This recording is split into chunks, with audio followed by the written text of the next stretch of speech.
Alright guys, Beelum here, back. Another live stream. It's only been 2 fucking days. But yeah, we obviously have a lot of Big Brother going on. I mean, generally from now on, for at least the short term, like until we finish the Survivor player ranking, like streams will essentially just be the power ranking of Big Brother and then the player ranking for Survivor because I need to get that finished at some point in my life. Might have to stand Drew. Yeah, Drew's fine. Drew's fine. I mean, like, so obviously we have a much better read on the house now than what we did during my last stream, and yeah, Drew's doing well. So good for him. We could expect Dr. Drew Kirby and Angela Giesling apology forms. When they win, when they're the final 2. Now, how's Ashley doing? Not great. Again, we'll get to it. Great episode. I heard. I haven't watched the episode myself, but I heard it was a good episode. Which is should be fun. Also, from what I understand, not too much actually new from the episode. It was kind of just stuff we already assumed, just like got like confirmed that this is how it happened. Met Rizzo today. Well, that's cool. What was Jason kind of being an asshole to Angela a few minutes ago? Yeah, I don't know. Like I think Jason's just gone like all in on the anti-vet like of it all. So I mean, like, I'll watch the episode tomorrow. Like, I'll obviously eventually watch the episode. I was working when it's... Actually, I was working throughout the entirety of it, so Haley seems like she's fucked next week. She's not in a great spot. Rizzo signed your copy of Survivor Wii. That's very funny. I mean, it's also funny, like, considering, like, that game came out, like, 20 years before he played Survivor. Or like 15 years or something. Like, that's very funny to think about. Lyric's brother's name is Cord. Or Chord. Anyway, makes sense. Feeds into HOH Rome last night. Or, yeah. Also, I saw that Rome is like just openly telling people he has a side deal with Rick Devens. Which I've been wanting to beat up. Thank you, Arlie Hyena, for the resub. How can we get me to watch a season of RuPaul's Drag Race? I mean, I wouldn't be opposed to watching like the seasons that Selena is on, but just not now. Like I still have other shit to watch still. Jake Lammer wants to do BB Can. Cool. I can't wait. Yeah, I did see that D hates Haley now. Like I still don't think like D's gonna target Haley, and two for she can't be HOH next week anyway. But yeah. Yeah, Haley kind of sucks. Generally, I think I was right about my initial read on Haley was probably just correct. How do I feel about my winner pick? Not great. But to be fair, didn't feel great about Ashley. Didn't feel great about Taylor at this point. Even like Jag, I didn't feel great about at this point either. So it's like, it could work out. Probably not though. Genuinely, I have less faith this season. On Jason the Wig because he's your winner pick. I mean, yeah, but I would definitely not bet for it at this point. Yeah, D's looking pretty good at this point. Feel much better about Jason today than the first few days. I agree with that. Like, I think I feel better about Jason than what I did last stream. For whatever that's worth. I'm still not high on Jason, but like, I think, I think he's in a better spot than last stream. Than I thought he was last stream, to clarify. Yeah, Yash seems to be potentially fucked. Mallory winning the veto was so mother, sure. It was something. Or not geo-blocked. Okay. Were they geo-blocked before the live feeds on YouTube? Because that's kind of shit.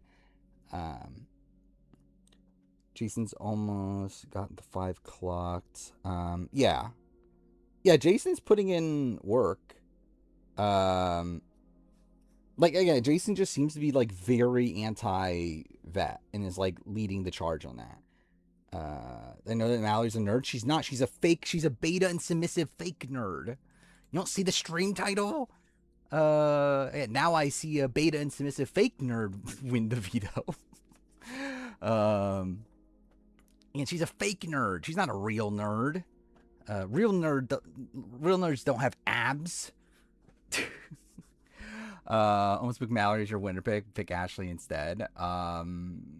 Generally, both of them wouldn't be good. I was right. I mean, like, I was right last stream about the Zay Yash comparisons. I was not right correct like early before the season. Where people were saying that before the season, I was not on board. Like, I generally thought Yash had again. I drafted Yash and I intentionally drafted Yash. I had a lot of faith in Yash, but yeah, I was wrong. Is the Angela hiding in the bathroom while Dean comment were talking? I had not. Yeah, it is fun. Like, Yash literally is just Zay. Like, his game is turning, like, if he goes home especially, like, his game is just Zay. That is his game. And generally worse because he doesn't even have a Burger Boys alliance. But, like, he is essentially just Zay. Thoughts on D starting a cult? What are we talking about? Oh, we're talking about that. Okay, I didn't know about this. Like, like, why they did this? I actually did not pay attention to that. But, like, I know that this is, like, a thing that happened. That everyone, like, followed in line and everything. Like, what was that for? They found out the cash prize for Love Island win is only 100K split between 2 people. Yeah, that's shit. But also, to be fair, they probably make way more money for things outside of the prize money. They also would have been safe if Kelly didn't win Blockbuster. Yeah. What do votes currently look like? It depends on which exact situation. Like, either way, it's like D. Well, I guess like D side. Like, you have the Devins, Angela, Barrett, Drew, Haley, Kamu, Chuck are all voting out Yash at this point. So that's what, 7 votes. And that's how many people is there? There's gonna be, so that'll be enough to tie. So yeah, that would be enough already. So yeah. I feel so great about being low on Ashley. I mean, like, I think Ashley is kind of giving me, like, America vibes at this point. Or, like, I think there is still that potential. It's just that, like, she's not being included in anything. Does anyone want to save Yash? There are people that are close to Yash, or, like, have, like, connections to Yash. Like, ultimately, it depends on, like, who he's up against. Like, if he's against Taylor, then it's, like, I don't know if, like, he'll have, like, Latrice's vote, and, I feel good about Yash. I didn't feel good. It's probably not the right way to say it. I felt like he was being underrated. I didn't feel like Yash was, like, the best pick ever. I think obvious. Like, I would not have picked him, like, within the first, like, 12 picks or something. But I think he was, like, I was thinking of him as, like, a steal to get at the end. As someone like he could be a Jag. Like, I didn't think that was that unreasonable. Where it's actually kind of funny that, like, Yash is turning out to be the opposite of what I feel like people expect him to be. Because, like, I think people expect him to just be, like this more, like, douchey alpha bro, whatever. But it's, like, he's not really, like, if anything, he's, like, too passive. Like, that's the, like, the issue is that he's just too, like, not active enough. I'll be honest, couldn't be bothered to fucking listen to interview Jake Latimer. Barrett and Angela will be the first to flip. I'm Barrett, I think, probably. Angela, maybe. I don't know. Who knows? People started pushing the Ashley Barrett being fair. Yeah. Oh, we're talking about like you're explaining why yeah, that's why Ashley is going up. Also, the fact that she's a bigger pawn, because like the other option's Melody, and Melody is someone that is at least like some people would like to see Melody go. So from their perspective, they're like, well, like Ashley's someone that no one wants to go, and also it's like the other group, which doesn't even fucking make sense. Like generally, it's like it is kind of fucking dumb. Like the notion of like, oh, we gotta nominate someone from this other group of Ashley and Barrett. It's like, what, like, why wouldn't they just be nominated initially then? Like, why'd you nominate one from your own team and not just nominate one of them? Like, I don't know. It just feels like, especially when she promised like her own team that she like promised them safety. I don't know. I just think it's a dumb thing, but like it doesn't matter. Like D's gonna be fine. Season feels very BB-18 code and how the house is shaping up. I would say a mix of 18 and 25. Yeah, actually, no. Probably at this point. Yeah, probably more 18 at this point. Dee said she didn't want to do 3 women. Well, sure. I don't know. Yeah, I guess. Yeah, sure. So it's very BB can coded. Yeah, I could see that. I mean, generally, this is the most like structured house we've had, like since what, 24 maybe? Like in terms of like the start of the game. No, actually, probably still 25. Yeah, it's still 25 actually, but still, like either way, it's like 20.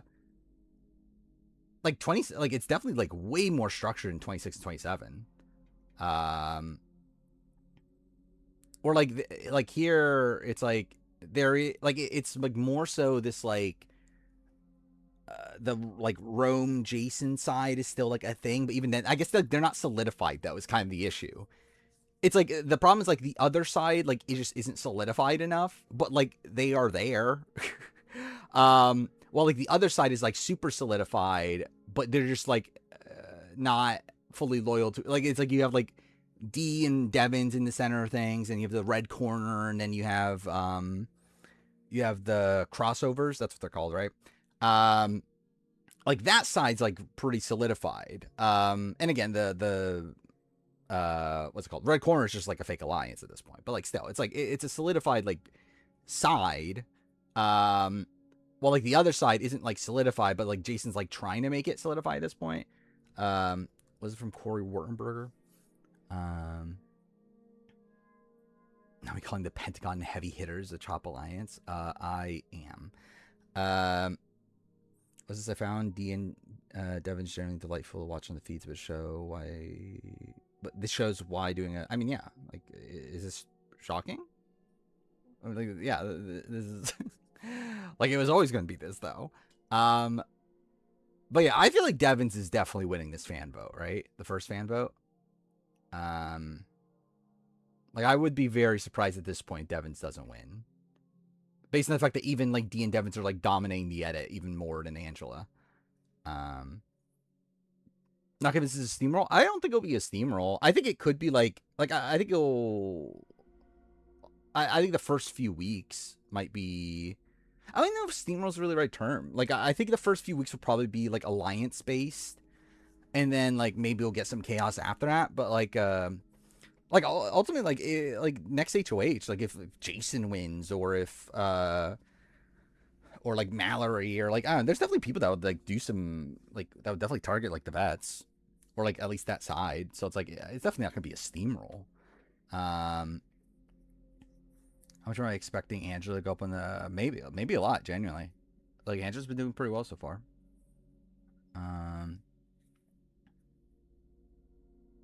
Yeah, red corner is not even like actually in a good spot at all, really. Yeah, Mallory won the veto. The beta instance of fake nerd. Can Asia make top 100? Possibly. I mean, like, if she wins, then yeah. Does Taylor stay against Ashley? I don't believe so. I don't think that's the intention right now, at least. Things could definitely change on that. Like, I don't think that's like super solidified. Because I don't think they really care that much either way. But as of right now, I think the intention is for Ashley to stay over Taylor. Yeah, Renom is Ashley at this point. Based on player quality so far, is Haley the worst? Probably, yeah.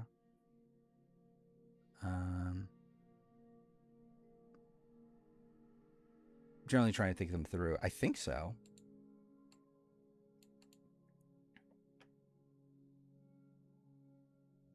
I mean, it's not like Taylor's good either.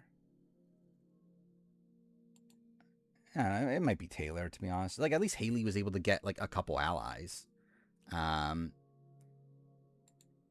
Ashley a dumb Renom? I don't think it matters that much.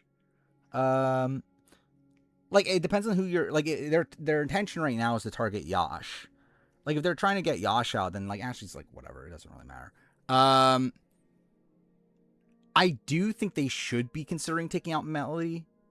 I do think Melody is someone that, like, has some game to her, to where I would be worried more about Melody.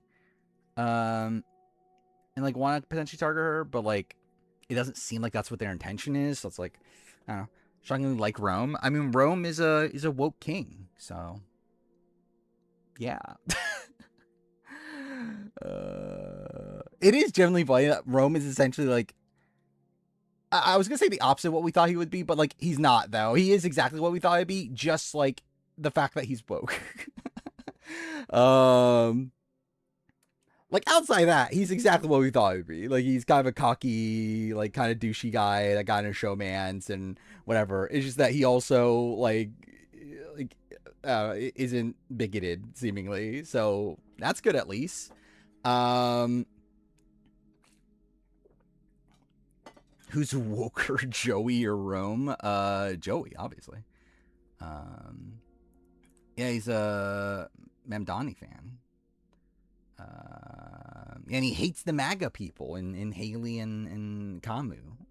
I don't know if he actually... Like, I mean, like, obviously everyone hates Haley, but, like... So, okay, this is actually kind of a funny post.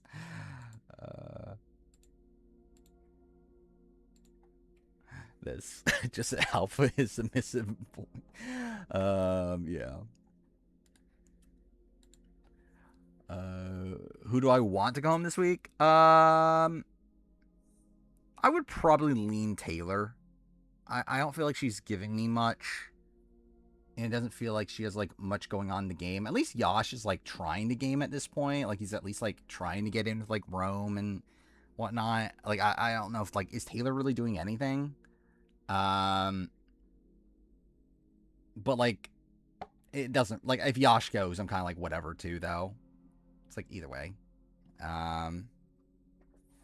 I mean, Taylor's been campaigning, but, like, has she actually been doing anything to change her position in the game? Is more so what I'm talking. Like, because, like, yeah, she's campaigning to stay this week. But, like, does that matter? Like, does that change anything? Like, she's just going to be, go on the block next week again.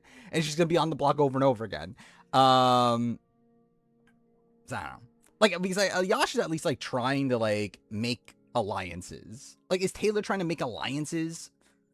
Like, I haven't seen anything about Taylor trying to actually, like, make, like, a group that's going to keep her safe.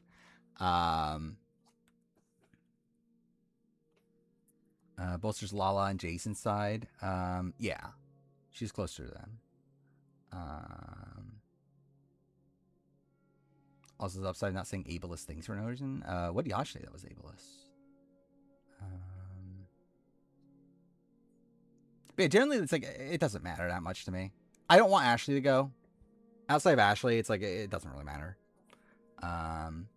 It's been a good first week. Not like an all-time great first week or anything, but like, it's been fun. Oh, you typoed. Okay. Yash is not a good player. Like, Yash is like, he's clearly not a good player. But, like, I think Yash is someone that, like, at least has more, like, gumption in the game for me than Taylor.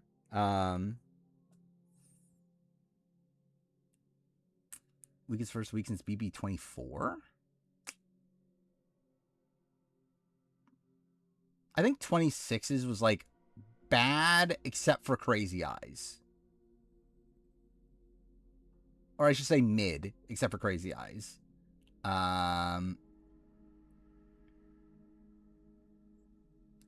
Understand the boring allegations people are making about this week when people have been fun. Yeah, it's been a fun first week. 24 was bad. Like 24 was just like tough to watch. Like 25's first week was pretty good. It could have been better. Like it could have been an interesting vote off at least, but it was solid. 27 is probably the best.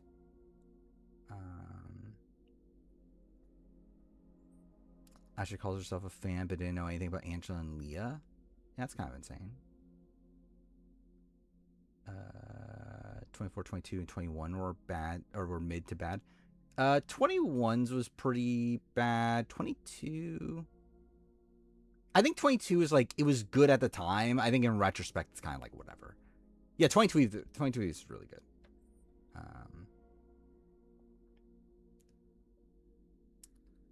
The 3 most boring players on the block. That's a win. Kinda, yeah. 20 was amazing, yeah. Yeah, we at least did have week 1 feed or day 1 feeds for that. I don't remember, did we have day 1 feeds for 26? I generally don't remember anymore. Was 25 the last day 1 feed season, or was 26? Yeah, it was day 3. Okay, yeah. Yeah, because I remembered like 25. Yeah, so I guess like, yeah, it's like the Blockbuster was like is like the way to think about it. The first like Blockbuster seasons, like when they stopped doing it. Oh, I forgot. Yeah, we did get the split premiere. Yeah, I forgot about that too.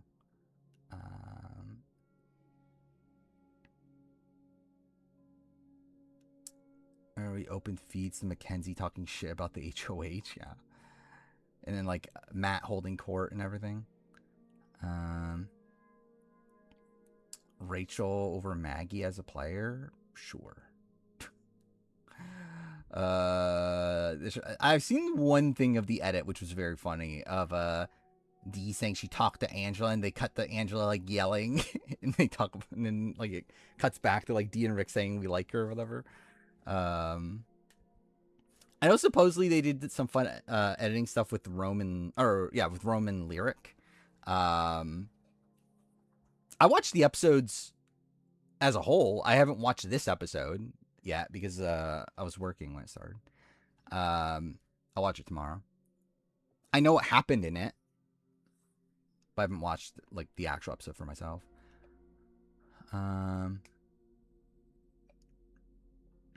Showing, I saw that too. Supposedly they were putting like timestamps for the Rome Lyric stuff. How's the 50 review? It's going. It certainly is going. I literally finished episode 7 today. Oh yeah, I've seen this, the obsession thing with Rome and Haley. Yeah, I should be able to make more progress in these upcoming days. Like, obviously, this last week has been kind of fucked. Like, generally over this last week, it's like Monday I got a full day of working on it. That was pretty good. Made a decent amount of progress there. Ever since then, it's like Tuesday was Big Brother. Wednesday was the 5152 video. Thursday was that also, because that took longer to make than I expected. Then Friday, I edited episode 6, and I streamed, and then the last couple days I've been working. So it's like, I haven't had the most amount of time to work on it recently, but yeah, I should have a decent amount of time to work on it for this upcoming week. I don't think there's anything. Like, obviously, outside of streams, yeah, streams and work, it's like there's nothing really happening for me. So it's like, should be like the intention was to get it done by the end of the week. I think it'll be close. We'll see. I'm over halfway done for what that's worth of the edit. Oh, is Obsession going to Peacock? Well, that's something. I might watch it then. It'll be done by the Big Brother premiere, clearly. I finished the video review before the player ranking is done. What am I working on? I have a couple other Big Brother videos to do. Like, I want to make 2 Big Brother videos. I want to make my year in gaming video, and then after that's the player ranking. Either way, it's like I could start the player ranking now anyway. That's why I decided to do like go from bottom up. Is so that I can, like, even if I don't have it like fully finished, like I'll at least have parts of it finished to where I can at least start the video. Better make the Big Brother review. What is this? What's more likely, a Survivor first boot season or Big Brother first boot season? Yeah, it's like the answer's Survivor, but like it's never happening.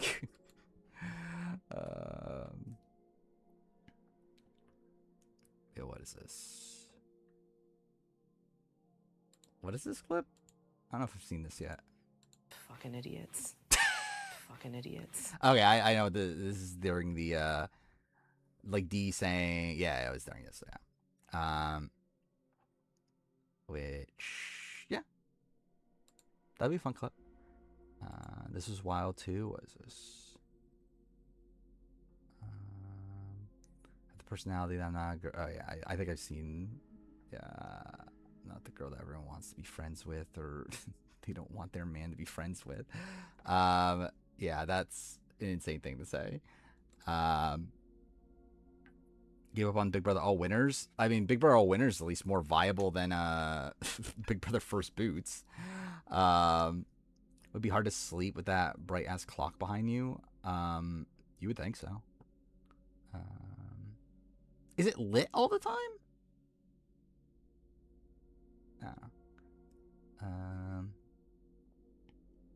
Rotating bed looks awful. Yeah.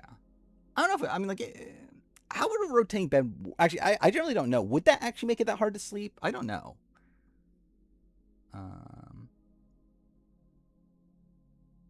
Yeah, like I'm just generally unsure. Like I've never like thought about that. Like the concept of like your bed just moving at all times. Like would that make it hard to sleep or not? I don't know, because like you can sleep in like a car and like a plane. So it's like, I don't know, is this that different? I don't know. Yeah, I guess it makes noises. I guess that's kind of the more annoying thing.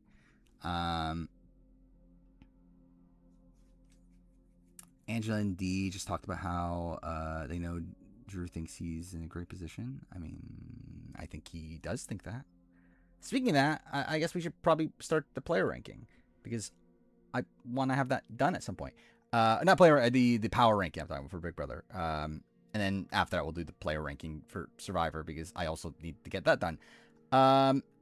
Which I think for at least this first week, I'm probably going to post them all on the main channel. I think I'll see how they do, and we'll see after that.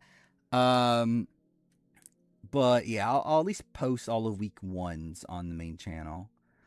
Drew trying to do the +1 strategy. I don't know if it's necessarily misguided. I think like the fact that he's like so openly talking about it though feels, especially when like he's the only one that's really doing it. Like does feel weird. Anyway, all right, let's do. Wait, no, I'm on the right screen already. Cool. By the way, oh yeah, like I mean, this has nothing to do with the ranking, but like I forgot about that. That was another thing that actually stopped me from getting more progress done on my Survivor review. Is I had to fucking spend like 3 or 4 hours getting my fucking Adobe thing fixed, like because like my like Premiere and Photoshop just stopped working for me. To where I had to fucking uninstall and reinstall and like do all this bullshit to get that back working. That was annoying. But yeah, hopefully it doesn't happen again. We'll see. Either way, Power ranking for Big Brother week 1 Sunday night, post nomination episode. We'll see how this goes. So again, this is with feed spoilers. So we are post veto competition on the feeds before veto ceremony. That'll be tomorrow morning or tomorrow midday, I guess. I don't know. Either way, power ranking. We're starting with Angela. Angela, number 1. But also, genuinely, Angela's in a very good spot. Yeah, I guess also since the last power ranking, we obviously know a lot more about what's going on in the game. Which is slightly different than what we were thinking last time. But yeah, Angela, I think Angela's generally in a good spot. Have I never met a crypto bro? I have, like, in passing. I've never, like, been friends with a crypto bro. Anyway, yeah, Angela, I think, is in a pretty good spot. Again, no one's targeting her. Oh, well, actually, debatable, like Latrice or whatever. But, like, no one actually is genuinely targeting Angela. I don't know if you can get Angela out even if you were targeting her. She's pretty well insulated in the game. She does have the crossover alliance, which seems like the real alliance in the game at this point. Obviously there is the issue of the fact that she's not really involved in, like, the red corner and all others. Like, really, it's like she has that core alliance and doesn't really have much, else that's super solidified. But I do think she's in a fairly good spot. I don't think anyone's, like, going to actually target her. I think just Devins and Dee just come off as bigger threats than her. I'm a crypto bro, clearly. Yeah, she has, like, individual relationships. Like, she's like good with Jason. She's good with Mallory. Like, she made a final 2 of Mallory, right? But yeah, again, she has, like, some inroads, for sure. But just, like, I don't think she has as many inroads as some of the other people at the, like, top of the pecking order. But I think she's definitely in a fairly strong position. It's still the worries that it is Angela. Yeah, there was the stuff about Jason and Latrice, and they were shit-talking Angela earlier today. Which, like, I don't know how much of that is, like, him playing into Latrice's hatred of Angela, but I don't know. This is different from what I thought last time, because this is what I kind of thought. Yeah, it's like, I think Angela, yeah, it's like everything's going well for her so far. We'll see, like, when she gets power, like, I think it could definitely go downhill. I would say the fact that she was told about the red corner is good, for her, to clarify. Not just in the fact that she's obviously, like, has the information about the Alliance, but more so in the fact that she's not going to get paranoid about the Alliance. You wouldn't think, at least. Who knows? But again, like, her being told the real information is definitely something that, like, you would think would pacify her. Aubrey number 1, clearly. But yeah, again, I think Angela has a lot going for her at this point, even though I don't know if it'll last long term, but, like, for right now, she's in a pretty good spot. So, yeah. Number 1. Ashley, number 2. And by a pretty big margin at this point. Ashley's going on the block. It feels like it's pretty solidified. I haven't seen, like, obviously there was, like, a pitch for Latrice and whatnot. It does seem like it's landing on Ashley. Largely because of the notion of that, oh, Barrett and Ashley are this 4th group, so we should nominate from the 4th group, which I still think is a really dumb rationale. I'm like, I think the grander issue is the fact that, like, why don't you nominate from 4th group to begin with and nominate one person from your own group? I feel like, whatever, it doesn't matter. The Ashley renom, like, overall, it's like, it's one that, like, most people don't give a shit about Ashley, so it's like, it doesn't really do much, like, bad for Dee's game. Like, again, she has this excuse, so people are going to be able to, like, they're not going to take it, like, too seriously. Like, ultimately, like, Ashley does seem like a pawn. As of right now, it seems like she's safe either way. but also it definitely could change in the spot where she's against Taylor. I think in particular, against Yash, I think she's safe, and I would be surprised to see that change. Though I do think in the debate between her and Taylor, it's just like, is there that much of a difference from their eyes? I'm not sure. But again, like Ashley, she's someone that like she's just not really involved in many like real groups. Like she has like again individual one-on-one connections, but like she's not really like part of any like real power structure. She is probably the most like definitive like floater in the derogatory way like of the season. Just yeah, she's just there. And again, like she's going on the block, like with Blockbuster in play, like she definitely could go home. Like who the fuck knows? Like things can change. So, I think just going on the block alone already, like you have to drop her quite a bit. So, yeah, she's number 2 right now. Was this Angela's already suspicious of Drew not sharing enough information? Don't see her getting too far without another meltdown. Yeah, that's maybe not ideal. Barrett, number 1, I think. Yeah, probably. I don't know if he's going to be number 1 by the end, but I do think Barrett is in a very good spot.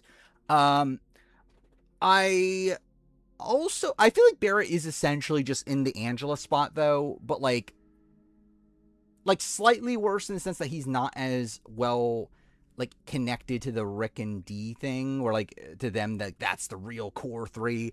But it's like he is being like, he does have more like connections seemingly outside that, and I do think there are more people that like want to work with Barrett for like actually work with Barrett, and like Barrett's also like a more competent player seemingly. Like he's someone that like I would assume would be able to like win some end game comps. Like I haven't seen anything bad from Barrett. We did see him like in the episodes about he did call out the fact that he was like the last to be added to the alliance. Like he's at least aware of that.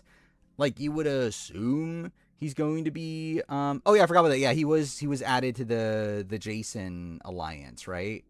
So yeah, that definitely puts him like kind of more in the center of things. More in the genuine center of things, because like unlike like Dee, who is like in the center of her side, like Barrett is yeah, it's like because like with Dee, it's like she's in the center of like the red corner and the crossovers, but like both of those are like kind of leaning more in the same side. Barrett is like connected to the newbies, who is like the complete opposite side. So yeah, I think that is like again a pretty decent position. I do think that if his side does win out, I do like, or if the D side wins out, it does feel like he's on the bottom of that pecking order, to where like I assume he has to flip eventually. But yeah, like as of right now, again, it's still early on the game. He's still like not being targeted. To be fair, there was talks about putting him on the block, but like that was by like Kamu and whatnot, and like that's not going anywhere. He's like Chemo. I'm generally trying to remember Chemo's early position in 26. Like I remember like he was like obviously he was with T-Core, and then like they were added to the like the extension of the Pentagon, whatever that was. And he had like a connection to Tucker and whatnot. I don't know if it's a 1-for-1. Angela flip with him, maybe. I mean, like, are Angela and Barrett like that close to do that together? Well, maybe.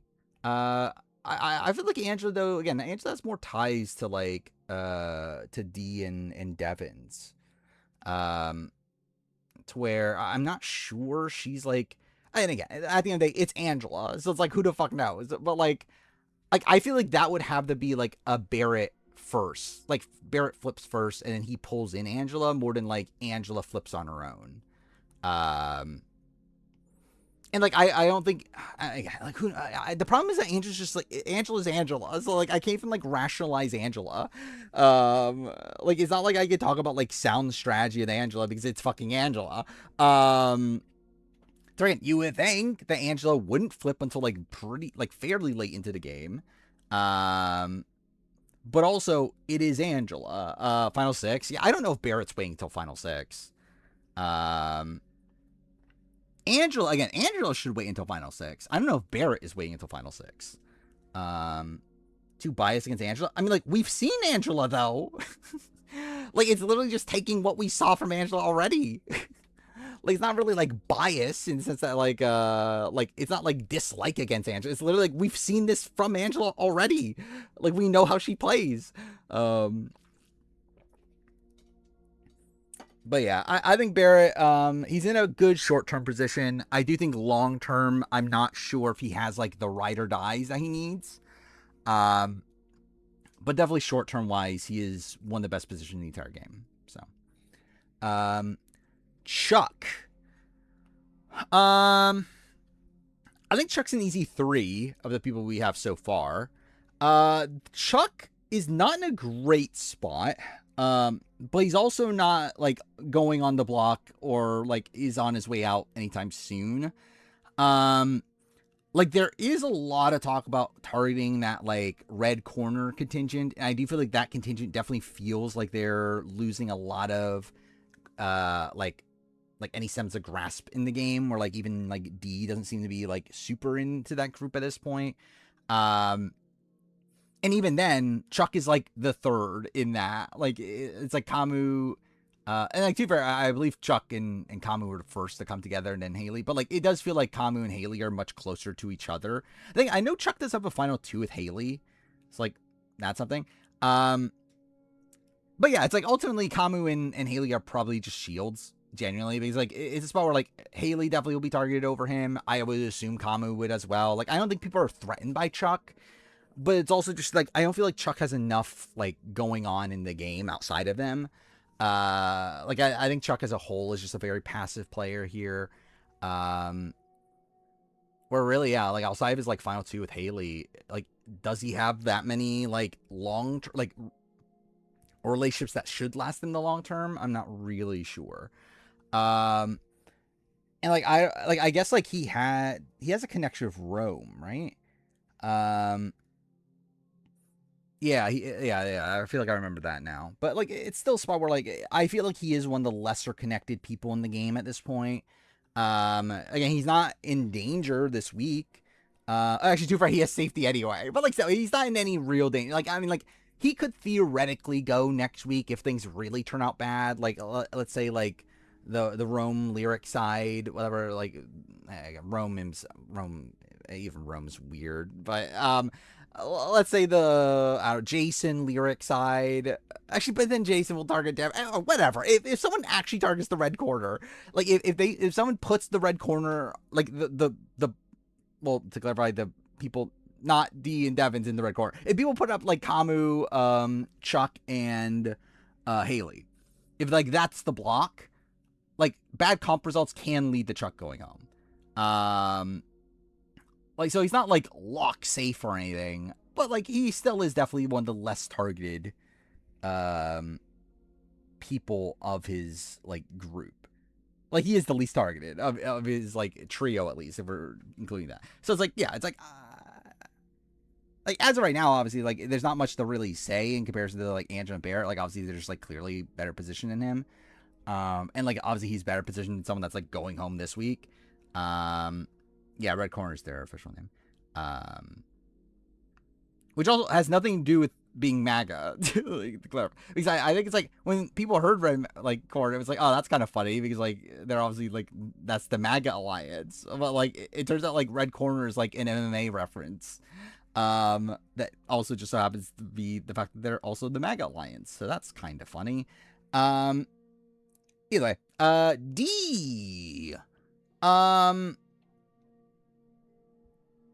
I'm debating 1 or 2. I think D is like very close. I think I'm gonna go 1. Yeah, I think I have to go 1. I think D's in a very, very strong current position.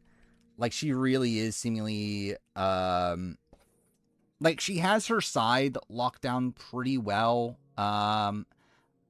Like she has like so like again, there's the core alliance of the crossovers, where I do think she's in a very good spot in that. Obviously, she has Devins and Angela. In that, she also has the connections to Kamu, Haley, and Chuck. Even though, again, she's like annoyed at Haley right now, she's like willing to drop them, and again, she probably will be in a spot to drop them fairly soon. It's still a spot where like, is it that bad if she? It's like, it's like really they're more so just kind of shields for her at this point. And yeah, even the noms don't want to target her. Like Yash and Taylor aren't talking about targeting D. Mallory really is the only person right now that seems to want to go for D. And even Mallory is someone that I think can be convinced out of it, especially if like someone like a Lyric and Melody. Also, like D has like a secret like deal with Lyric is also a thing. So like they're like keeping each other safe, or like their plan is obviously to keep each other safe. Yeah, it's like even then, like I don't even think she's the target. Like, because yeah, like Mallory as of right now wants to nominate D, Haley, Kamu. It's like even that spot, like D's not the target, and like even if D was the target, I don't know if she can even get D to target, to be targeted. I mean, who would Yash target? Who is Yash targeting? I think it's the Haley Kamu side, right? Is that who Yash is targeting, or is it Devins? I think it's Haley and Kamu, but I actually don't fucking remember. Who's targeting Barrett? Nobody, but I think D is in a stronger position. Like again, like short-term safety, Barrett has more short-term safety. D has more long-term prospects. Like D is in the spot to dominate this entire season. It's Latrice is 2 words. Like it's like yeah. Like there's a space between the L, the A and the T. Yeah, like D is at this like point where like she seemingly has like all the connections that should be able to like allow her to run the game. Will things change over time? Very likely. But I think as of right now, it feels like the game is set up for her to just dominate this season. So I think I'm leaning towards just having D1. I think with Barrett, it's like, yeah, Barrett's being like included in things, but he's always at the bottom of the things he's being included in. Like it's not like he's at the top of any like real power structure anywhere. Where like D is at like the like tip top of like her, Devins, Angela. It's like again, it has the crossovers, has the red corner, and then no one, like only Mallory outside that is like willing to target her. And again, doesn't even actually want to target her. Like just wants to put her on the block. So yeah, I feel like D is in the position to run this season at this point. Taylor's campaigning for Yash to go. Cool. Almost as if that's someone that she could be nominated against. How lucky is the first blockbuster going to be a mental one? I know 26's was. What was 27's? What was 27's? I know Kelly won it, but I don't remember what the actual competition was. Oh, The Crown. Yeah. Yeah, so it has been mental both times. So yeah. Very possible. Yeah. Drew. Drew is someone that I was high on as of last power ranking. Oh yeah, also there's something to clarify. I did end up renumbering the last power ranking to 0 for anyone that fucking cares. I decided I'm not going to include Unlocked in this power ranking. I realized I didn't last year. Also, I feel like it's weird to like include Unlocked, like, which is like an episode that happens every 2 weeks. It just feels weird. Like I'm just gonna only include the main episodes, for anyone that cares. Anyway, Drew, Taylor's more active than Yash, but again, like I don't feel like Taylor's creating a power structure. Like Yash is at least like trying to get himself into a power structure. Like, is Taylor like creating a power structure? Again, like either way, they're both bad. Like I don't think are like good either way. And again, I think Taylor's definitely doing more to stay this week than Yash. But I don't know if Taylor is like actually like planning long term more than Yash is. Anyway, yeah, Drew is someone that again I was high on last power ranking. It did feel like he was in the middle. Based on what we know now, he's not really in the middle. It actually feels like Barrett is someone that is more in the middle than Drew. Drew is like kind of more just actually on that side. It's just that now we know this side more like solidified. Yeah, obviously Drew's in the crossovers. Drew is yeah, with Barrett, Angela, Rick, and D. It seems like he's like very good with Rick in particular. Which also still I'm protesting keeping Rick here and not doing Devins. Anyway, I mean, like, Drew is Drew. And I think, like, Drew is still, like, a little sloppy socially. Like him, like, telling Lyric to her face that, like, we're not close or whatever. Like, that was kind of insane. Like, obviously, he doesn't know people and everything. So it's, like, he's not, like, perfect in that sense. But, like, no one's targeting Drew. Like, no one's going after him. He's in a pretty solid spot right now. I think there's definitely worlds where he could be, like, a pawn. But yeah, in general, I think Drew is like, he's in a good position. I don't know if I feel that much higher on him than last time though. Yeah. Okay. Oh yeah. We haven't talked about Melody. Yeah. So that's also the thing with Drew. Drew also outside of his group, to which even then, like he has some connections to like Kamu and like Haley who's trying to bond with them. But outside that, he has created a like final two of Melody that he seems to think is like a like he seems to think this is like him, like a thing that he's doing on his own, that this is like his move or whatever. That's like this is his like side piece that he's like bringing into the alliance to be like the like this is like the brigade strategy, the cookout strategy of like we need to be close to like other people so that like we're nominated with these people. Like that's kind of what he is playing with Melody. And then, like, he's, like, making fun of it. Yeah, Parachute. That's what, Parachuter. And, like, he's, like, making fun of her, like, with D and everything. It's, like, it's...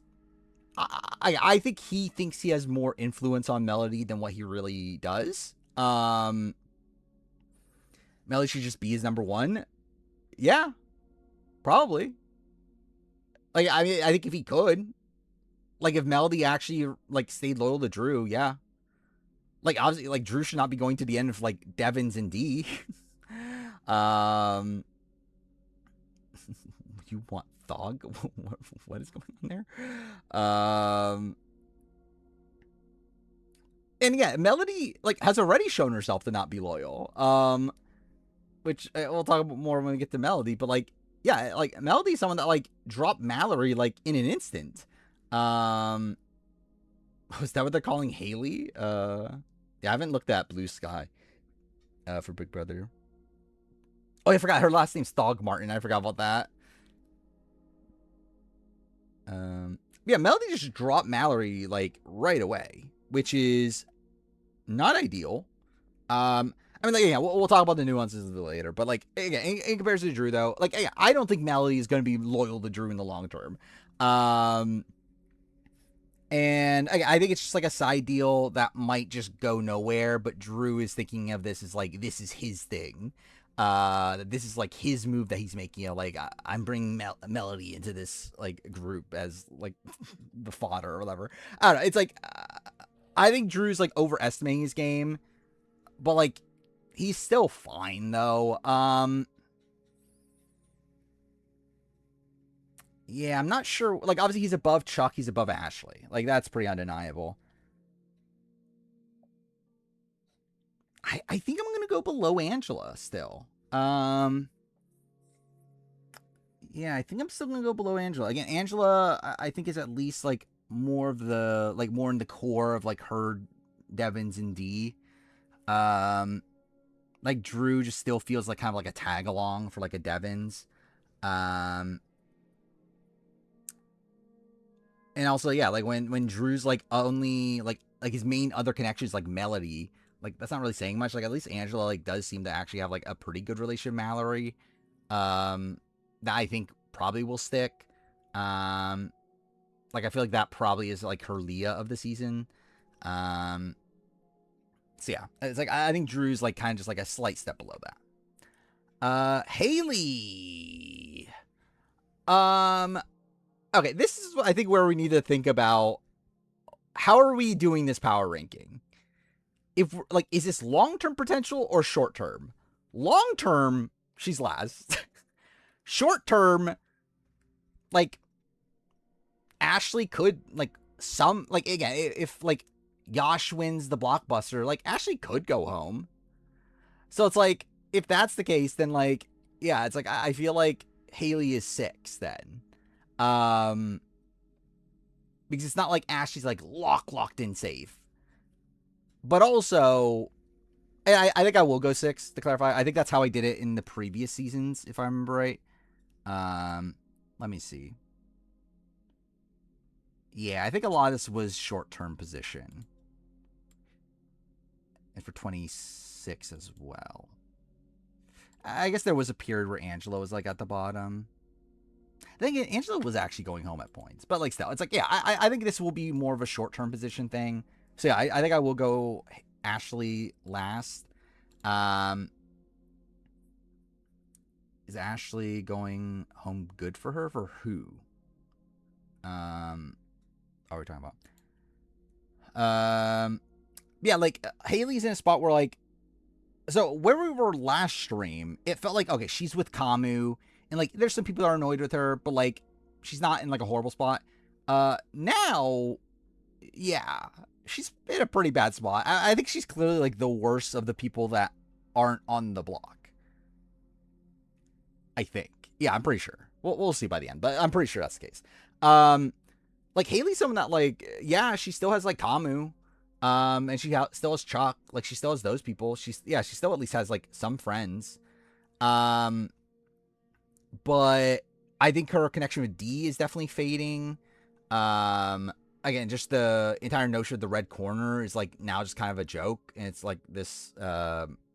It really is this like what do you call it, fake alliance, a side like alliance for D and Devins, and one that they're like just very willing to just kind of throw under the bus seemingly. I would still be surprised to see them actually target them. Like, I don't think, like, Devins is winning HOH next week and then, like, targeting Haley. Like, that would be pretty dumb. But also, like, most of the rest of the people are, right? It's like, yeah, a good chunk of the house is targeting her. Like, we're at the point now where, like, the other side is looking at the, like, yeah, like, Haley and Kamu as, like, the bigger targets. So, yeah, I feel like Haley is, and again, like Haley also has been like, she's been very like active, but like not in a good way.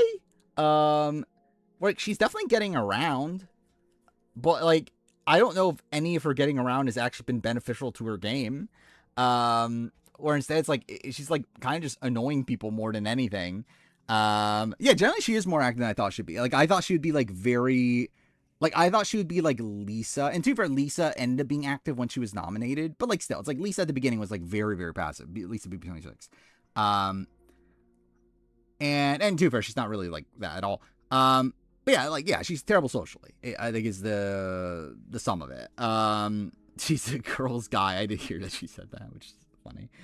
That should be passive as shit, but no, she's just shit. Yeah, pretty much.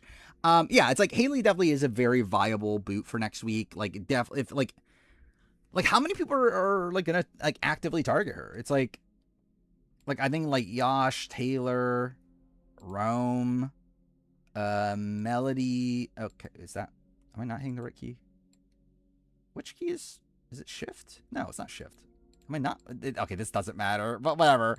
Oh no, I was saying the right. Why didn't it work before? Whatever. Yeah, Mallory, I think will end up targeting Haley. Lyric will. Latrice, probably. Like all Latrice's allies will, right? Like technically, Latrice like could go somewhere else because Latrice, but like, I would say probably targeting Haley.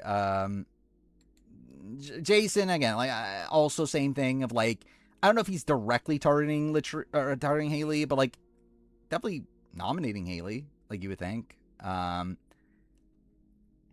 then like Barrett's like a maybe, right?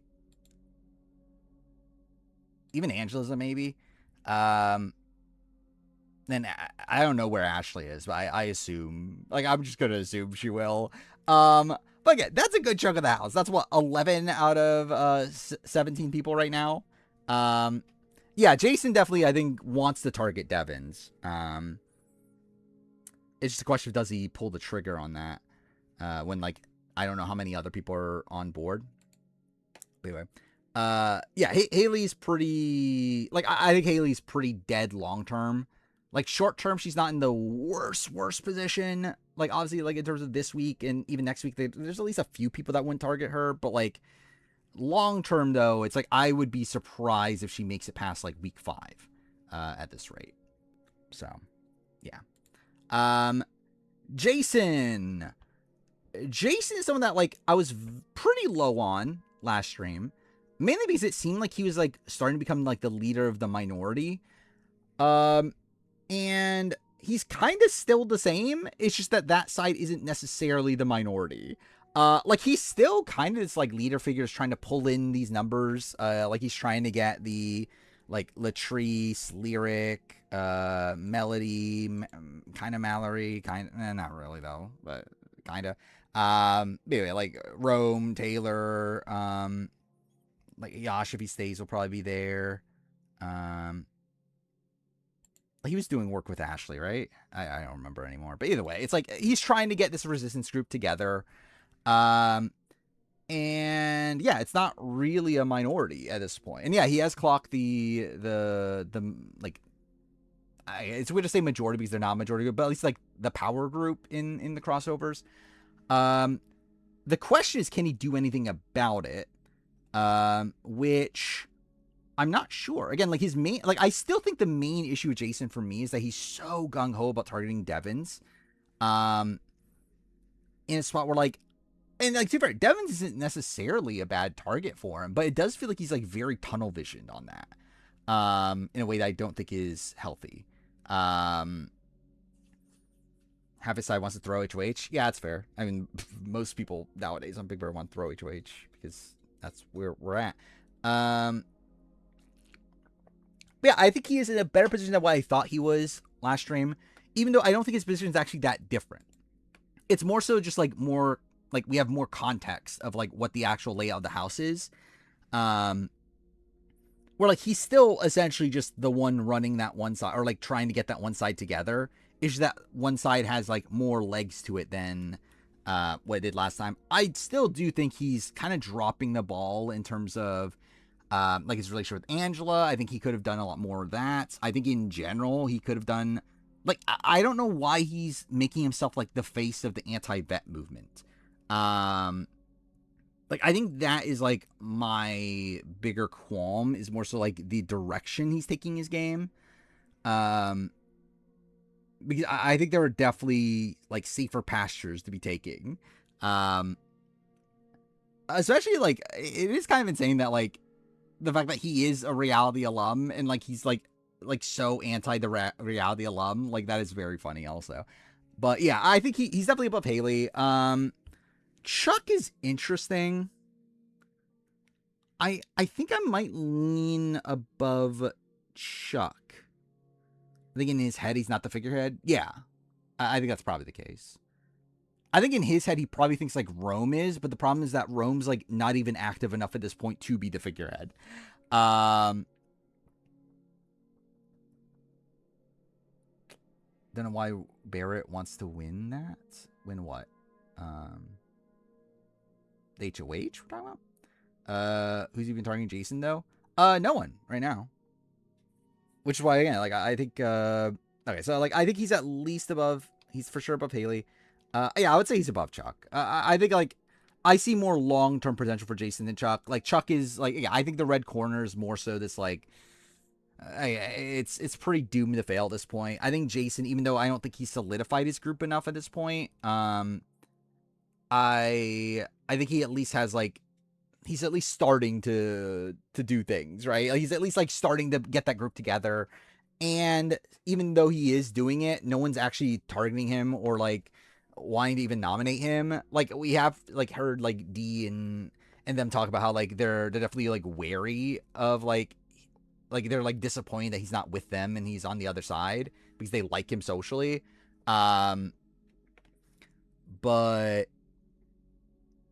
he's in the majority of the House. Yes, but I don't think he's running the game. It's like the spot where like, is he technically in the majority? Yes, I think. Is it the majority? It's close. Either way, it's like it's definitely at least like half the House. But I don't think he has like a long-term power structure. Yeah, it's like it's just that his side's not even like together is the issue.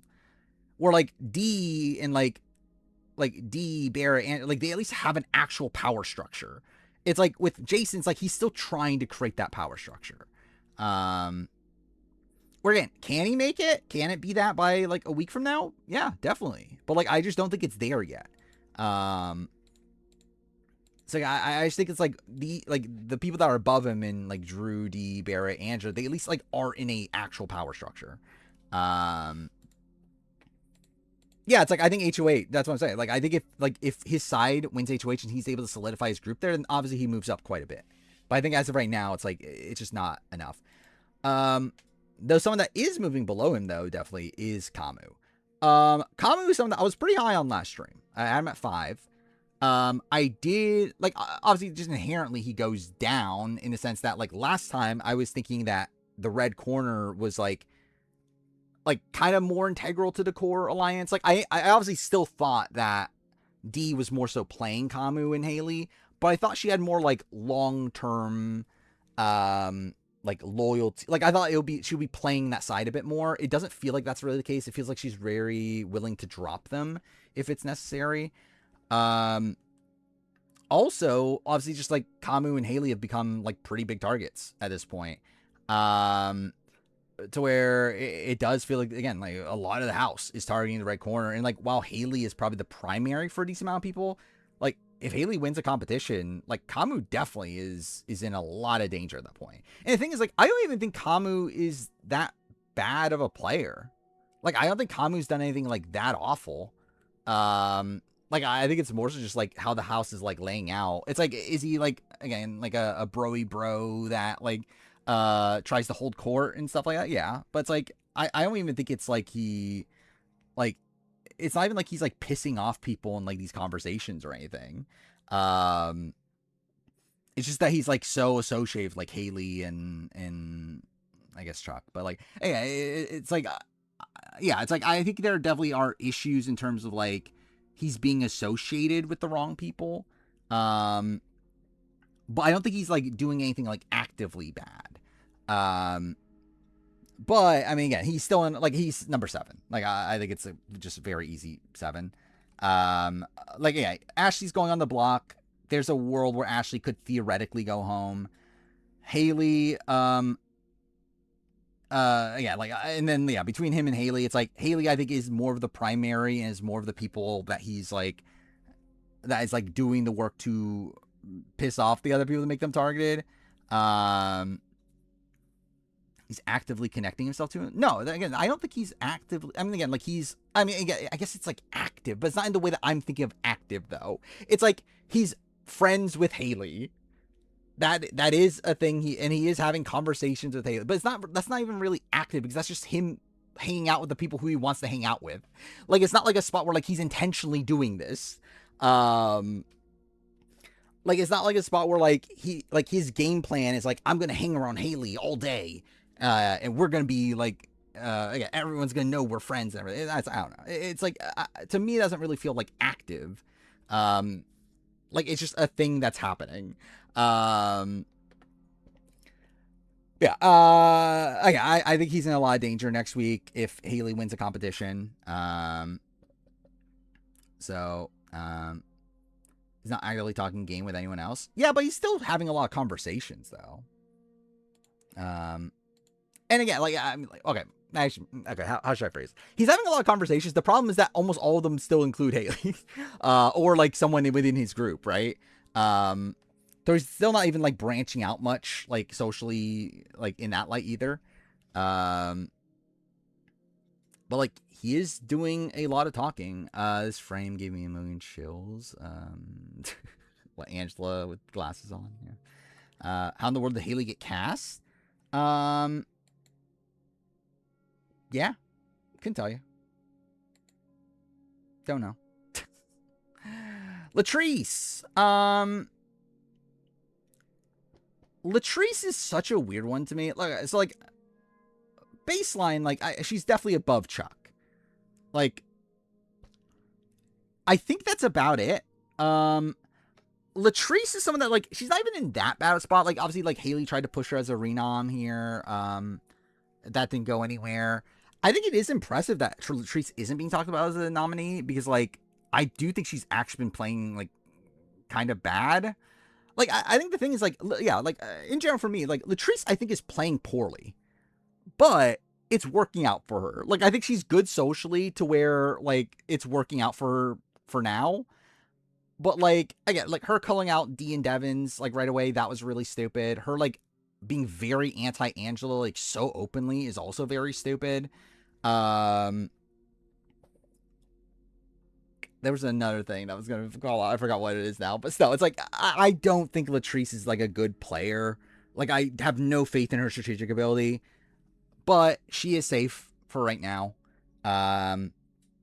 And she at least does have some pretty decent relationships with, like, Taylor and Jason and Rome, supposedly, even though, like, have we even seen much of it? Like, it's funny that, like, I've heard a lot of talk about how she's, like, close to Rome. But, like, have we actually seen her and Rome be that close? But anyway, I think she's oh no, she's 6. Never mind, she's 6. Okay, she's above Chuck. I think, like, there's a decent amount of people that would at least pawn Chuck. Latrice is someone that, and to be fair, Latrice could be pawned by, like, Camu, Haley, and Chuck. Like, next week, it's like Latrice going on the block there for them isn't shocking. Oh, did she ever make a final 3? I knew she made a deal with Jason. I forgot that Rome was in it.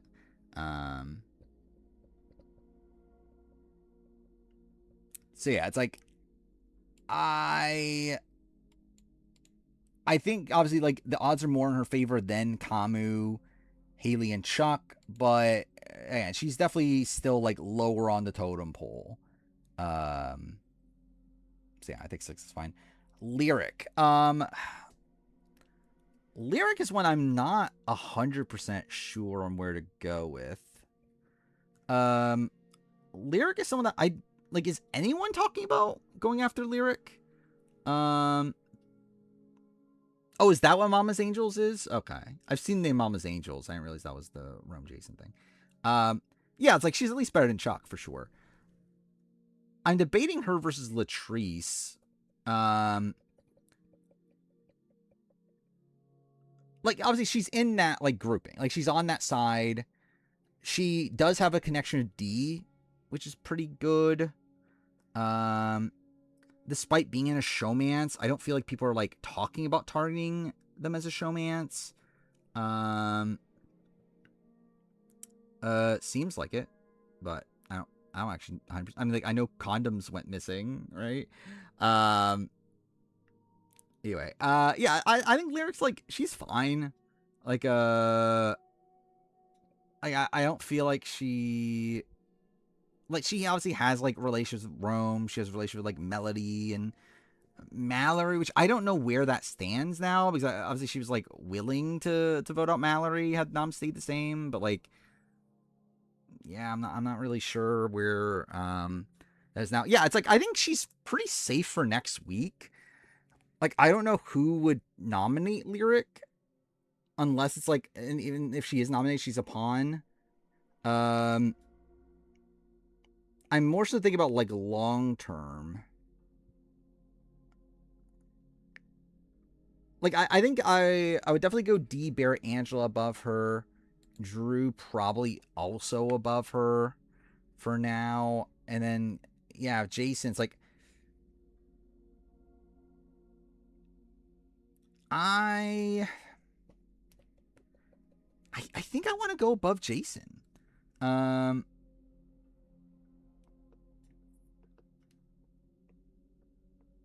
did she say the only person she trusts is Mallory? Did she? I was thinking it was Melody. Yeah, I think she's above Jason. Because I think in comparison to Jason, Jason's like really making a name for himself as like the anti-vet person. Like at least Lyric has this like connection with Dee that can keep her safe and more so for the long term. Where like I think if the shoe does fall and like this side becomes the minority, like I think Jason's in more danger in that spot than Lyric. And yeah, if she still has like Mallory on board, she still has a connection with Melody. It's like I think Lyric's still in a pretty decent spot. Like Lyric kind of reminds me of like Esty at this point. Is like kind of the vibe I'm getting, like Esty from BB Can 7, of like someone that like isn't like a particularly active player, but does have some like pretty integral relationships that could keep her safe for a while. To where like I wouldn't be shocked if like even if the D side runs the game. Like, I wouldn't be shocked if Lyric is, like, the last one standing. Like, that does... Yeah, it's like, I feel like Lyric's probably here for a while. Like, I don't have much faith in her to win this season, though. But, again, I think in terms of safety, she's in a very, like, good position. Lyric's in the house? Maybe. That's the rumor. Mallory. Mallory's an interesting spot because like last stream we thought Mallory was going home. Now Mallory has the veto. Again, the beta submissive fake nerd has the veto. And yeah, it seems like even though like we had like Melody like willing to cut her and everything, like I think her winning the veto is good. I mean, like to be fair, we saw Kelly like last year like win competitions and didn't really help her social standing, but like in general, like being able to win a competition like should do like a lot for your social standing in the game. And again, if she still has like Lyric on board, I think like Melody's like Melody is talking about how like she like for a while like she was talking about like actually wanting Mallory to go, which is insane. I don't think that would stick. Like if Melody won HOH, is she really targeting Mallory? Like I'll be very surprised at that. 3, I think she's on her way up. She also has a connection with Angela now. They made a deal. I really don't know this. Is anyone talking about targeting Mallory next week? Or like putting her up? I don't know if there are talks about that. So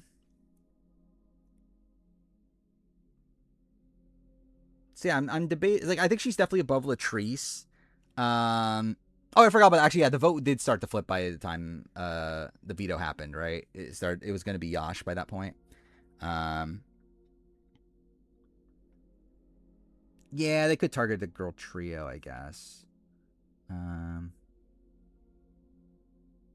Yeah, I'm really debating her or Jason. I guess I will go below. Like, I think Jason definitely has more like potential to like I think like Jason's at least trying to build a power structure that could run the game.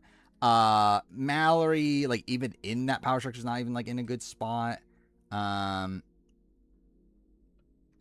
the end, I mean like Mallory, like if it was Mallory versus Taylor, I think Mallory probably still goes there. Like ultimately with the blockbuster in play, it's like who the fuck knows. But like if she was on the block against Yash, it does seem like Yash would have gone home instead of her. Angela being her secret number 1 is good for her. Yeah, I think generally that is the like main like boon to her game at this point is that she has like Angela looking out for her. Were Mallory, Melody, and Lyric a trio at a point? They were definitely grouped together. I'm not sure how like actually like I don't know if they actually had like a final 3 or anything, but like they were being talked about by the other side as like those girls like that's a trio or whatever. Yeah. I'll go Mallory below Jason for now. Though I do think there is room for her to go up though. Doesn't seem like, yeah, like I haven't seen them talk game really much at all.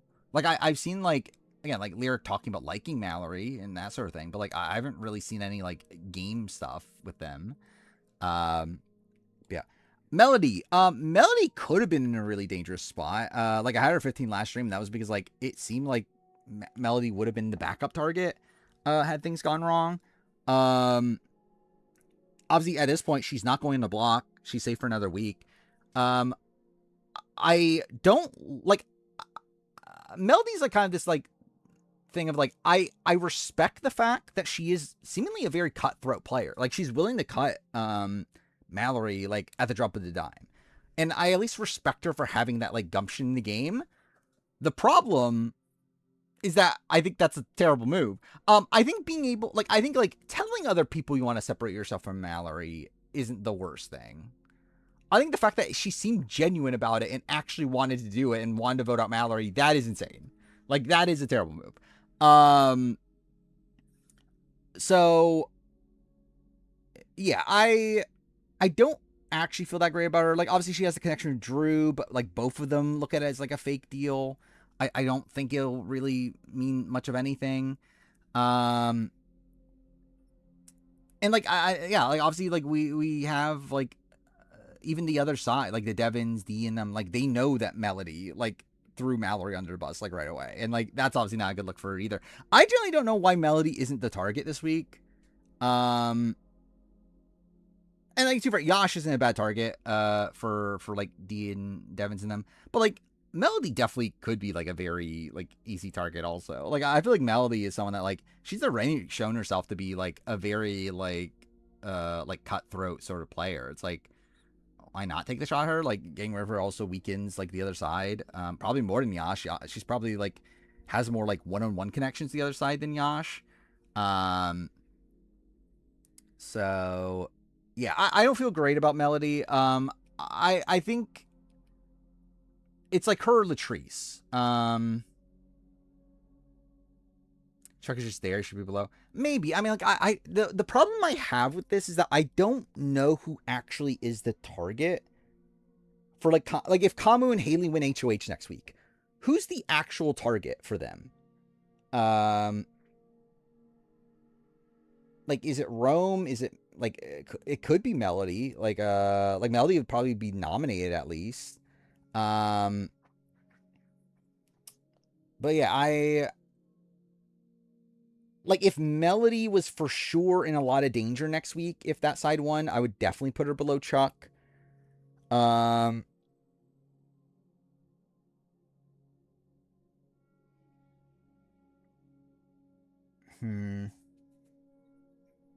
think I'm going to keep her with Latrice. I think I'll keep her with Latrice at this point. I feel like everyone will throw Melody on the block. Very possible. Like, and that's kind of the problem with like her throwing her number one ally on the under the bus right away. Is that like at that point it's just like, yeah, you've already shown yourself to be untrustworthy. Yeah,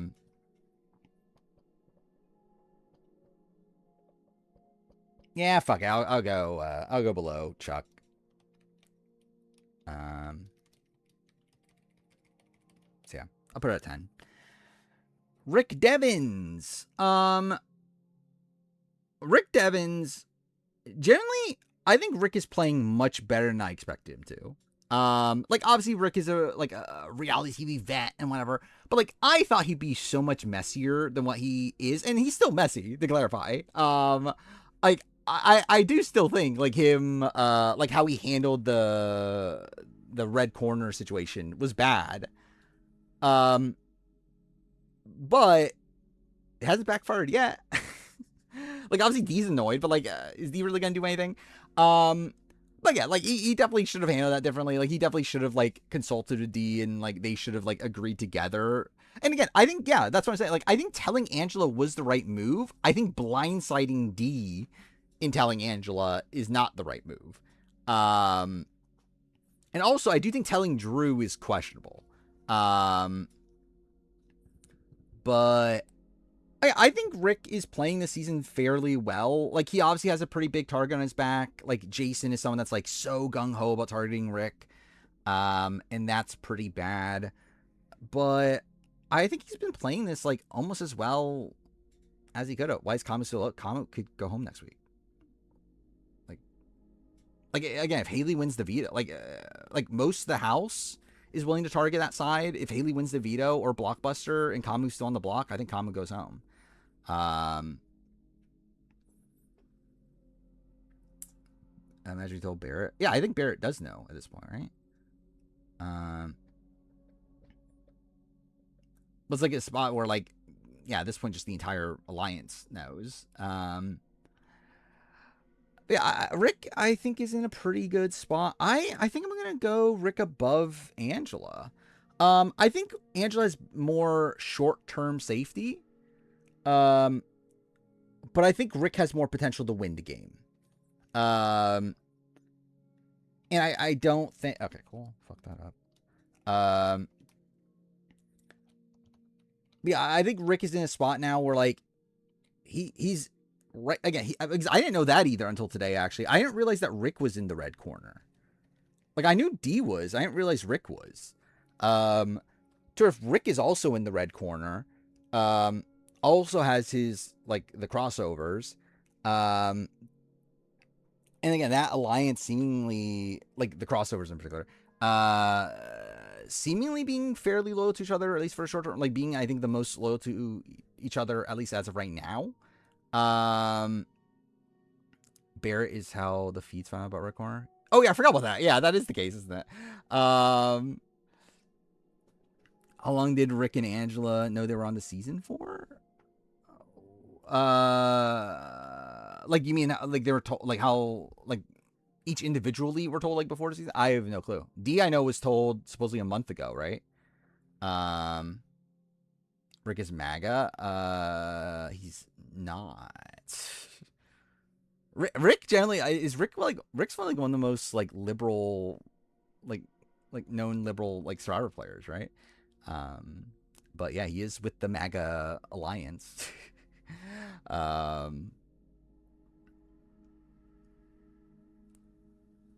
Yeah. I think Rick is someone that, like, I think has more potential to go on to win the game. I do wonder. So, like, also Rick has, like, the individual connections, and, like, I think that's actually a thing too, though, to mention, is that I think Rick is actually probably the best positioned within the actual alliance.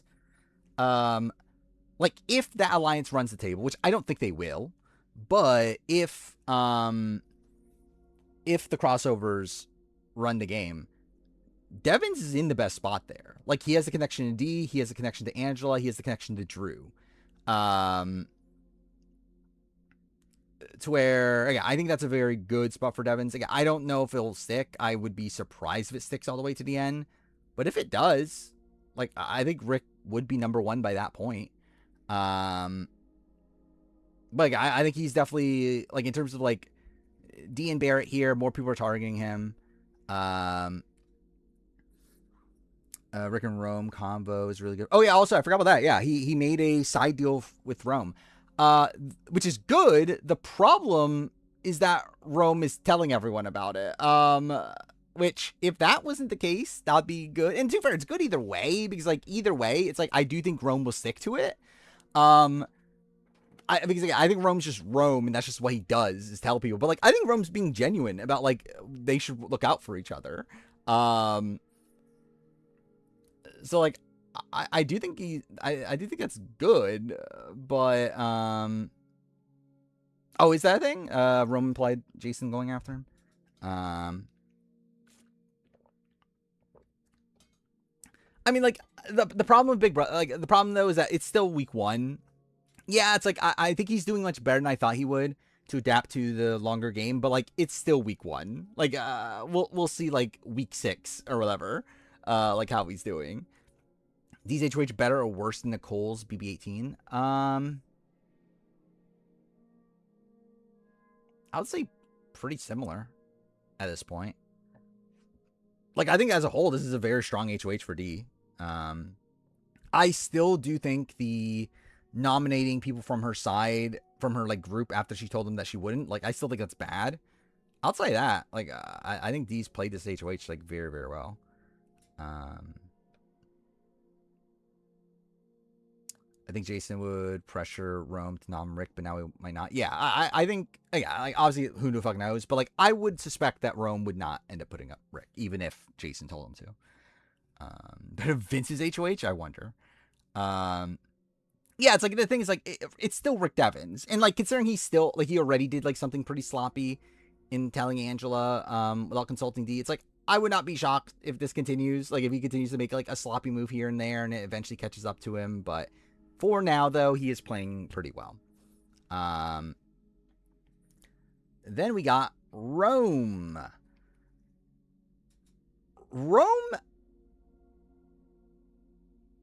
Yeah, okay. So, like, about Rome.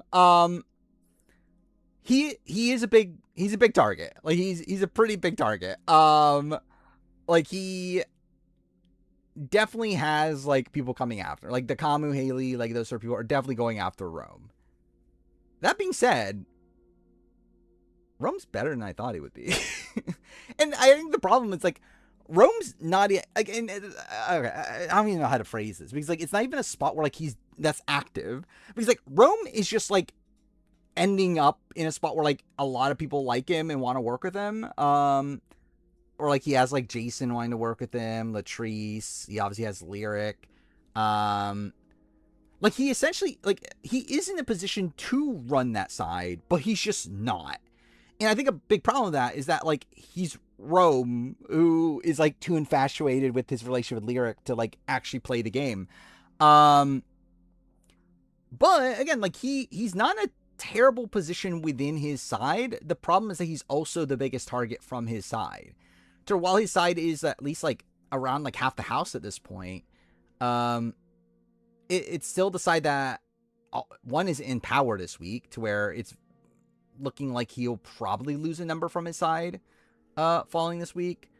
But also, again, he's being directly targeted by the minority. I would say below, like, I think, like, one spot below Jason, maybe. Okay, wait. He's definitely below Jason. Better Riley, kinda, yeah. I think, like, Riley... Okay, actually, let me think through the comparison of Riley. It's actually kind of similar also in the sense that, from what I understand, Rome was initially supposed to be in the red corner, right? Like, Rome was supposed to be in that group, but then, like, essentially, like, talked his way out of that group. Which is also similar to Riley, where, like, Riley was supposed to be with the heavy hitters, and then, like, ended up getting himself out of that. Yeah, it's like,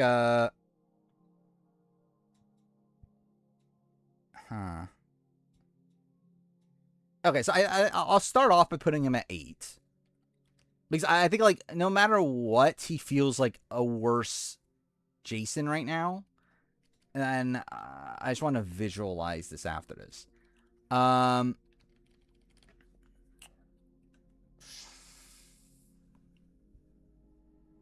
I guess that's fair. Like, unlike the heavy hitter, like, heavy hitters were, like, more influential for sure than the red corner. I think Rome has more long-term potential. Higher than Chuck. Yeah. I don't know. Like, safety-wise, Rome... Like, Chuck has more safety than Rome, for sure. I think Rome has more long-term prospects than Chuck right now. Or, like, I think Rome is someone that, again, if his side ends up gaining power, I think Rome's in a pretty good spot at that point. Like, he has a lot of one-on-one connections. He's also good at competitions. Like, I would, like, if that group became the final, like, 8 or whatever, like, I think Rome is pretty primed to win at that point. To be fair, again, we said the same thing about Riley, like, but either way. Where, like, Chuck is someone that, like, Chuck's, yeah, the safest of his group, but like that group's just the clear minority at this point, and like the most likely to be targeted next week. Yeah, I'm thinking about Mallory. I'm thinking about Latrice. I think he's somewhere in that range. Yeah, that's also like Rome does have a connection with Chuck, also. I guess, to be fair. Seems like he would fall in the sword for Lyric, though. Yeah, but also Lyric would for him too, seemingly. At least she said it. Like, obviously, would I expect her to fall through with that? Who knows? Rome, I could see Rome falling through with that. Yeah, I think I'm going to keep Rome here. I do think there is danger for him next week for sure, but I think he does have some long-term prospects. If he's able to avoid that danger. So, and again, with Blockbuster being in play, like he's always going to have like an opportunity to save himself there. So yeah, I think I'll keep Rome at 8. Taylor,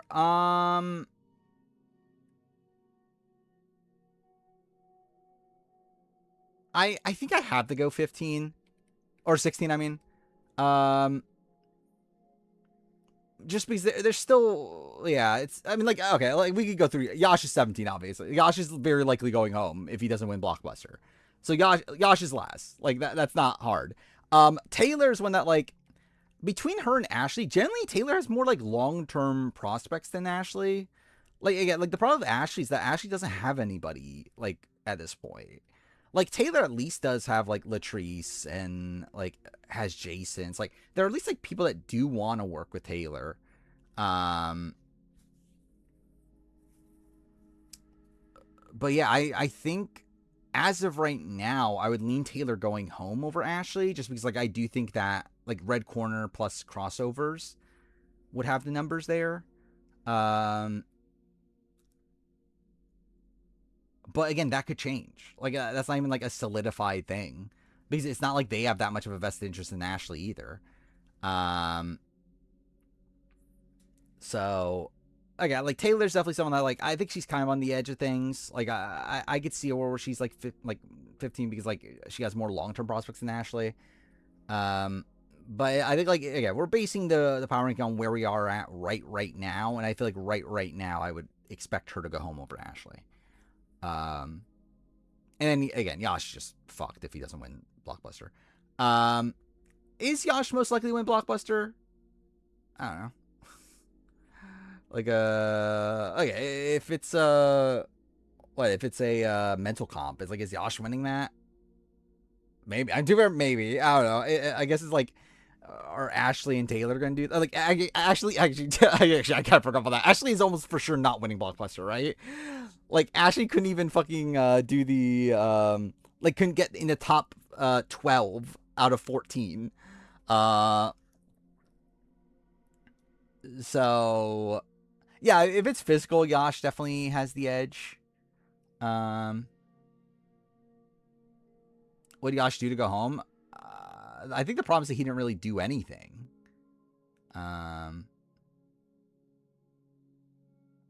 Actually, I kind of forgot about that too. Yeah, Yash was 12 out of 12. That is fair. So I guess Taylor would win a mental comp.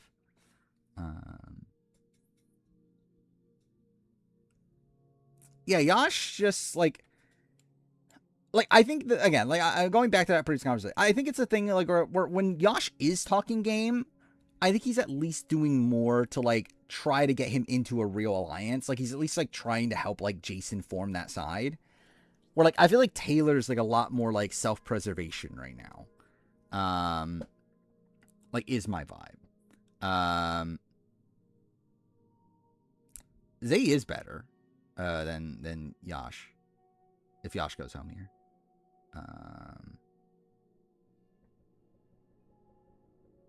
Okay. Anyway, yeah, I think that's it for the power ranking. I guess I'll like run through like minor like what changed here. Angela moved down. That's not really saying that much. Ashley obviously is going on the block. Chuck went down because Red Corner seems kind of fucked. Haley went down. Jason went up. I think that's really the main change. Generally, like most of the main change outside of like where nominations are right now came from the Jason like side of things not being the minority, and that caused like kind of a flip between them and the Kamu and like the Red Corner group. Outside of that, most other things are just like Mallory's off the block. Melody's not going on the block. And yeah, that's pretty much like most of the actual changes. So yeah. I want to trade Yash for Melody. Is that a serious trade? Because I would consider that. Let me see the draft board. Is Yash just Travis? Kind of. I think the way he's getting booted is similar to Zay. But I think Zay had more going for him, where like Travis didn't really have like a real like alliance.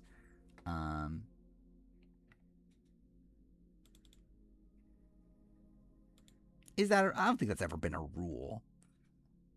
Of no trading after the season starts, but also I won't if people like have something against it. But also I would trade though. Like I would take Mallory or Melody. I mean over Yash at this point. Yeah, if Yash wins Blockbuster, there's a shot. I think like I think my read at this point though, I think Yash is just like pretty likely just to be a pawn more times than not. Who wins the first boot season Big Brother? I mean, clearly Will Mega. Trade D for Thog. That's obviously a very sound trade. Yash always gave me first boots. I had hope for Yash. At this point, yeah, the first boot energy was right. But I thought Yash should be way more active in the game. I thought he would be like, again, yeah, he didn't know the game that well, but I thought he would at least like Devin Shepard it. Like he would at least like be, I don't know, like at least be around for a couple weeks. The way people feel about Rome is how I felt about Yash. Like in the preseason we're talking about. That's not really how I felt at all. I didn't listen to Rizzo's interview with Sharon Tharp. I saw that he did it, but I didn't listen to it. I did listen to parts of Tiffany's deep dive, mostly to see if there was any insights on casting, and there wasn't.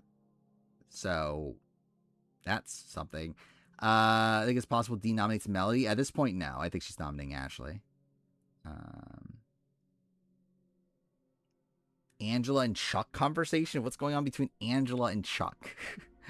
I felt like a crypto bro in the preseason.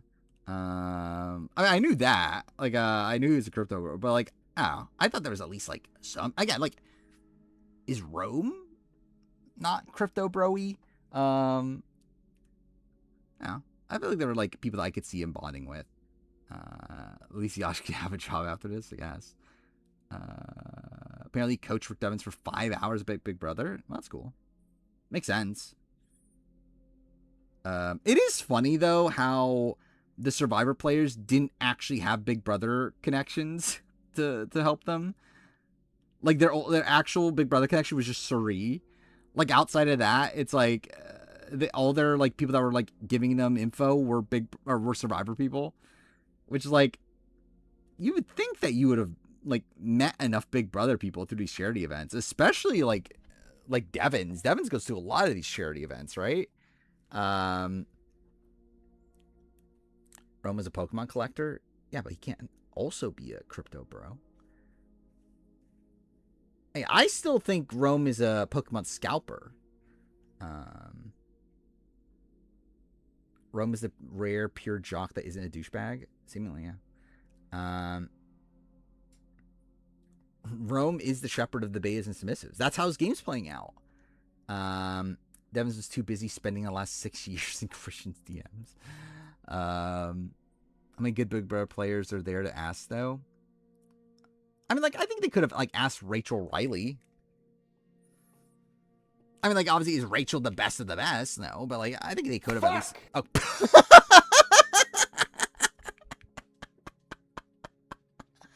Dude, that scared the shit out of me. I forgot.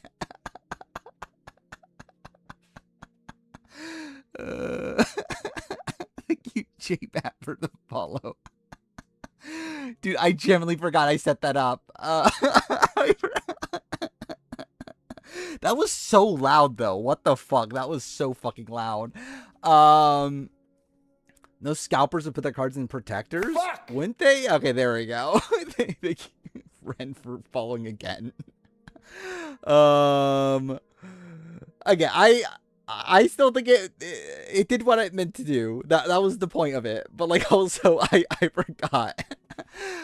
I generally forgot. Again, like because like it hasn't like no one's followed midstream in like what, like a month.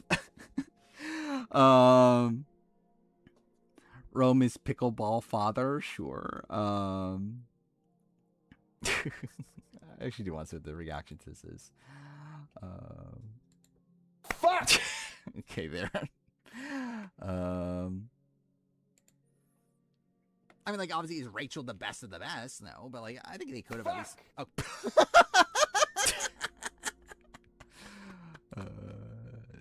Dude, generally, like, so, like, to also give context, I saw it happen. Like, I saw, like, right, like, I saw here that, like, J-Bat followed or whatever.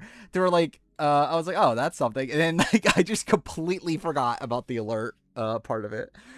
Rome reminds me of Tucker, BB26, where he has a cult around him, but the other half of the house wants him gone. Yeah, I think that's pretty fair. Why is Rome mothering? Because he's like Chrissy Hoffbeck. That's why. He's the Chrissy of Big Brother. Like, everyone compares them. How can you not see Chrissy Hoffbeck when you see Rome play Big Brother? Does say we didn't get a promo for Rachel this season? I mean, actually, I'm surprised. So actually, we did learn more about Rachel.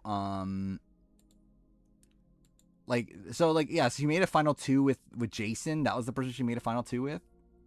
That was kind of funny. So I gave you scared. I mean, like, it's my own fault. Like, I did that on purpose. Like, I did it to jump scare me. I just forgot I did it. But, like, that's also the point, I guess. Like, I just thought it'd be funny that, like for just randomly at stream, like, at points in stream, like, for the Rocky fuck clip to be played. But again, I just generally forgot I did it because it hasn't played in, like, a month. Yeah, what was I gonna do? I was gonna look something up. I already forgot. This is horrifying. What is this? What's going on here? By the way, I will still work on the Survivor player ranking at some point. But I can wait a little bit for that. They see on feeds that Devin reveals running. I mean, we knew that. Like, I knew that at least. That his name was Patrick. But yeah, I guess not everyone did, which is kind of funny. It was this Rome apparently. Oh, it's just Joey. Rule side, my way is the highway. Left wing is the only way to be. I love how, like, provocative this was for the time. Like, BB16, it was like, oh, how crazy this is. That Joey is so liberal. Yeah, what is this one? Kamu Bros, voting is open. Sure. Actually, wait, I've seen this, like, this person has to be a troll, right? Fucking making Jeremy their profile picture, and then, like, what was the stuff that they were posting? I saw something earlier from what they posted. Either way, it's like, they're clearly a troll, right? Yeah, it's Jeremy BB15, right? I'm enjoying Soaking so far. I've played them already. I reinstalled them because I wanted to replay them. I haven't started replaying them yet, and I don't know when I will, but I do want to play them again. I love Psychonauts, though. I think I would like it more now than when I originally played it, too, now that I know I'm getting myself into. Where, like, I liked it at the time, but I didn't take, like, too much seriously in it. Where, like, now, like, kind of knowing, like, more of its, like, like more of its themes and whatnot. It's like I think I'd like it more. When's the first power being given? I believe next. I was assuming it was gonna be next week, but maybe I'm wrong. Maybe it is this. Like, yeah, it's next Sunday. Yeah, that's what I was assuming it would be. Yeah, I know there's an Aaron Stan account. Oh, that's yeah. They were posting about Luke. That's one of the things they were doing. Yeah, talking about like loving fish tank and stuff, right? I think was the thing. Having the 50 deep dives changed my perspective at all? Like minorly, like nothing major. I'm trying to remember. I felt like Rizzo's like had a couple good things for his game, but also it's Rizzo, so he's always going to talk up his game. But still, like him like actively using the fact that no one knew who gave him the idol. Like he was like using that to like kind of protect him in the game. Like he was using that as like a thing of like, well, if you vote me out, you're not going to know who's going to have an idol then. Like that's good. Does it matter? Probably not. But like I think that's a good play though. I think that there was one thing about Aubrey that was like kind of okay that she talked about, and I forgot what it is now.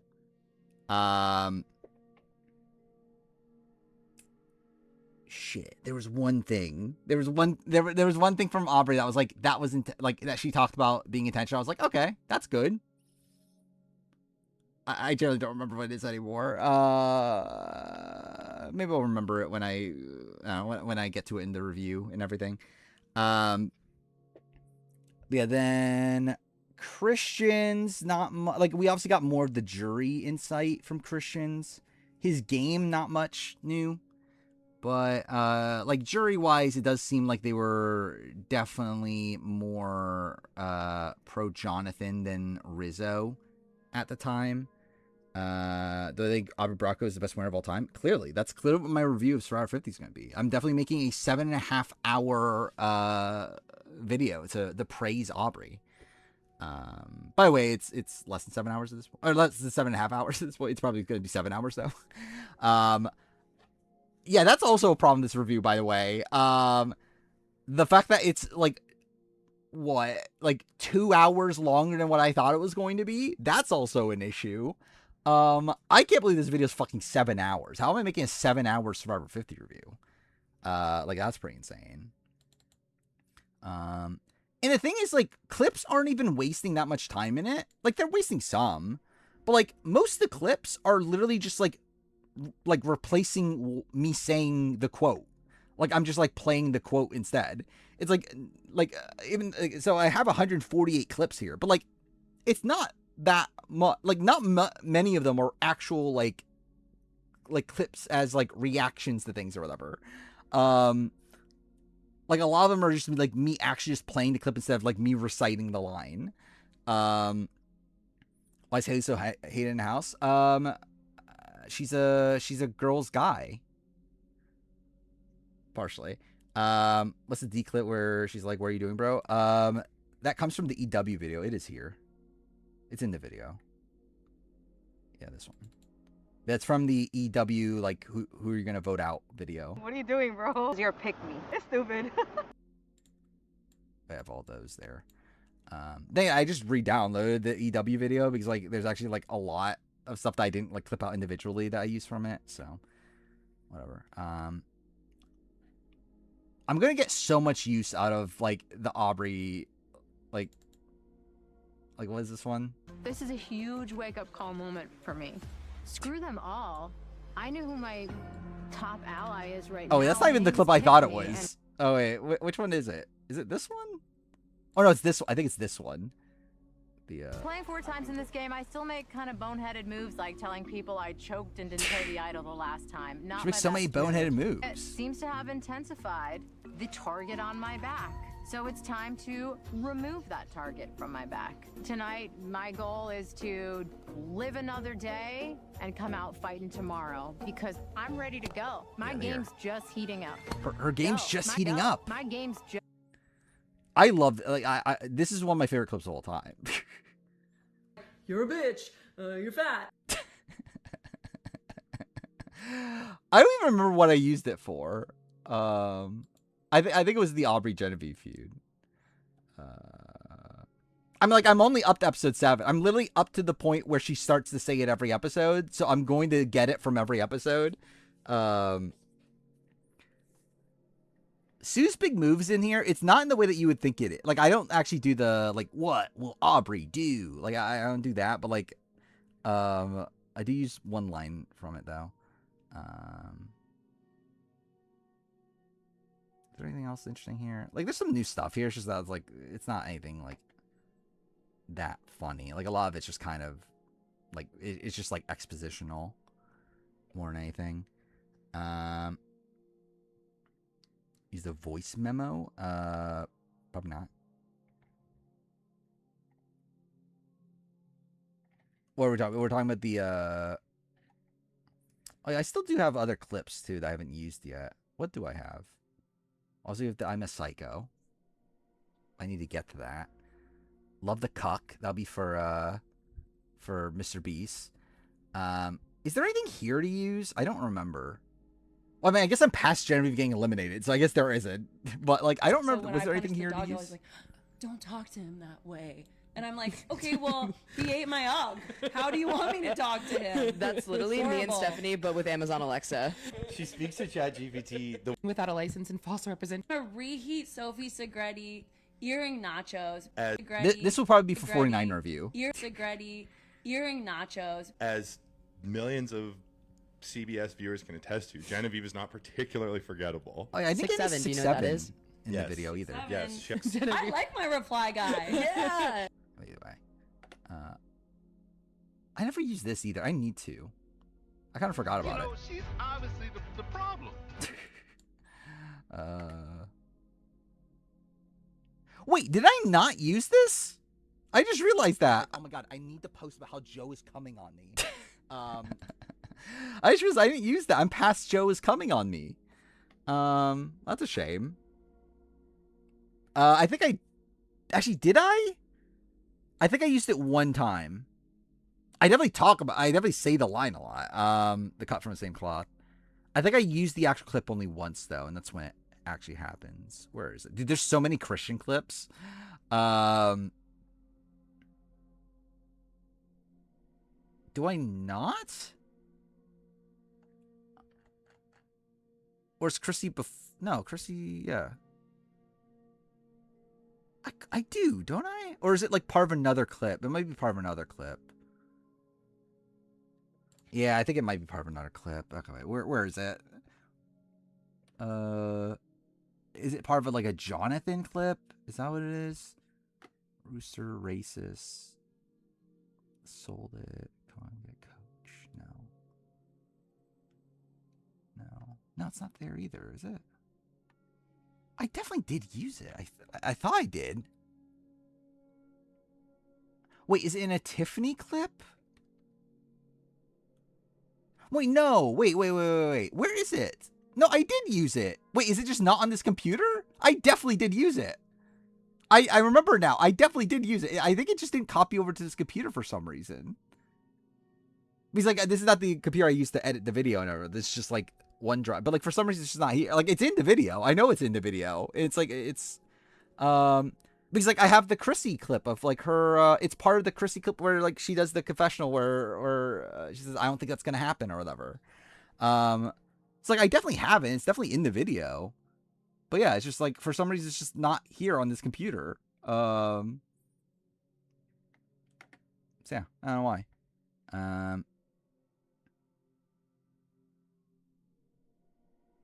I still love this clip, too. Why are you laughing at me? No reason. It said if you can last an hour. I believe you. Well, listen, bitch. I got Cannon. Shut up. I know you did, did you? Here's the greatest clip of them all. Fuck! That time I was prepared for it. Yeah, listen, bitch. I got a lot of use out of this, too, surprisingly. Around. Do something. Yeah, we need to keep this going, right? I mean, Angelina, When I say lazy, that girl lazy. She like a statue. She'll stand there and just look and watch. I surprisingly get a lot of use out of that. Actually, I forgot. I didn't end up using this that much. I planned on it, and I just kind of forgot. Don't get on daddy's nerves, Okay, that's like super low, but whatever. I kind of forgot about that clip. I got this into the video. I don't feel like this is right because y'all are coming at this as like we're racist. Actually, I kind of want to play. Actually, wait, let me see. I wanna see if I can open the remove or the remove video. Fuck me, the 50 review. I think it's very funny. How I edit the cut from the same cloth segment. My Dad Was a Mailman is in there like at least once. I don't think it's that much. Like again, I don't use clips unnecessarily a lot. Like most times it's like utilize either show what I'm talking about or to replace like me saying a quote. The only exception to that is Stephanie. Like that is the exception to it is Stephanie like rant video. Like that's definitely a spot where yeah, I am going on my way to like whenever I talk about Stephanie, I interject it with Stephanie clips. Are we making a deal with Joe to take him to Final 3? Oh, that's what it was. That is what it was. Yes, that's the move. That's the move I thought was good. From Aubrey. Yeah, that's the thing Aubrey talked about is that Aubrey made a deal with Joe. That if you give me credit for the Aussie vote at Final Tribal, then I'll take you to Final 3. I thought that was a good play. And like, I think the vote still would have gone to her either way, but like still, I think that is a good play. Especially for someone like Joe that is going to do that. Because like Joe is going to fall. Like Joe is Joe. He's going to fall through that. Even though he talks about like, okay, I'm playing a more cutthroat game this time around. Like that is something he would go through with. He did give her credit. That was like a big thing. That they like asked Joe, like, do you back up Aubrey's story? And he was like, yeah. Which again, it's not the case. Like we saw on the, like we see from the footage. And I talked about this beforehand. It's like, we see the reality is not like, again, like Aubrey doesn't get like, Aubrey shouldn't really get credit for the Aussie vote up. Because like, if anything, it's like, it's more so Ozzy doing it to himself. And then after that, it's like, even after Aubrey did that, like Joe still wanted her out. But so it's like, again, at best you could say like, oh, she convinced Rizzo to do it. But it's like, whatever. It's like, I don't think Aubrey was that big of a deal during that situation. But again, like her, like realizing that she needed like the Aussie vote as a move on her resume and then gets Joe to like back her up in terms of getting credit for it. I think that's good. I know more people just lie about what they did. I mean, because like the problem is that if you get caught lying, then you're dead. What is this? Is this open yet, by the way? It's not. Okay. Yeah, I don't know. This review's ever opening up. By the way, the review is actually at the point where it is crashing every now and then. And yeah, that's also wasting some time. And it takes like a little bit to open up. So that's great. We're back to the room of it all. And that was the case in the room of video.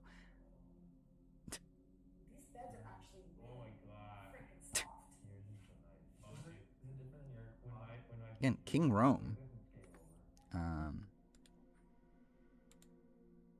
Was this how cooked is Matt on the starting tribe? What is this starting tribe?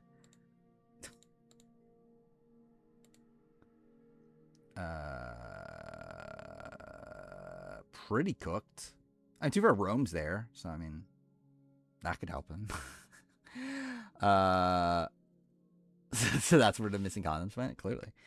Oh, I think it opened. Wait, let me see. Oh, fuck me, I opened the wrong thing. Not in terms of the video, I'm talking about. Yeah, some clips didn't copy over. 50 trailer didn't copy over. Liz being pissed. Q's debatable. Wait, no, the Chrissy thing should be here. Whatever, I'll look at it In a second. I accidentally opened Audacity though, so I need to get this closed. Okay,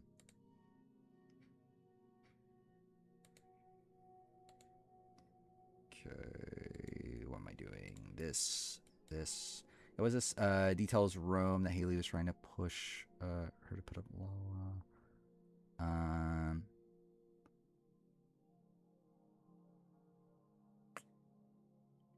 I don't like this is bad from D, isn't it?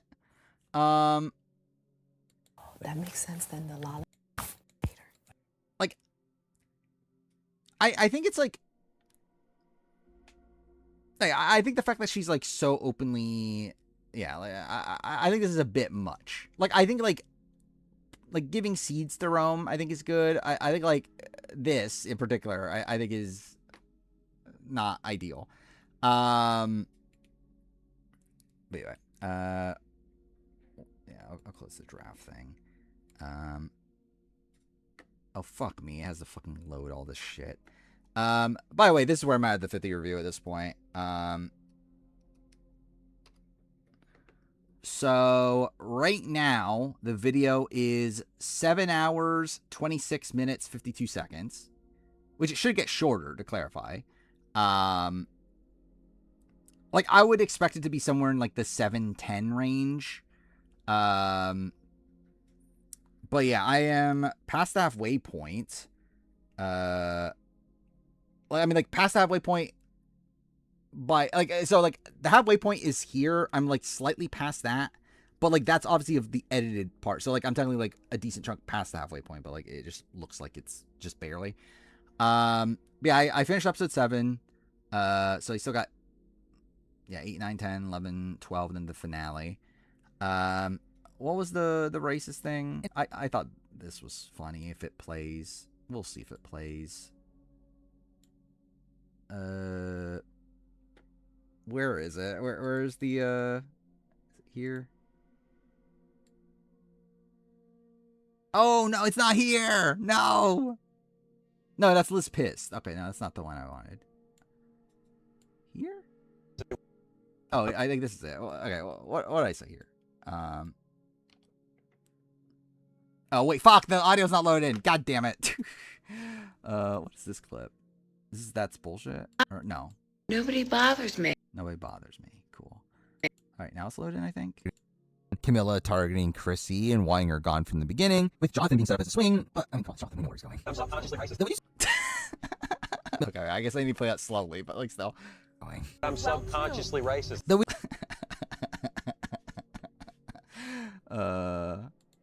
I think that's funny. And then wait, it is here. Why isn't it showing up in the thing? Saying that Survivor 50 has been. Okay, whatever. I don't think that's. Yeah, okay, whatever. Cut from same cloth should be right after that. Is this when she says it? Phrase.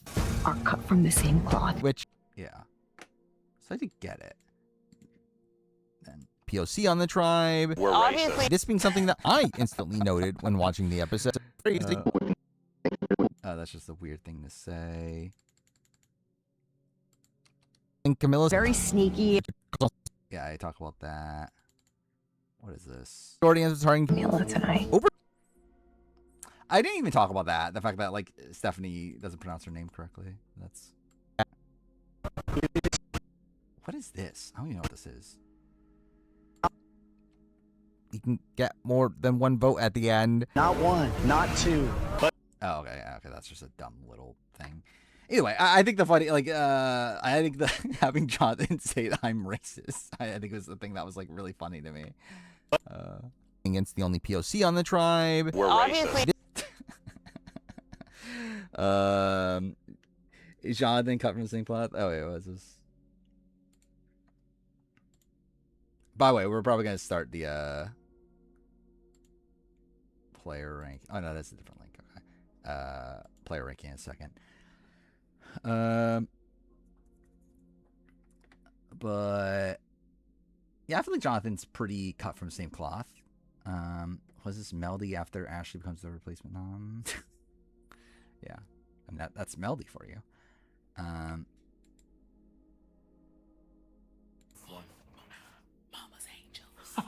Wait, we gotta hit it, and then you say Mama's Okay, go Angels. ahead. 3, 2, 1, hit. Mama's Angels. That's right. Yeah, this part's gotta- making we the gotta show, hit- right? Then, oh, this is just the picture. Yeah. We don't vote for Jonathan to win. You're a racist. Clearly. Like I still think it's like it's fun. Like to me, I just find this so funny. They use like the thing of like him complaining about like him being called racist, like him saying that I'm a racist. Jonathan, we know where he's going. I'm subconsciously racist. Again, that just makes me laugh. The thing is, like, it actually does look like so. Like, all of this stuff is clips. It's like it does look like a lot, doesn't it? It's still less than the removal video by quite a bit, but it does look like a lot. Like it's what like whatever is blue in the timeline is clips. There's a lot. Actually, what is all this? Oh, this is the coach stuff. Yeah, you kind of need clips for the coach stuff. Ends up glowing. I sold it too. Oh, that's the I sold it. I sold it. To say that Nobody's going to win this game unless they have honor. and that, If anybody out here wants to run around and tell lies, they ain't winning the game. which kind of does, I guess. I gotta step up. Has been declared. Did you hear it? Even coach saying, I guess the old coach is back. Hey guys, what's up? It's the Dragon Slayer. But yeah, like a lot of this is like just replacing me saying the quote. Or like that's why like the video's not even like becoming longer because of the like at least that much longer because of the clips. Because like this is literally just replacing me saying the thing. Like if I extend this out, it's like I just say the quote. even coach saying that the old coach is back. Where up to this point, Like I just like replace. I guess the old coach is back. Hey guys, With what's him up? just It's the saying Dragon Slayer. where So like I think that's actually like a healthy usage of clips. It's like if it's literally just a thing I was going to say anyway. And even then, I'm still not even doing it all like because there's definitely like some quotes that I do say that I don't like replace it with the actual clip because I think it still can get overboard, but I still think it's like again it's a healthier usage of clips than last time. Either way, all right, I think we're gonna do the player ranking because I need to get work on it done. Let's see. So okay, I can close the power ranking one. And then yeah, player ranking, which actually I did. So I don't believe I didn't double check, but I don't believe there's any comments to look at from last time around. I'll double check now just to make sure, but I don't believe that's the case. So I think we'll probably just continue from where we left off. We're going to continue the player ranking. Yeah, shut up. Yeah, nothing there. Then, all right, guys. Yeah, nothing there. Okay. So yeah, there's no comments. Who wins? What, Big Brother first boots?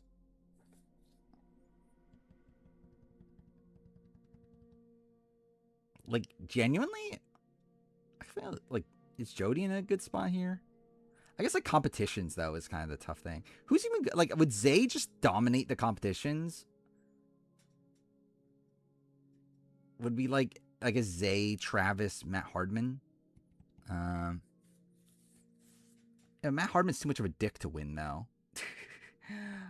Yeah, I guess, to be fair, Cody, Cameron did almost beat Cody.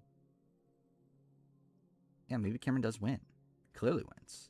That's clearly what he does, because that's clearly what you've been wanting me to say this entire time. Also, I just realized I didn't log into my thing here. Not that it really matters that much, but all right, yeah. We'll start a play ranking. Again, no comments from last time. Something else I actually did since last time. Wait, what the fuck? I just realized something. Wait, let's do this real quick. I just realized it didn't update the thing.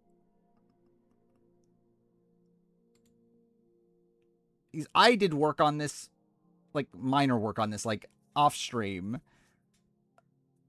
But for some reason, it didn't, like, copy over to this computer.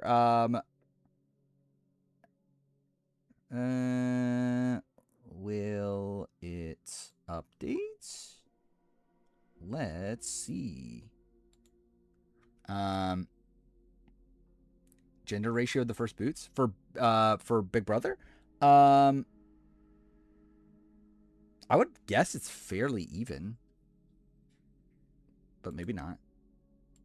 Okay, is this just not going to update? What the fuck? Not that it really matters that much, but it's... Let's see.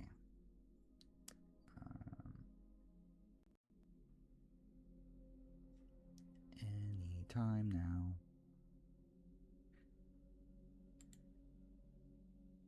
Yeah, it's fine here. Okay, what the fuck? Okay, it updated. It just didn't fucking do it the first time. Whatever. Alright. Yeah, let's start this again. Player ranking. What was it? Again, no comments. So we're just going to continue from where I left off. Also, since last stream, I did actually, I did some minor work on the player ranking. Not in terms of moving forward, but more so in terms of the tiers that we've gone through already. I kind of did more like, because we did change placements along the way. I did kind of comb through the entire list and like make more like solidified tiers, like based on like where people are right now. But again, that doesn't really matter. Has the 52 logo not leaked yet? Technically the 51 logo hasn't leaked either, right? Not the full thing, at least. Like, obviously we got the 51 logo from the trailer, but we don't have like a full 51 logo. Like of the real logo itself. Because like even the 51 trailer, like it's like the carved like wooden logo, not the like actual plain logo. Either way, okay, so next up we're moving on to Allie, Mari, and Molly. Like, my gut is that this group moves down, based on how we're currently ranking things. Because like at the point that we're at now, we're kind of giving like these people credit for like surviving votes. Like Mari, yeah, Allie, Mari, Molly. It's like they had potential, like they had alliances, but like none of them survived a single vote. So like I kind of feel like they should probably move lower, based on how we're currently assessing things. Like, I don't think they do anything that actively bad. I'm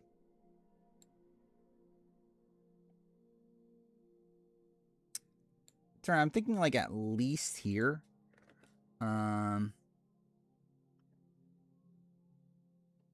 Maybe. I don't know. I guess you could argue... I think you can argue, like, I guess, like, Cliff Robinson level to a degree. Like, because, like, I think the argument against these people is that these people didn't have any allies that stuck by them. I guess, like, Mariah had Jem, but whatever. Like, all of them were, like, eventually taken out in, like, pretty clear, like, consensus votes.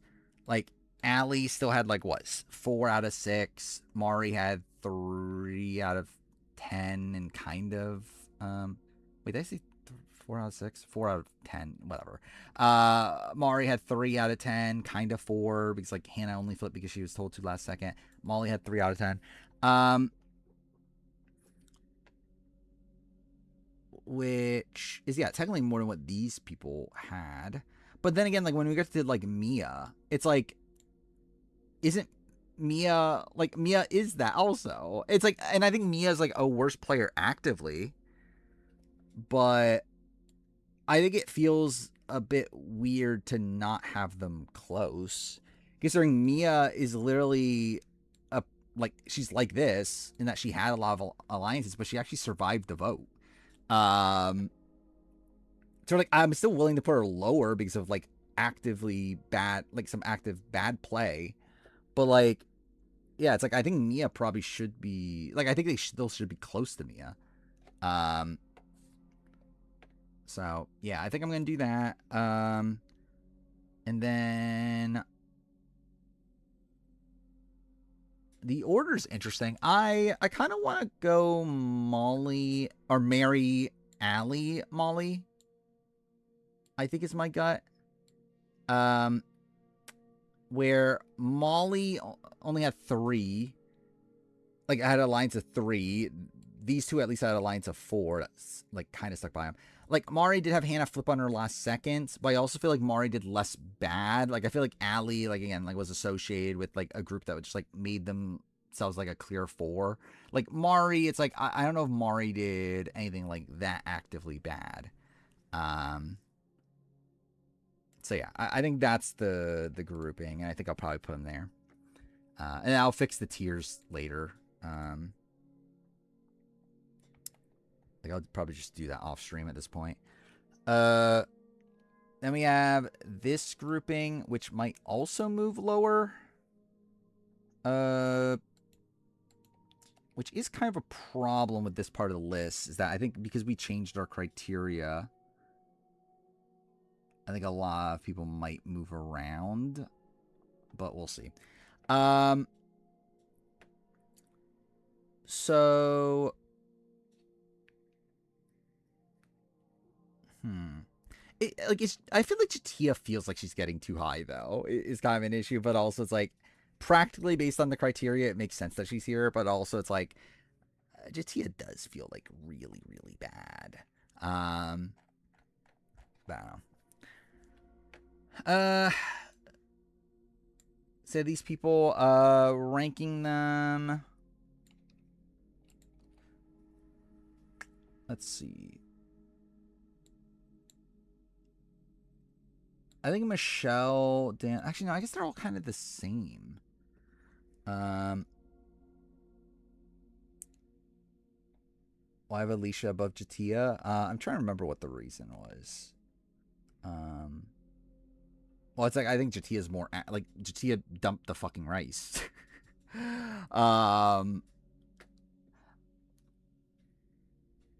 Like, I think Jatia, like, I think her game is possibly better, probably better.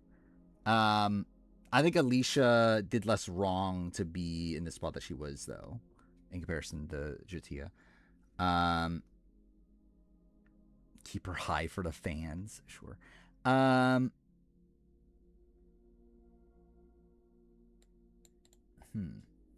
It's like Rob Zabatnik being this high feels.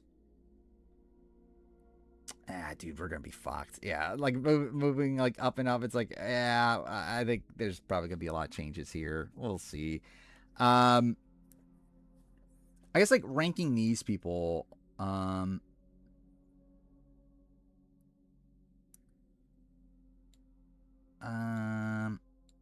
might be like this.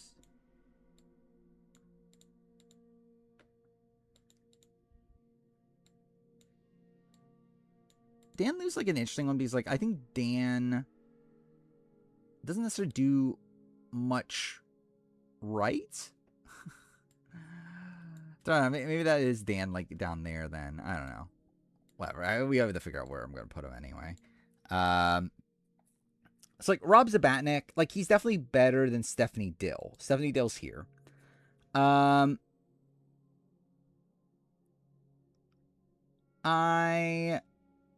So like Cliff Robinson is there. Like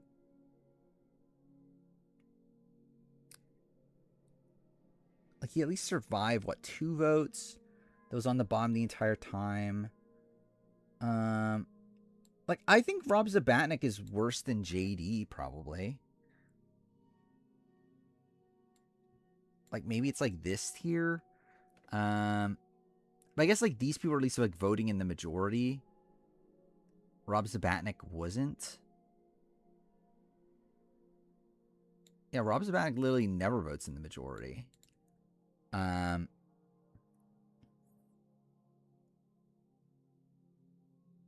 Why is Michelle even this high?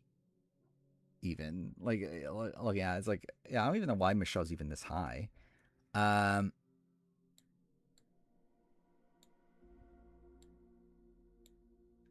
see. Which again, I'm never finishing this ranking. This ranking's literally never getting done at this rate, but whatever.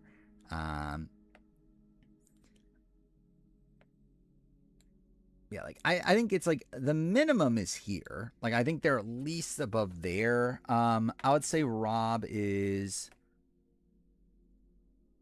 higher than these. Like he at least survived the vote. And I guess these people also. Yeah, maybe it's just here. Maybe I just put him here. Like Dave Cruiser at least did vote someone out. Rob Zabatnik didn't. Like I think that might be the deciding factor there. Yeah, I am kind of thinking Rob Zabatnik here. Michelle is someone that, like, I don't even know why Michelle is even this high. Like, Michelle had an alliance. I guess there was a point where that alliance, like, had some traction to them. But obviously by the time, like, of actual tribal, like, Burton gets voted out and she's voted out right after.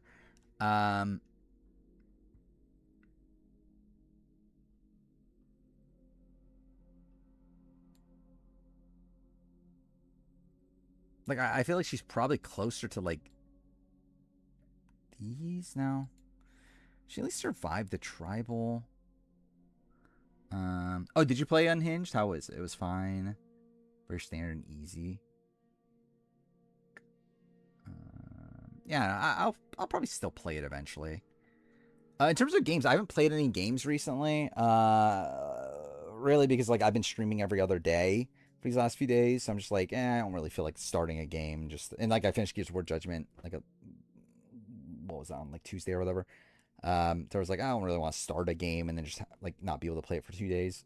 So I might start a new game tomorrow. I don't know. It depends. I might also just decide to say fucking go all in on the 50 review. Either way. Like, I mean, even if I don't, it's like, I'll probably only play, like, 30 minutes or whatever. But, yeah, we'll see. Or maybe I'll play Unhinged tomorrow. Maybe that's also the thing I could do. I don't know.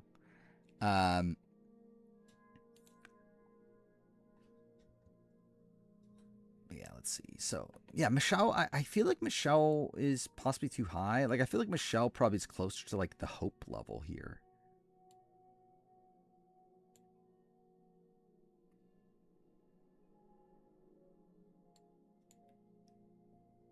And, like, I'm not sure if above or below hope. Because, like, I could see it being argued. Actually, now I think about it, if I do move someone around, I probably should just do it on stream. Because I just realized it's actually not that hard to even, like, keep that consistent.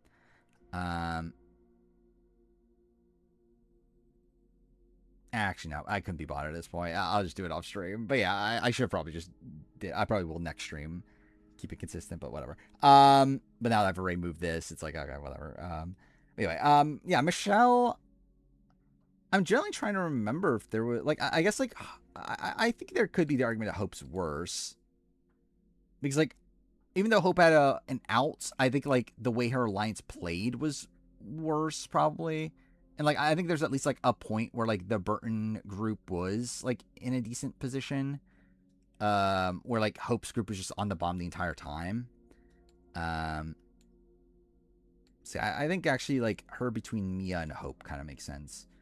Krista Klump, I think, and, like, Stephanie Valencia, I think is probably closer to these people.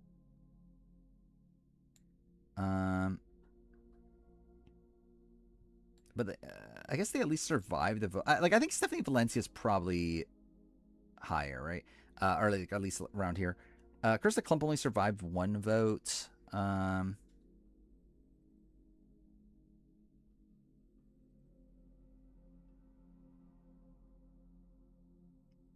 Like, Stephanie at least did, like, pull over David, though.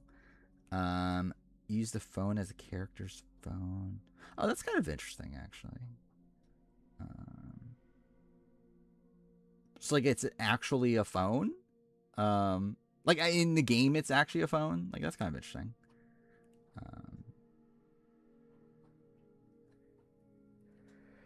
Because, like, I've played games on the phone. Like, I've played, like, Hidden Agenda and whatnot, where it's, like, you're making, like, choices on the phone.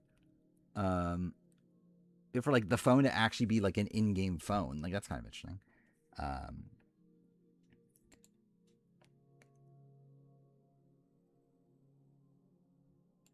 maybe I do. I kind of want to move him higher. Okay, like Dan Liu, I kind of feel like Dan Liu being down here does make sense, though. Like, Dan Liu is someone that was on the bottom from the very beginning. Never really gains any real traction, but at least had, like, Matthew as an ally by the end. Doesn't vote anyone out. Yeah, I think Dan Liu being here, if Rob Zabatnik feels okay. And then Stephanie and Krista is interesting. Like, Krista only survived one tribal, and, like, maybe that's something that'll, like, leave her here. Or even leave her lower. She only survived one tribal. I don't think she played, like, that awfully. It's just that she didn't really fit in with her tribe, and then she sided with Russell.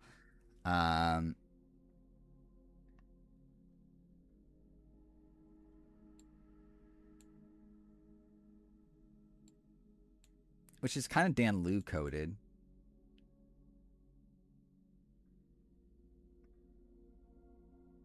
Yeah, I'm thinking she's here. And, like, I don't know, Rob Zabatnik, is there, like, Rob Zabatnik could actually be above them. Yeah, what was his tweet?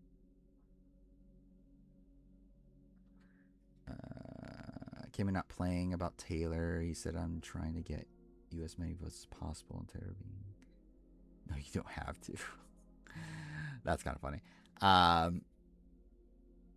Yeah, that's the thing. Is that, like, yeah, Camu... yeah, Camu's, like, all in on taking Yash out, right? And through that, like, saving Taylor. Let's see. Rob Zabatnik, like, I'm debating if Rob Zabatnik is closer to, like, the Dave Cruiser tier. I think the issue is the fact that he didn't vote anyone out, but also he survived 2 tribals and had, like, a solid alliance. I've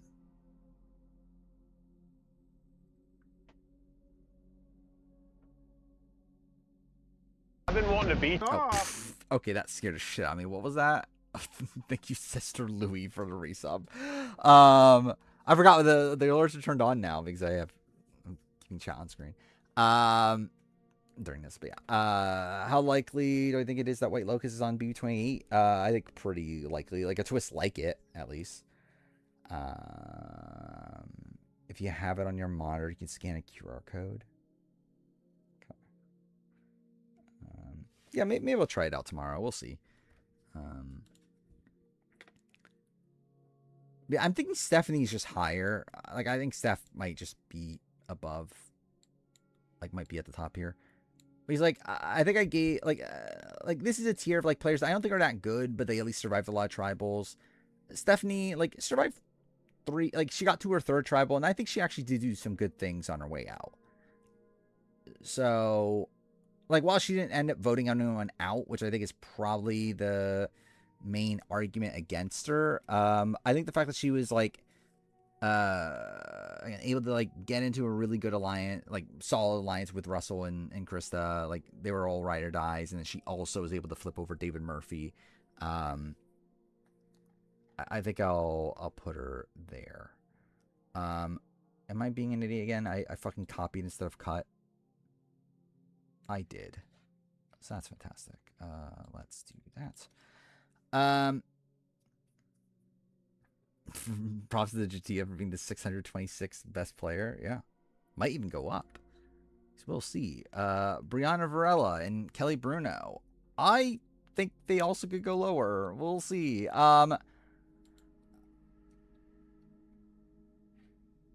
Wait, did I just... I accidentally changed the zoom. I don't remember what the zoom was before. There we go. Yeah, Brianna Varela, Kelly Bruno. I think I stand by the fact that they're together. Both had, like, one ally. Were kind of taken out in, like, I guess, like, Brianna is actually kind of different, actually, now I think about it. Because Kelly Bruno, like, does get taken out on their second. They both get taken out on their second tribals. Strategia's Stitch, yeah, I guess so. Jason's campaigning against the returnees to Drew and Melody, which I think is significant, trying to recruit them. That's interesting. I mean, like, I think Drew will probably rat that back out, right? Which is probably not great for Jason, but we'll see.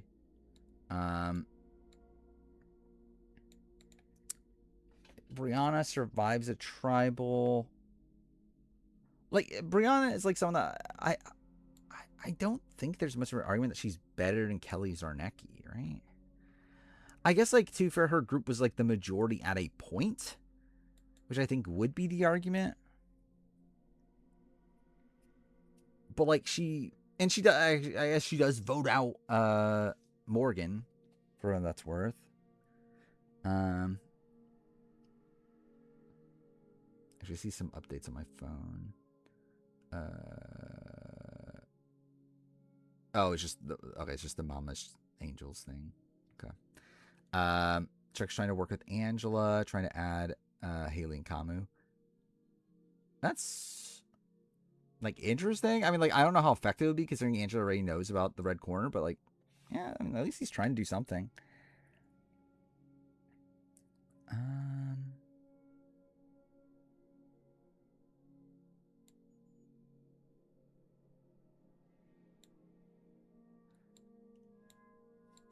Like, I feel like Brianna is like a better Kelly Zarnecki, I think is what my current vibe is. Even though Kelly Zarnecki survived more tribals, I feel like Brianna had a better, like, starting position than Kelly.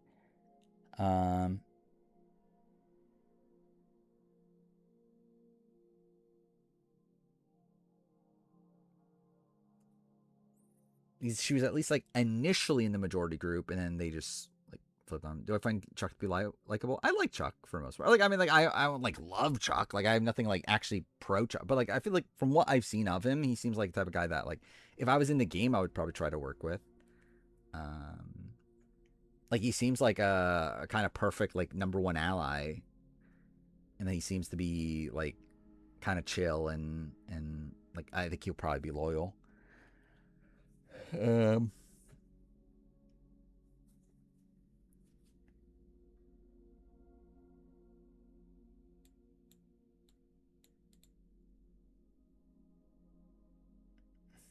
am debating this right now with Brianna and Kelly Bruno. Like, because, like, both were also, like, in initial, like, majorities.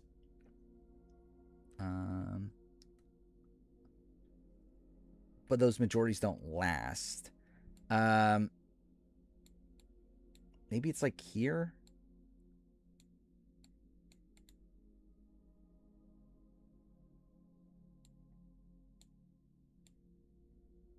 Oh, is Stephanie Valencia too high then at that point? Because Stephanie Valencia still never, like, actually votes anyone out. #1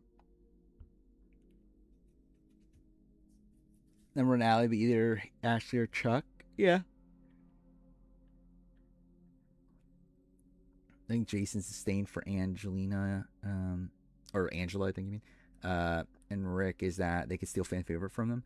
Potentially. I mean, yeah. I don't think Rick. Maybe Angela, maybe. But even then, like, I think it's, I don't know about fan favorite necessarily, but probably, like, hog up the screen time. It would probably be my closest game relationship. Yeah, I think Barrett would be the person that, like, to actually talk through strategy and everything would be. But, like, I don't know if I would, like, be loyal to a final two with Barrett. Who got home this week if those three weren't given safety?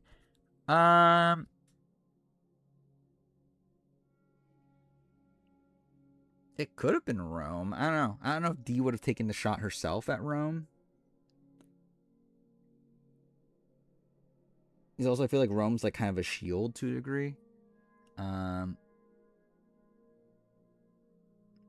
Like, I doubt Chuck, though maybe there's a world where, like, Chuck was a nominee, and then Jason. Maybe there was a world where Jason was the nominee. But I guess too, for like if Latrice is getting nominated, I don't know if Jason's getting nominated because I think they're kind of in like a similar ballpark. Let's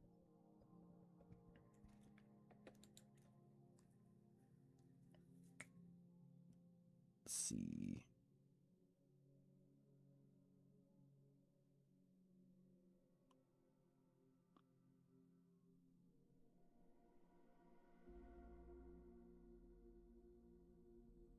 Like, part of me just feels like they're too high, Brianna and Kelly Bruno.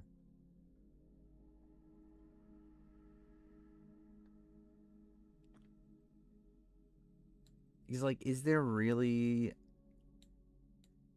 I guess they survived the tribal, which these... I know, these people did too.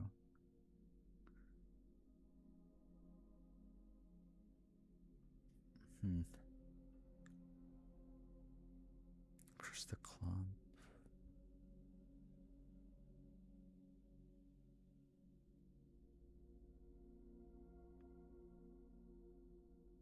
Fuck! Okay, what the fuck, dude?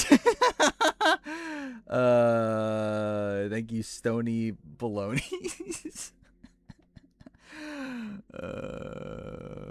Yeah, cool. Like, is there betting on Polymarket Kalshi? No, I won't. I'm very anti betting. Gambling on Big Brother is probably the most degenerate thing. Kind of, yeah. I did see there's some potential insider trading though with Big Brother, where like supposedly like before the veto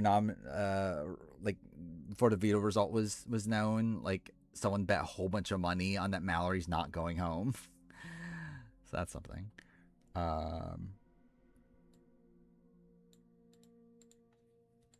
Yeah, what do I do here?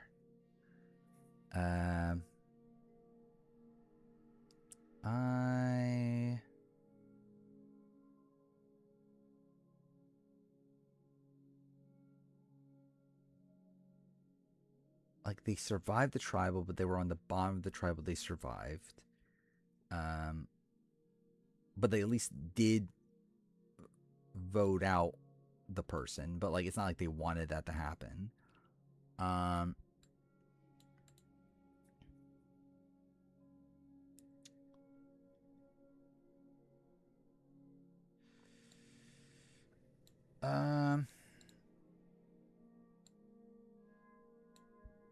Maybe it's around here. Thoughts on MAGA Mother Haley. She sucks at Big Brother. I think it's not my general vibe. I'm thinking like around here. He's like, these people survived tribals. Wait, let me see something actually. I had Jatia.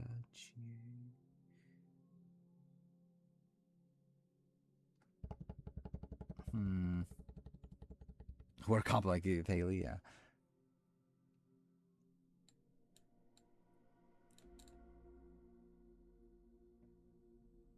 Like, part of that feels too high, but also part of it does make sense. And I don't know. It's...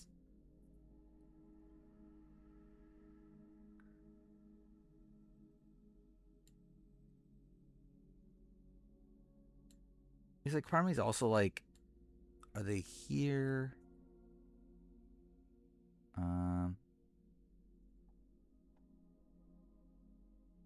Also, Brianna or Kelly Bruno, actually.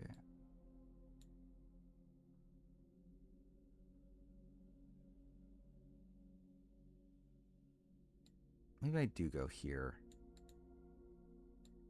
He's like, I guess they're like these players that like actually voted out the people, but like they probably like, it's not like they wanted that to happen. They only survived one tribal. Get taken out in their second one. Yeah, I think I'll do that. She will be slinging her haters in blockbusters. Sure. I mean, like, she doesn't even seem to be actually be that good at competitions, right? It's like we thought she would be, but like from what we've seen so far, she doesn't actually seem that good. but oh, we'll see, I guess. All right, and we got these people. I think this is just kind of a weird group.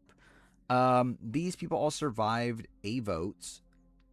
We're in the majority for that one vote, but then get taken out after that.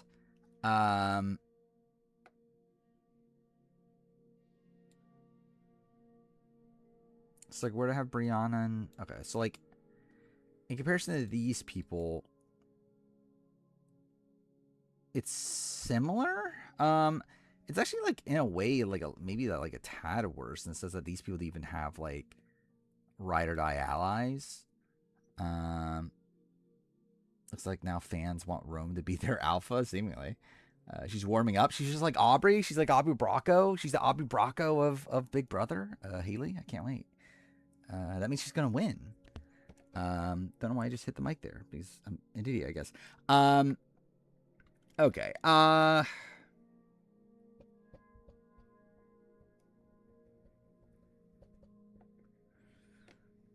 Like, I'm worrying, is this grouping getting too high at this point?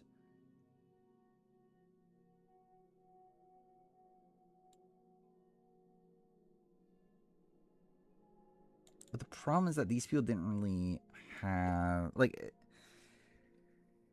Ryan Schold. Like, I think they are just a better version of this. It's like, if I am putting them there, then I guess they do just go there.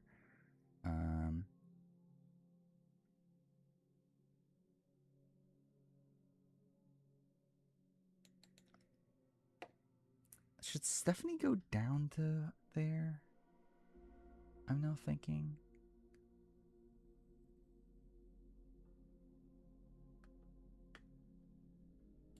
Like, maybe it is a war where Stephanie should be here.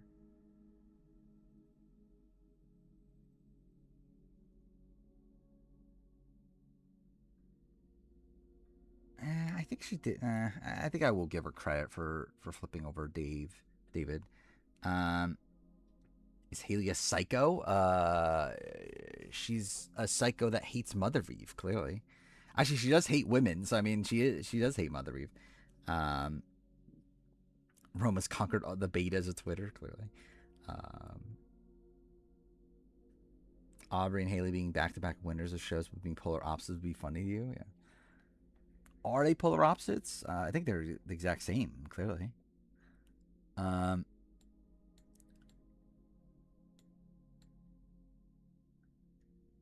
yeah, I think I'm going to put them all down here. I think I'll go Ryan Schold. I think I'll go Keith, Papa Bear, Ryan Shoulders.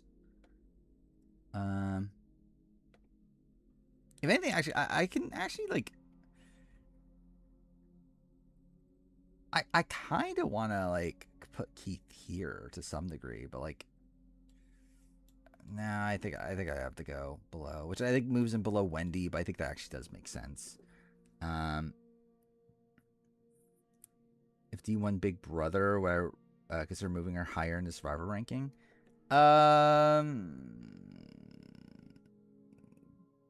depends. I don't think the notion of just her winning, but it's like, how does she win and like how does she play throughout the season? Like, maybe. Elijah opposed the final twos because he thinks that it leads to lopsided votes, and it makes it less likely that his favorites get to the end, because that's one more round they have to get through. Political opposites. I mean, like, I don't know, are they that far apart? Like, I mean, I think Aubrey's liberal, but it's like, I don't know, is she like that liberal?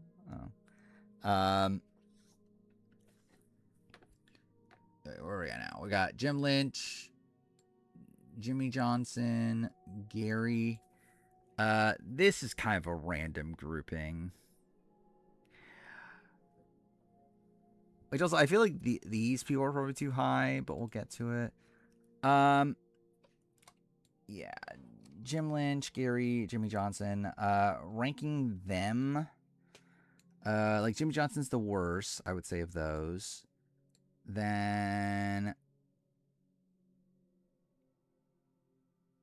I guess I'll go Gary just because we don't know where his game would have gone.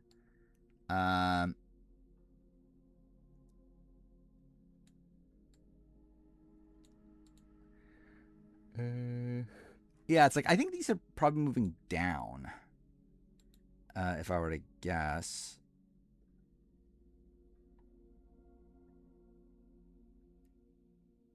Like, where's Sonia? She's like here.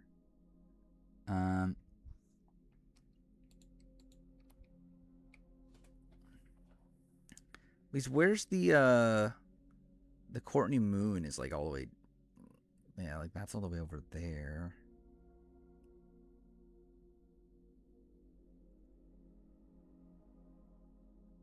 Let's see. So if I move them down, how many people do I want to move them below?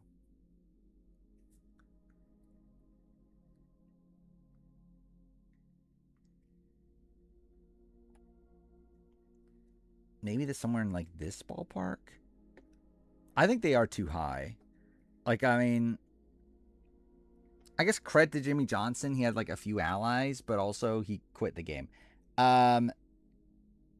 Jim Lynch also could have had allies, but also quit, but like because of other reasons, because like, he was injured.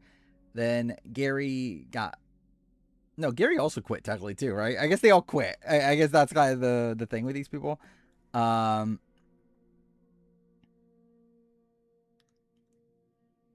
again, there's that like level of unknown with him.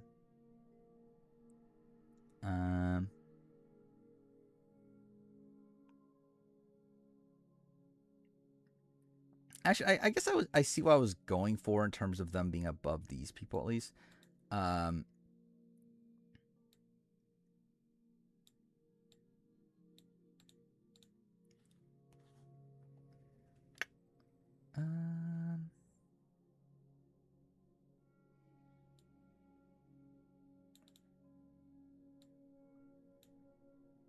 Yeah, maybe somewhere in this range.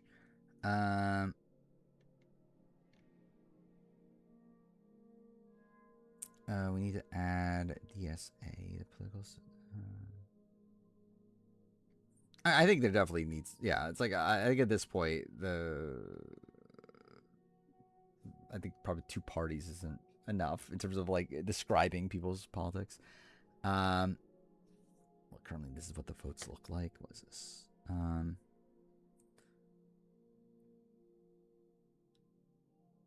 So it says Yash goes home unanimously, which maybe, probably, I don't know. Does he actually go home unanimously? Probably. I mean, like I think it'll get to the point where like everyone just ends up agreeing.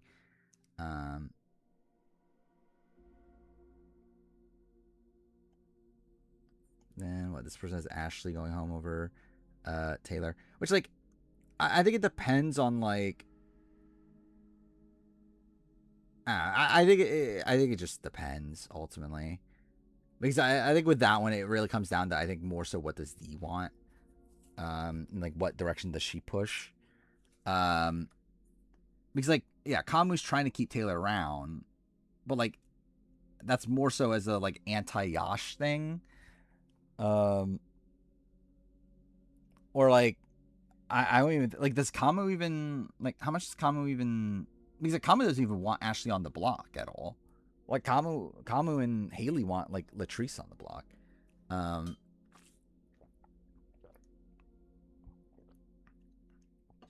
So it would be like 100% that they're keeping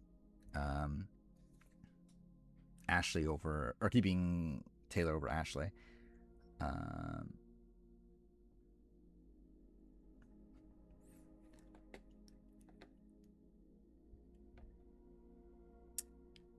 I guess to be fair to Jimmy Johnson did survive a vote before that, right? Kind of forgot about that.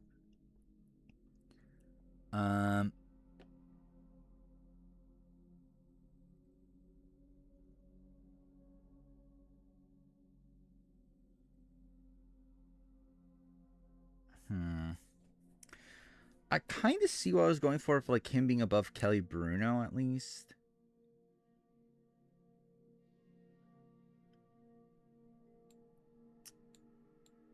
Yeah, maybe I will keep him like here. Is Rob Sabatnik getting too high by doing this though? I think that's maybe an issue. That maybe Rob Sabatnik and Dave Cruiser.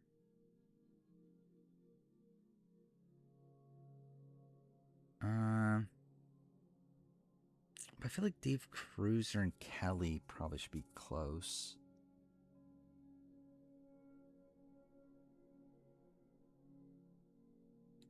Like all of these people were like kind of on the bottom the entire time too.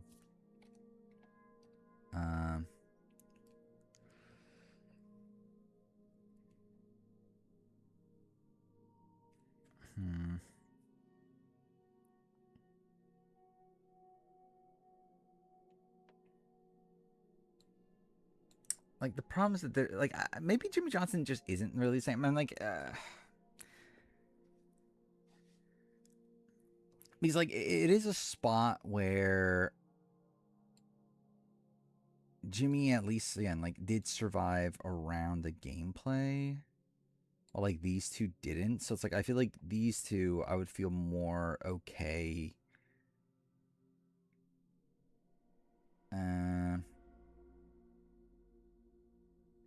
Where would I want to put him?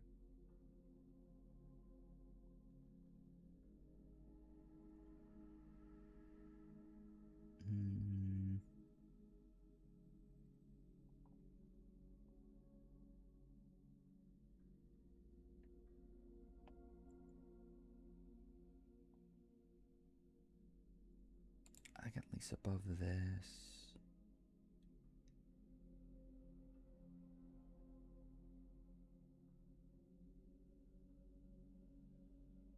Yeah, like I think this is already a point where people survive tribals. So like maybe in this range, just kind of as like the best. I guess like two are like Claire's here.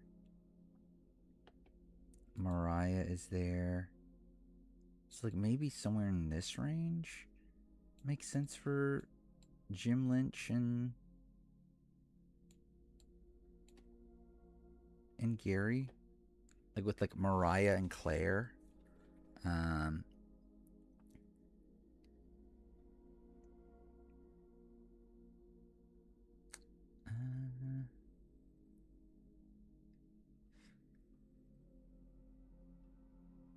Why is Roxy in this? Actually, why did I put Roxy in this tier? I don't know why I put Roxy in that tier.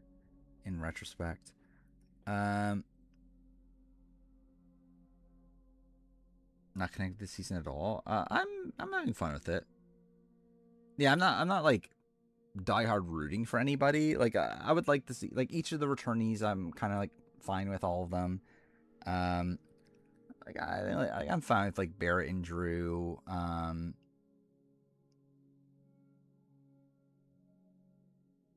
Yeah, I mean like Jason would be fun. Like I don't know. There's no one I'm like diehard for though. But I'm having fun with it though.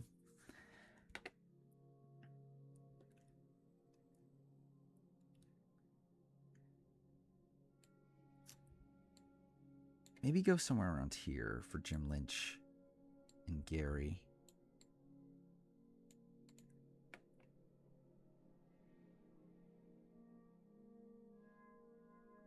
I don't know though, because I guess like the argument is that like there's a world where they're not voted out. Sonia Christopher was voted out. Or like had Jim not been injured, I don't think Jim necessarily goes there. Gary didn't seem to be the person that was going home had they gone to tribal. Jimmy Johnson did actually survive a vote. So it's like, yeah, maybe...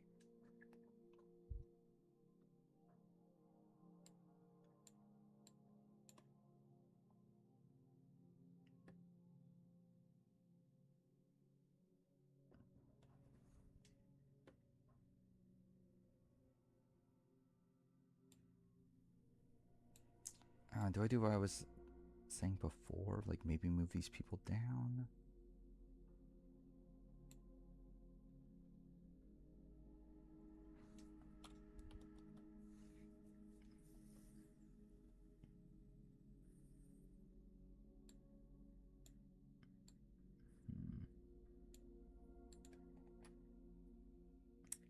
Rob Zabatnik survived 2 votes.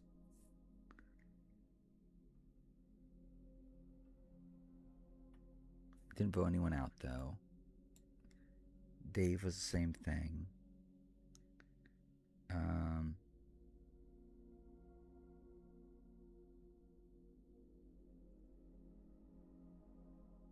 No, if Haley was MAGA, she'd probably have my... Oh, if she wasn't MAGA, like if you didn't know that she was MAGA, she'd have your stand card. Yeah. I don't feel anything about Haley. Like, I mean, like, I think she's, like, if it was outside the MAGA stuff, it's like, I don't know. I think her talking about how she's a girl's guy or whatever, like, I think that's weird, obviously. But, like, I don't like Haley, but I don't necessarily, like, hate her either on the show. It's just like, like, she's just a bit of a mess. I don't know. I was debating if I do include Bet Rut Challenge. I forgot to watch the last episode, but maybe I'll watch it eventually. Fuck, who or where am I putting them?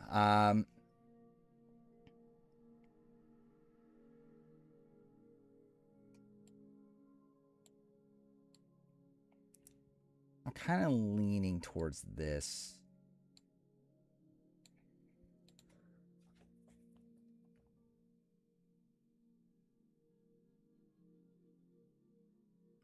Let me think this through. Nation's Dumbest. Generally, I am kind of intrigued by the concept now, knowing what it is.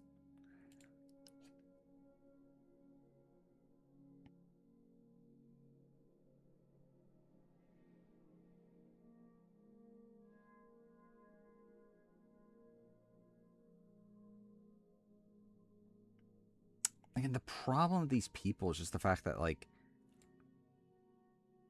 how often are they actually going to be able to play the game?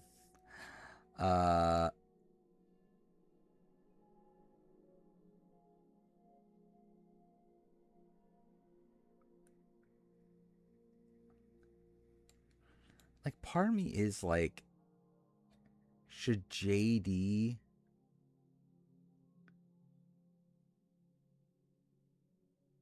should Keith be around where JD is? JD did survive 2 tribals. Keith only did 1.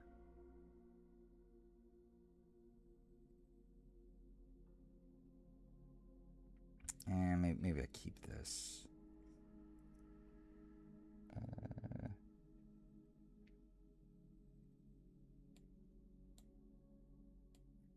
Maybe I go here.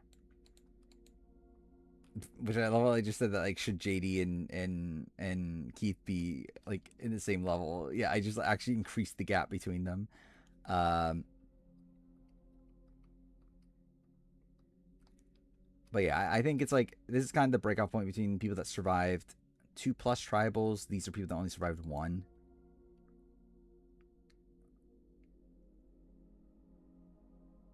Yeah, I think that's probably just the more fair way of doing this.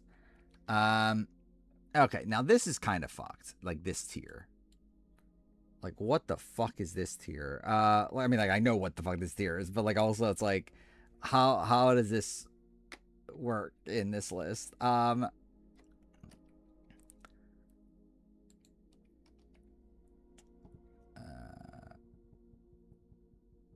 yourself into checking it out last stream. Yeah, it's like, I'm kind of interested by, like, the concept that you have to, like, that you're, like, trying to get eliminated, essentially. Like, that's kind of funny. Staying Drew reminds you of a young Kevin Martin. I can kind of see that, I guess.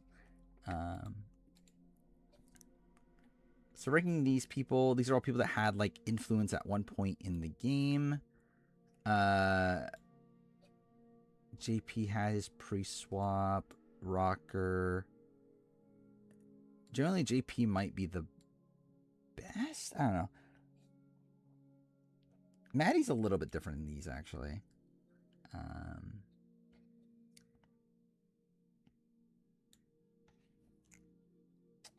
More I'm looking at it, the more I feel like Stephanie probably just should be lower, even though I do think she did some good stuff. The problem is that like she doesn't like she never votes someone out. I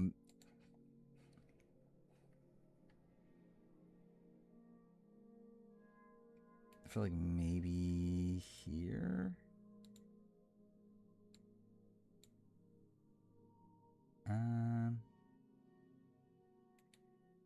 Or maybe like here. Maybe I could do like in this tier. Maybe the top of this tier, but like still below these people that survive like more tribals than her. But then again, it's not like I don't know, like yeah, is this too high for CC at this point? Is CC really this good?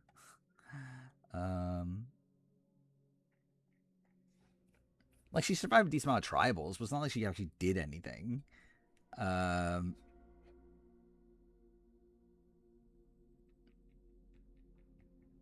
Drew might be the Rizzo big brother, seemingly. Romeo? No, Romeo's not here for a while. CC could never be low enough, sure. Let's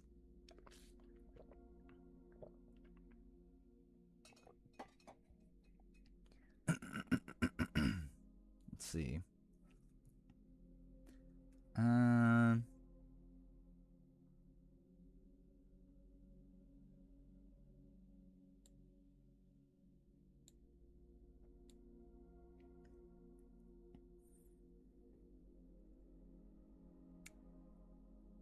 Like CC at least votes some people out though. Like it really is that. Like for me, as Stephanie, it's really that. It's just the fact that she never actually votes anyone out.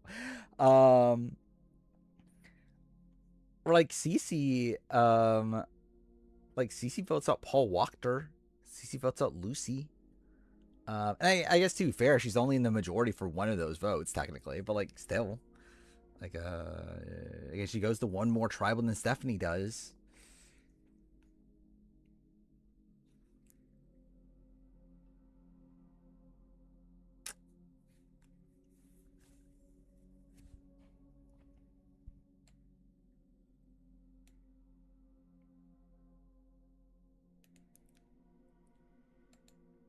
In the bank, Stephanie versus Kelly Zarnecki. Stephanie had more allies.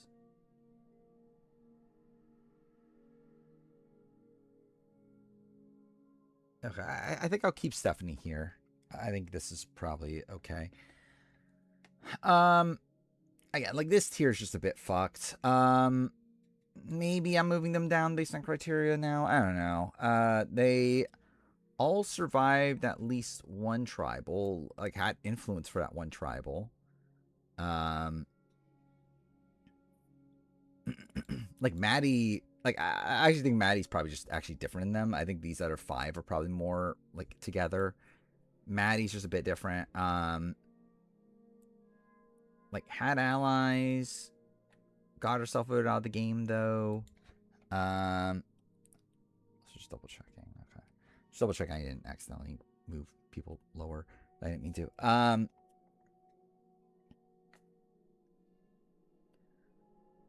Like she had Kane. Ultimately, that vote was still like a mess.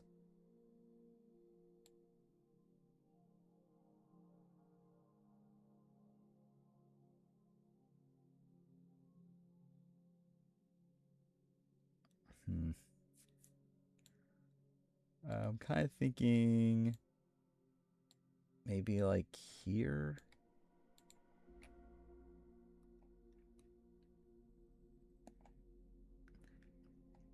Just because like okay, wait, maybe no, maybe put her above the people that survived only one vote, because like she was meant to survive a vote and she also led that vote for whatever that's worth.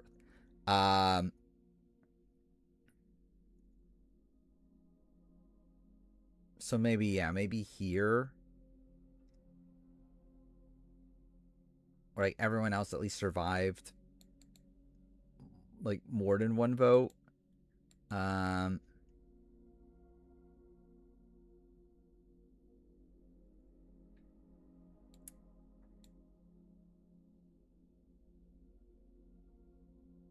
Yeah, I think that's where I'm leaning. Because, like, I think it's a spot where, like, I would give her more credit if it wasn't so self-earned. Like, if it wasn't, like, so... Like, I think if it wasn't for the fact that, like, she's, like, openly targeting the person that has an idol, like, I think I would just keep her where she is. But I think I do want to dock her points for that. Then we have this tier, which we'll figure out what I'm doing with them, but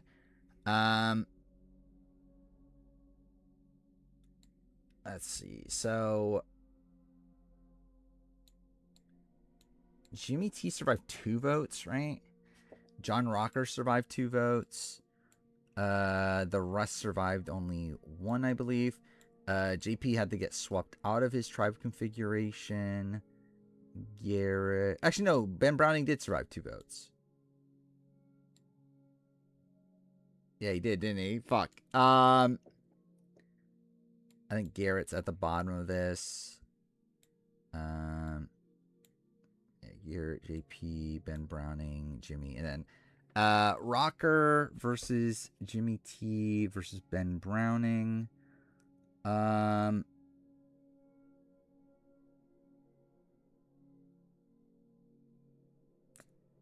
What's kind of sad is that there's actually an argument that Ben Browning's the best of these. But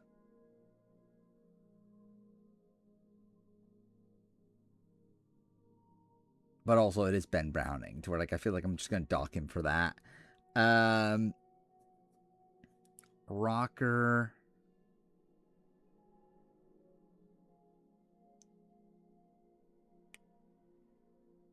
Yeah, I might do Jimmy T above.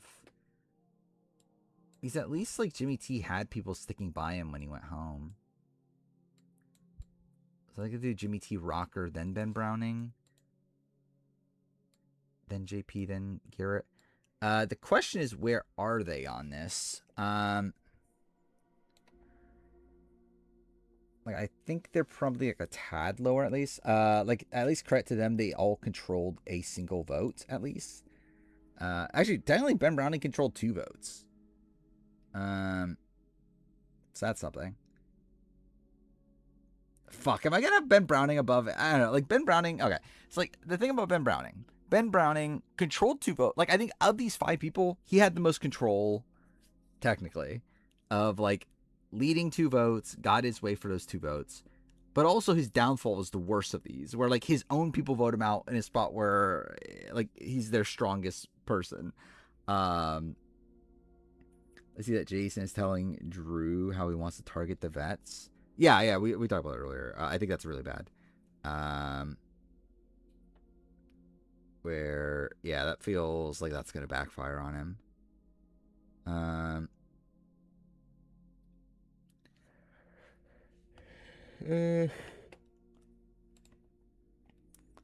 It's like Cliff Robinson's here. I feel like they are above Cliff Robinson. Because they at least did have a vote that they were able to control by the end.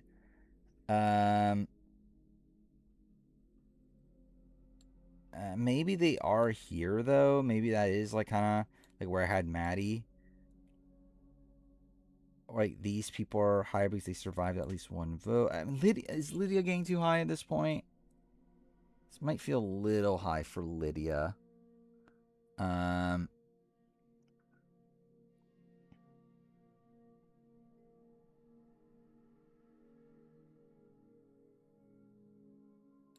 Maybe there should be, like, a difference, too.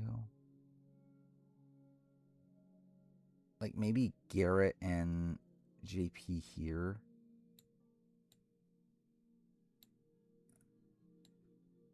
Actually, I might put Maddie above them.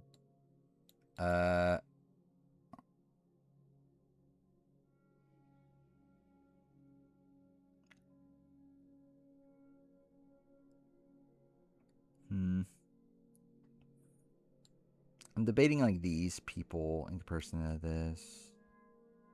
So maybe it is closer to this.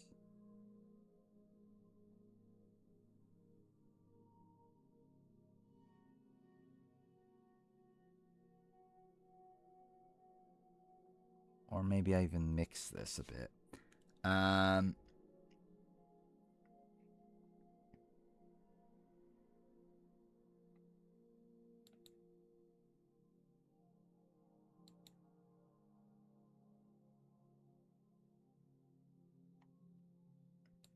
I think I'm doing that for now, at least. And then these people survived 2 votes. Get voted at the 3rd.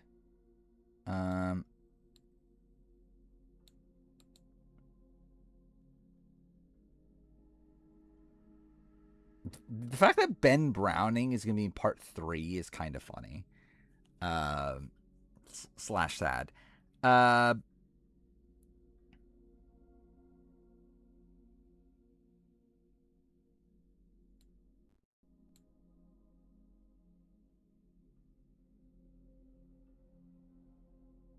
Like, it's like their boots are so self-earned by the end.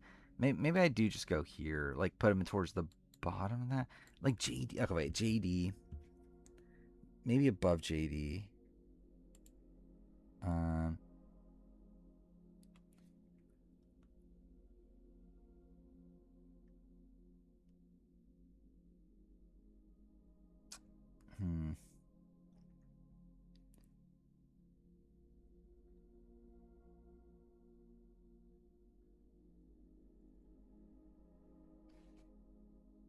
JD and Josh, I think, are the ones that I'm debating here.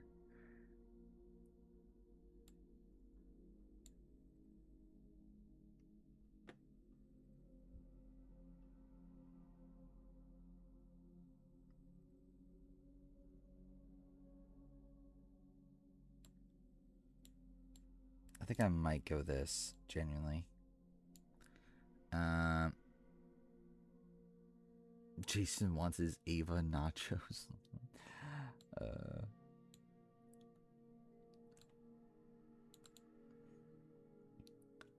see. What did I have for Lydia before? I had Lydia in the same tier.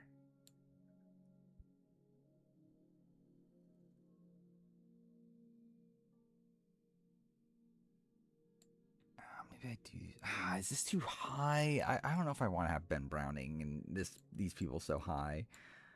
But like I think there is the actual argument for it.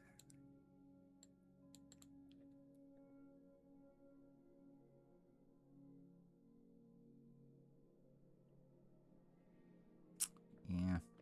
How many people have we gone through already today? 22? Fuck me. Barely anything.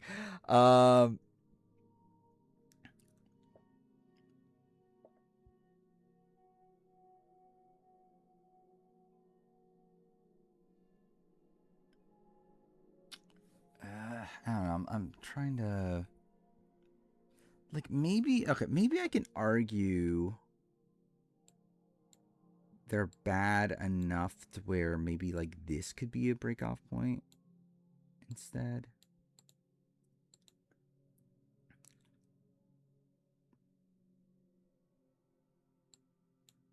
Or maybe like this.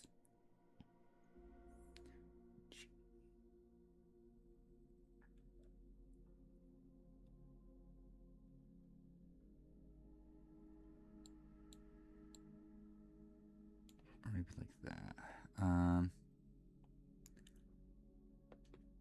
Comparing the Genie. Like Jimmy T, Ben Browning, John Rocker.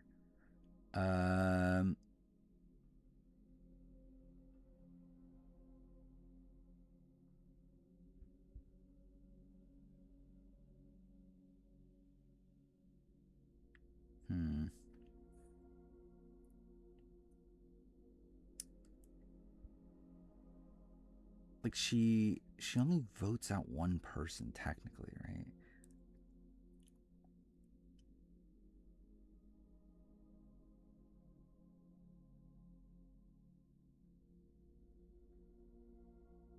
I'm actually kind of feeling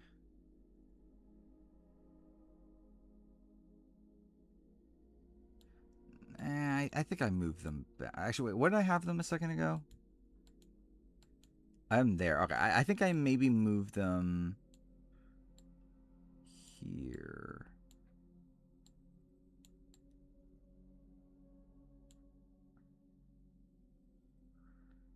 I think being next to like Alicia and Jatia kind of makes sense as like other really bad players that are just like here because they survived like a few votes. But I guess to be fair, you could say the same thing about JD.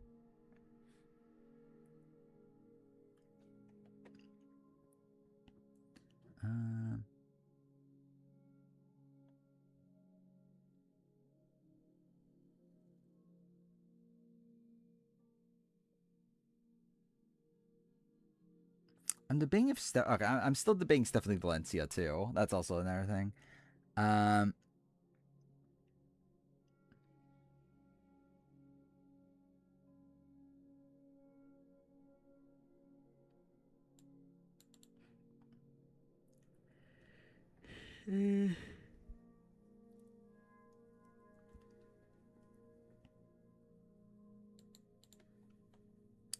I think that's fine for now. I don't know, we'll see if I regret it later, but I think for now I feel okay with that. 7 people is what here?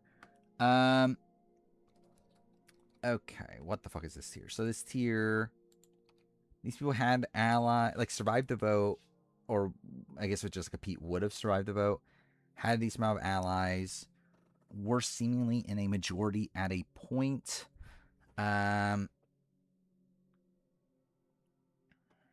Like aren't as actively bad of players as that last grouping.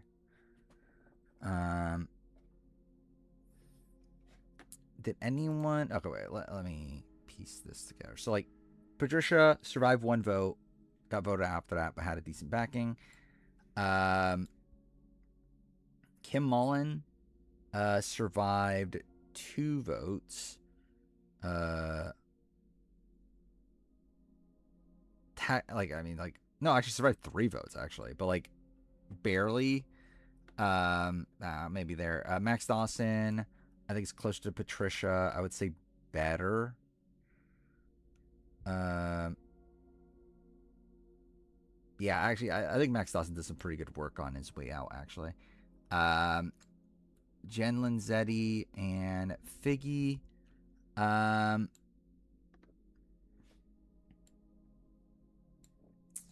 Linzetti gets voted out her second tribal. I would say... She probably does less wrong than Max Dawson. But I think Max being able to pull over Kelly, I think gives him the edge. Figgy might just be the bottom of these. Forgot Max was a viable returnee. I mean, he was kind of at a point, not anymore. I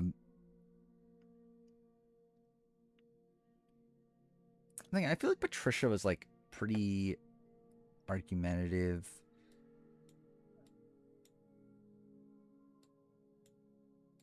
Figgy was surviving out of tribal if they went to tribal in the spot they were, though. So yeah, I think I'll do that. I think Jessica Pete versus Figgy. I think Kim Mullen actually fits more in like this tier. Now I'm looking at it. Like I feel like she feels more like Wendy Cece. If anything, actually, I think Wendy might be better. I think Wendy naturally survived more tribals. Better or worse than Cece though?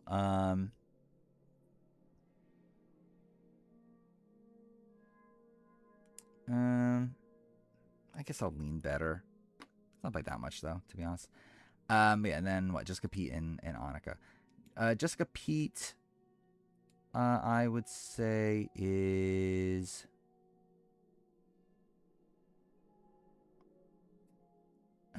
we don't even know if she was really in the majority.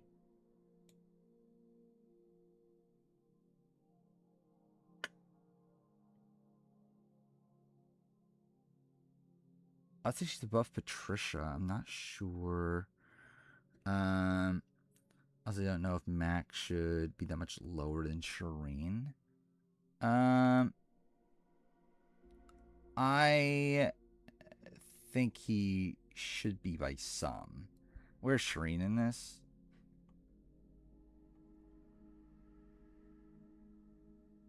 Yeah, she's like a decent ways higher, but I think Shireen should be higher. I don't know if the gap makes sense, but I definitely think Shireen is better. That Shireen was able to get in more of the like no callers after Max left. Also, has at least like the Vetus vote out in Cambodia.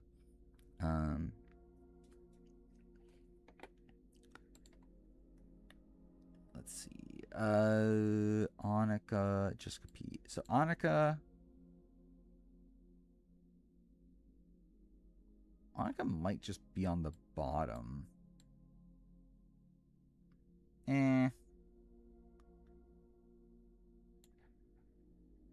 Annika versus Patricia.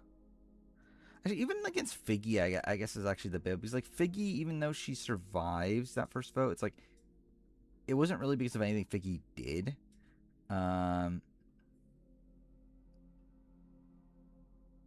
Approaching the goat. Which one? Oh, what? Fucking Matt Williams? Thank God.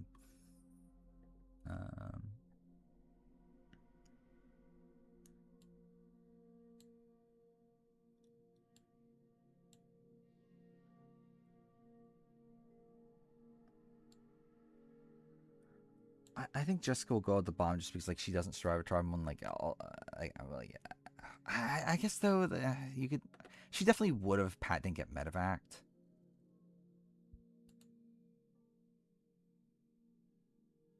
But we don't even know if she would have been the majority. So yeah, I think I'll go below. And then yeah, Annika.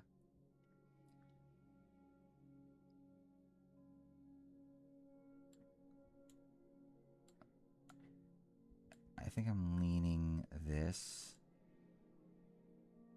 for Annika. I think she's definitely below Jen Lenzetti. Or maybe not. Actually, maybe there's a lot of parallels there. Actually, you know what? Fuck it. Actually, Annika at least had, like... Now I'm thinking about it, Annika at least did have Rachel stick by her. Jen didn't. Which maybe that's even a Figgy versus Jen, but... I think Figgy probably does more wrong. I don't know. Yeah, I think this is probably the ranking of them. Question is, are they where they should be?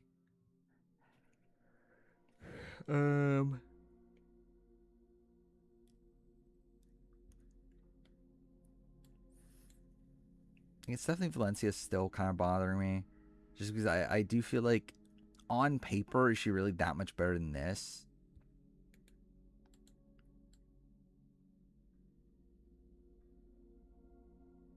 But also, I do feel like I could argue her being in this tier too. Annika being this low, especially lower than Mike Barassi. We'll see about Mike Barassi. But like, I feel like I could definitely make the argument. Is Matt Williams above any two-time players? I don't think so.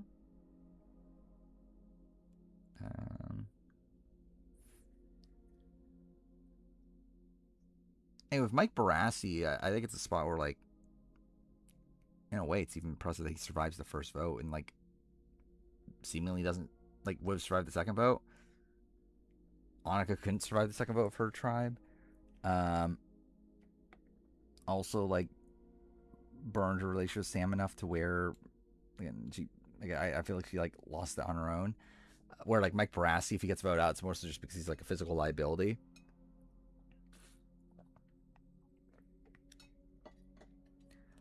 I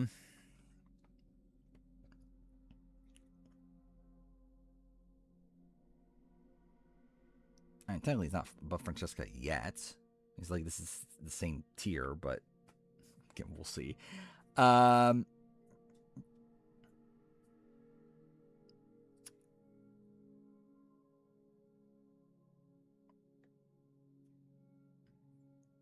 So with Jessica Pete, like, is there that much of a difference between her and like this tier? There is, but I'm debating if it's like enough to put her this high.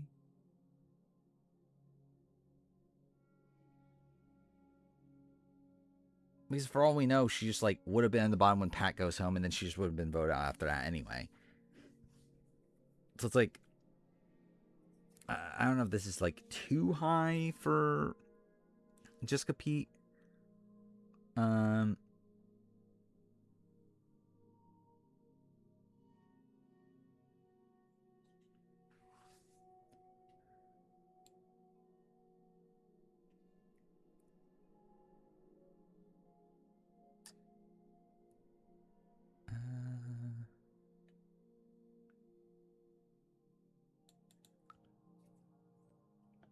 In terms of like Lydia, though, like Lydia,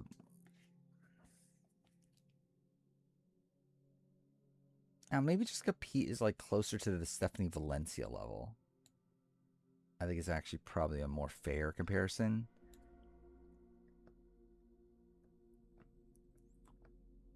I think with Mike, though, is that there's not a season where he doesn't get medically evacuated. I think when it comes to like that sort of stuff, it's like it's tough to really gauge that.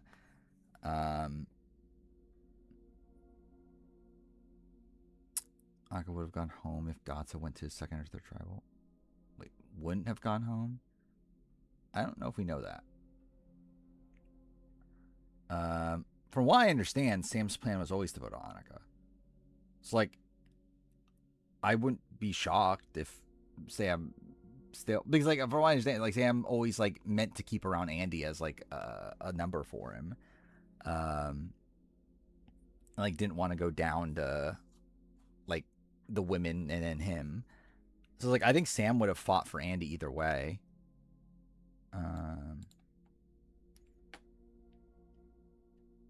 Yeah, I think Jessica Pete with Stephanie Valencia makes sense.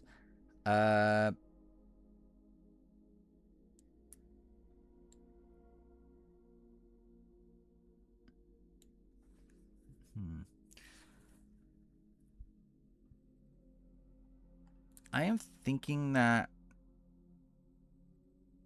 maybe Max and Annika will move up, though.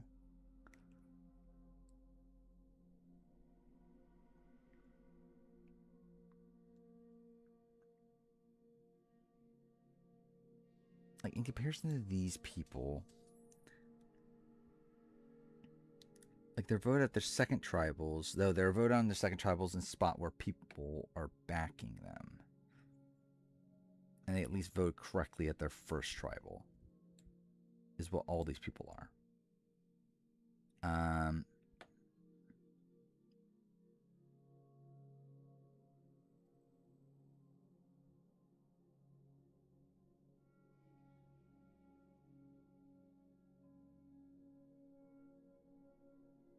Do I just say fucking put them at the top? I could see it for a lot of them. Patricia is like the one that I'm kind of like, I'm not really sure. But like they all do fit that like Democrat, like they're all like are people that were in the majority for the first vote. Like actually in a majority alliance too. Like not just like, not like it was a consensus vote. But like actually in an alliance that ran the first vote. And then voted out their second tribal, though still in a spot where like they had people with them. I guess Jennifer Linzetti not necessarily. But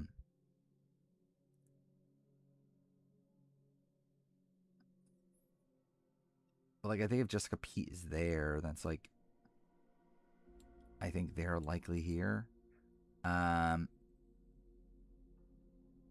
I think the one, like, I think possibly a debate of this.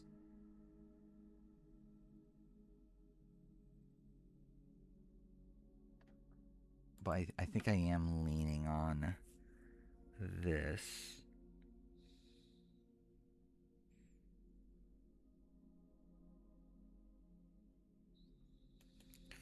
Or maybe a war where, like, these people are here.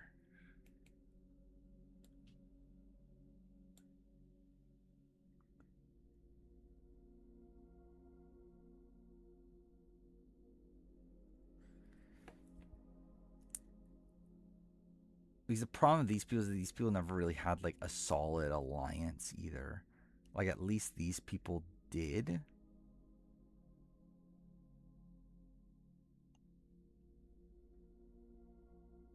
So yeah, I think that makes sense to do it that way. I am debating Jennifer Lanzetti just because like by the end of her run, like everyone flipped on her. The two for Figgy's own people flipped on her as well.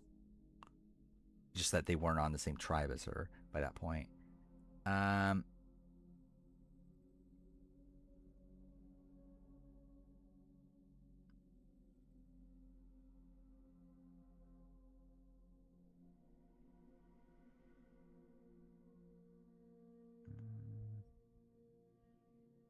In a way, I can kind of see it be like these people are higher.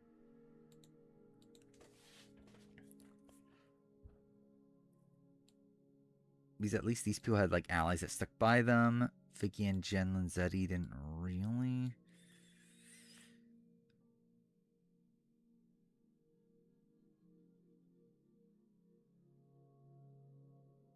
Even like Patricia is one that I'm like.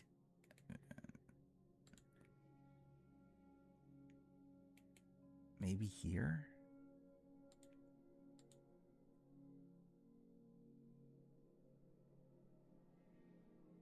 Yeah.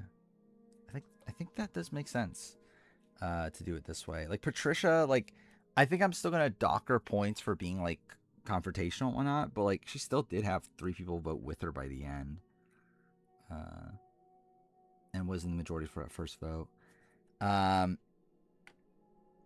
Like Jen Lanzetti like had everyone voting her out by the end. Or at least everyone wanting her out by the end. Figgy had her own people turn against her as well. Like Patricia at least didn't have her. I guess you could argue Robin and Sarah are her own people though, because they were part of the group that voted with her the first time around.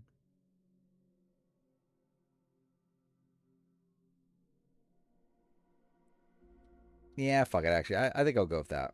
I think that's actually a decent rationale. All right. I think I'll keep it like that for those people. Then we have this here. This is what, 5 more people? Here.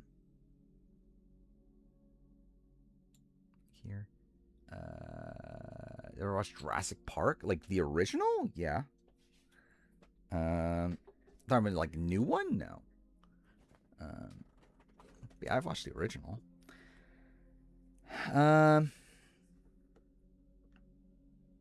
Okay, so this is a bit of a weird one. The actor died? Which actor?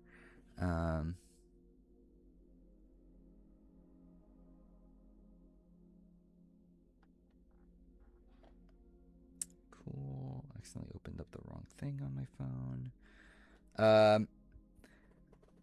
Alright, these people are a bit fucked. I think they might move down. Oh, Sam Neill. Interesting. He just died? Or...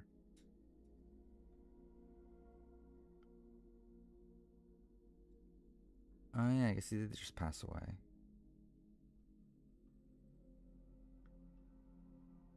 That's obviously a shame. I don't know anything else he was in, I don't think. I guess he's done a lot of movies, just... Like, I've watched, like, The Piano and Event Horizon, but I don't remember him specifically.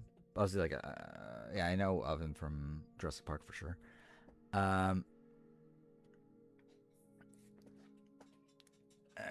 am I doing with these people? I do think these people might move down. I think the... Like, okay. Let me think this through. So, like, Kathy survives, what, 2 tribals? Would have probably survived another one naturally. Like, I don't think she gets targeted on her tribe. On her swap tribe. But, Ozzy just isn't actually that good of a player. I actually feel like maybe that is like this level though. Because like, it's not like she had. I mean, I guess she had like Tracy and other person, chat. And at the swap, it's like she started like build a relationship with like Penner and Eliza and them, but like I don't know if she had any like real like long term potential. But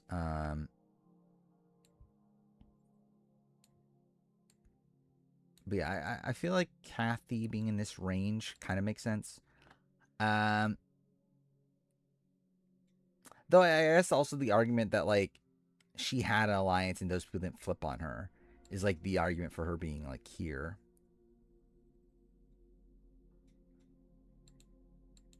So yeah, I can kind of see that either way. Lacey went to a couple tribals. I think 2 or 3. She might have been exiled for one of them. Yeah, I think she was exiled for one of them. Either way, she votes out Liliana. She does vote out Rocky. And then she's out after that. Like, obviously she's a pretty bad player in general. She at least did have an alliance for what that's worth. Which I think is why she's here.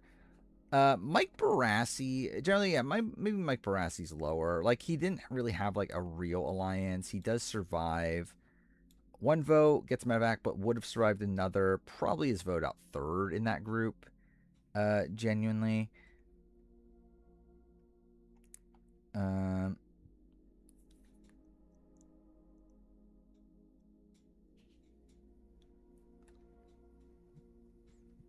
Yeah, I'm debating on where exactly to land him. I think he is moving down probably to somewhere in this range. Now, maybe we'll deal with that after we talk it through. B survives 1 vote. Would have been an option for the next had they gone to tribal. Does get medevac, though, so we don't really know what would have happened. I think you can argue getting screwed by the Pat medevac. I think it's probably the redeeming like factor for her.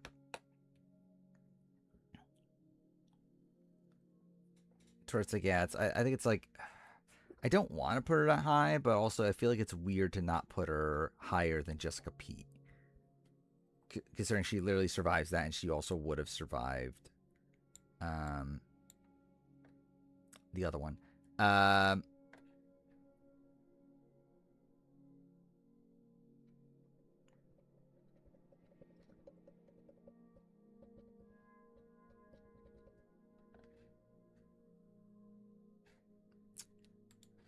it might just be that she's higher.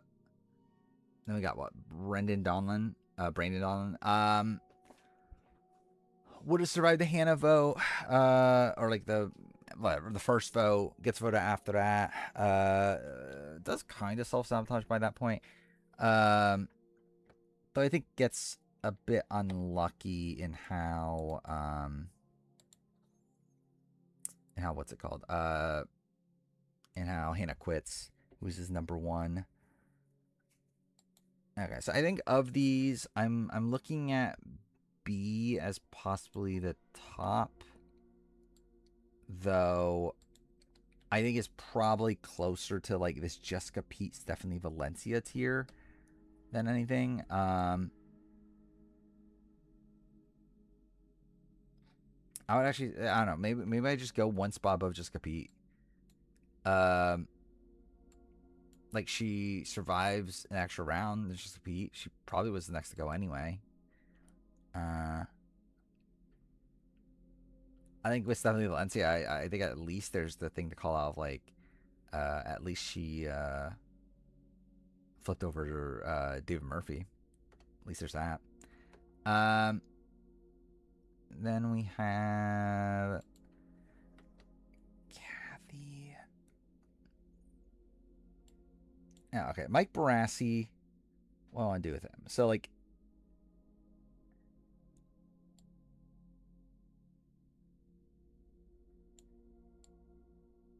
see him being in this range. Like maybe worse than Ben Browning. Because obviously we need to move Ben Browning up.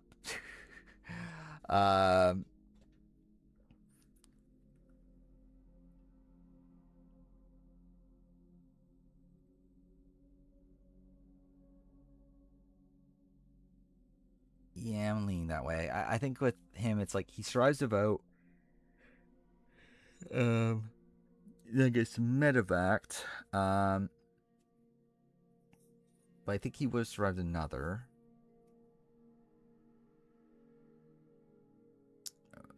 And like, there's a shot Ben Browning gets voted out over him by the end, but like, I think the fact that it's unknown, I think it's enough to like not give him credit for like 2 vote off, or like for more than 2 vote offs.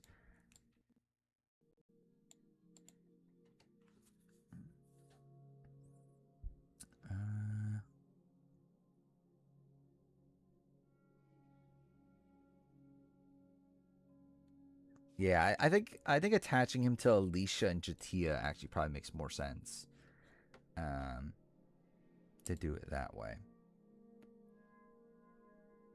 As someone that was like not really that well integrated in the game, but at least like was fairly safe for a few rounds. At least did survive a few rounds. Would have technically voted the right people out.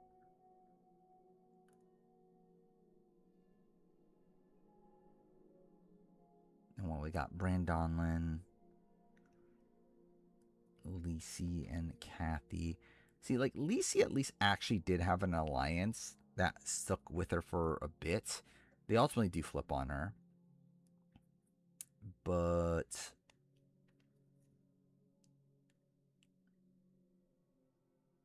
again, they were with her for a while. Kathy, who's in this next tier? It's a bit of a fuck tier. Kathy might just be higher. I don't know. Like, that's a tough thing with Kathy, is that it's like, genuinely, how do you assess her?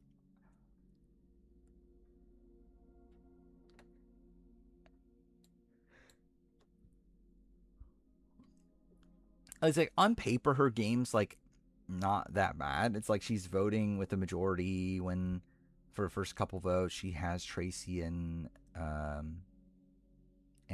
Chet.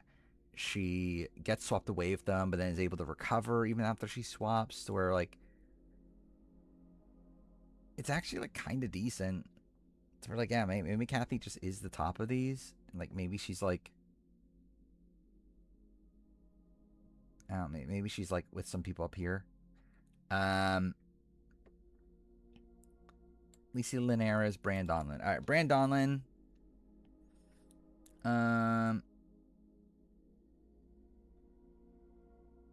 I think probably lands closer to like these people at this point. Like he survived the 1 vote, gets voted at the next. Yeah, there's not really much to. I'm trying to remember why I had him so high. I mean, I guess like he is a social guy, and it's like I think in terms of potential, I think Brandon definitely has like potential in the game, but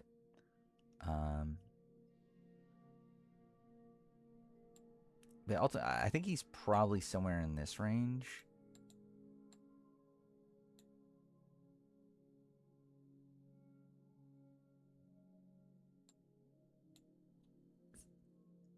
Now, better or worse than JD? I think he gets a bit more unlucky in losing his #1 ally. But also JD survived a couple more votes. I guess Josh Wilder.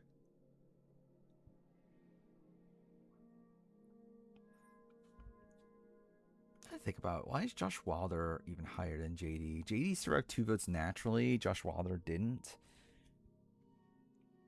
It's kind of same thing with Lydia too.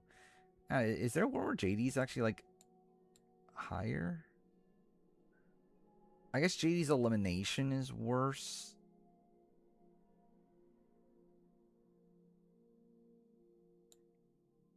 I'm kind of feeling Josh might be worse than JD. And then, yeah, move Brandon Donlin possibly there. Or maybe above Josh. Josh Wilder versus Brandon Donlin.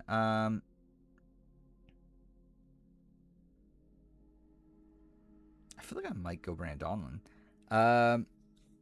Brandon Donlin versus JD. JD survived one more tribal. And I guess to be fair, Josh survived one more tribal, but like that's largely just because he had an idol.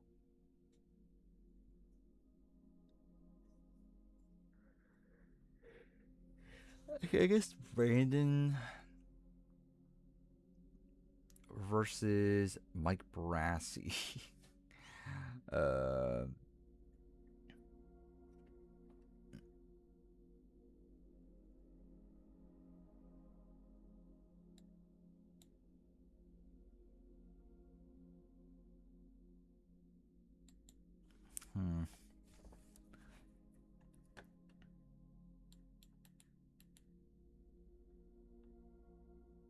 I kind of can see more, like, because like he was originally in the tier of Mike Barassi, right? So like, maybe this isn't the most egregious thing. Because at least like these people control the vote. Brandon doesn't really even have that. I guess with like these people, it's a bit weirder though.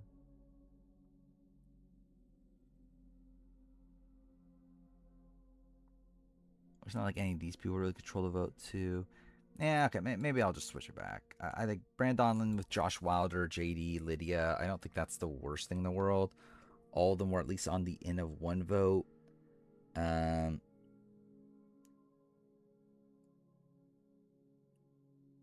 like Lydia's, I think elimination's probably the most unlucky of them. So yeah, I think I'll probably go that. Then I need to figure out Lisi. Lisi probably is closer to here. These are at least people that had alliances. Lisi was in the majority alliance at a point. The problem is that Lisi is Lisi. So she sucks. But she did survive 2 tribals.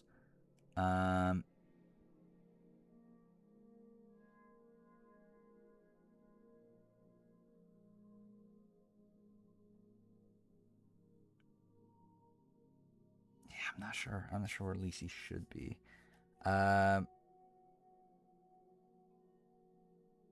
Maybe like Annika. And the problem is, like, again, like the problem is Lisi's Lisi. But she actually wasn't a proper majority alliance for the first vote for sure, and then second vote, they still ended up keeping her around even after she wanted to fucking quit. I don't know, maybe that is Kathy level.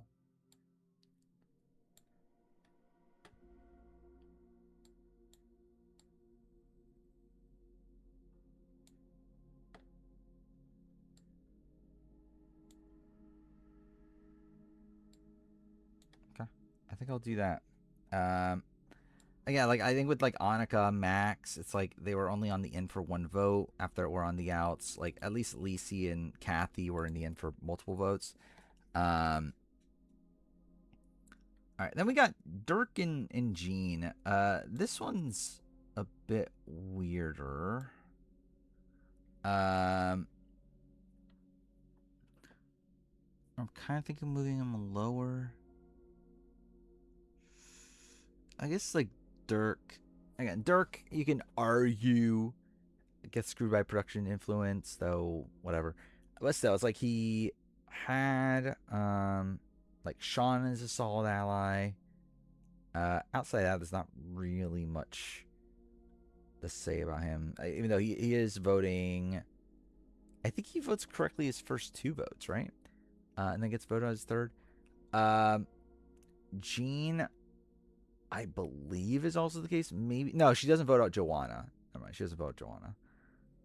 She doesn't vote correctly the first time. Doesn't vote Joanna and is swap screwed to a degree.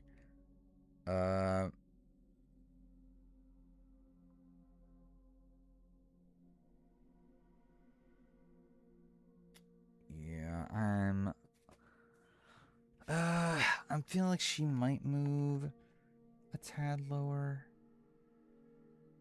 Like Dirk, actually, I kind of feel like Dirk being in like this range isn't the most impractical thing in the world. Like he did survive 2 votes where he was in the majority for both of them.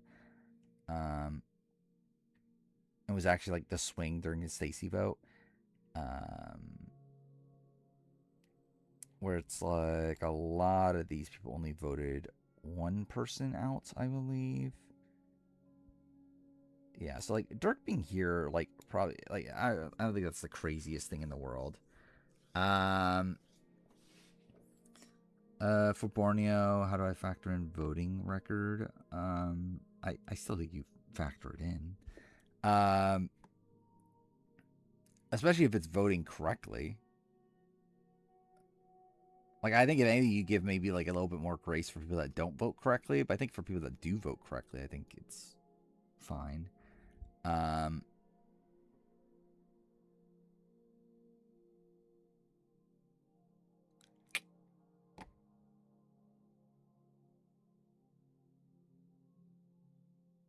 I kind of like, part of me is actually like, I think Kathy might be better.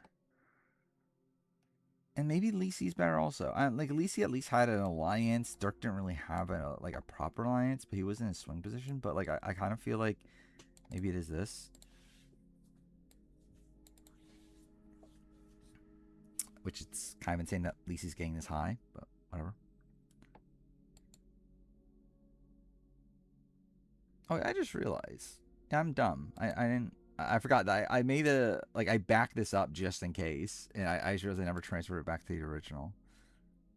Not that really matters. Yeah, whatever. What we got? Gene. Gene's the other one. Oh wait, fuck! I just realized something.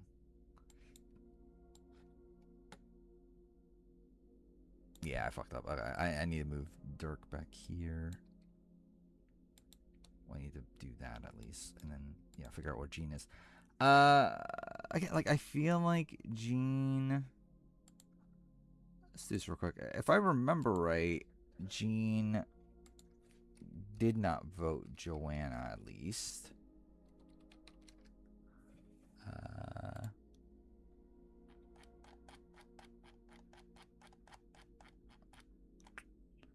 Yeah, Gene. Yeah, voted Shauna. But did vote Jana out. Yeah, so I feel like Gene might just be lower then. He's at least like Dirk's voting correctly both times.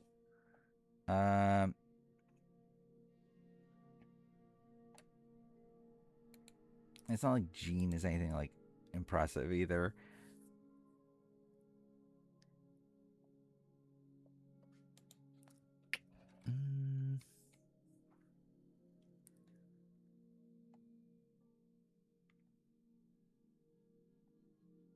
I guess she gets swap screwed, and you can like maybe give her like some grace for that.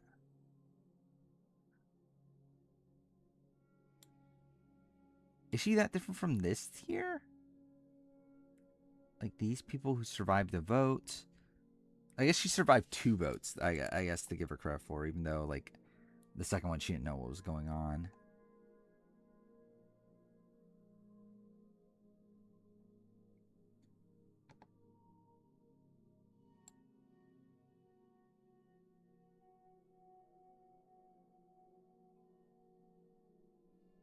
Okay, wait, she survives on tribal. Mike Barasikov survived 2. Well, no, she survived 2. I'm dumb. She survived 2. I'm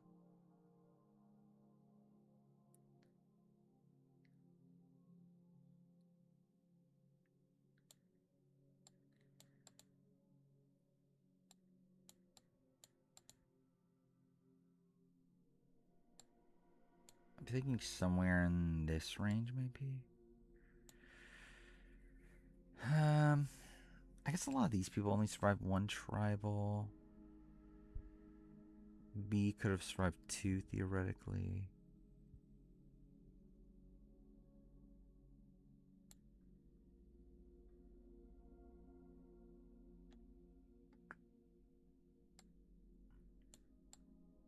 maybe somewhere in that range. Depending how much I want to do tonight, I'll be honest, I'm really fucking tired, but also I feel like I need to make like some progress here. Like I at least want to get like an episode's worth or like a part's worth done, which I don't think I've even gotten that yet.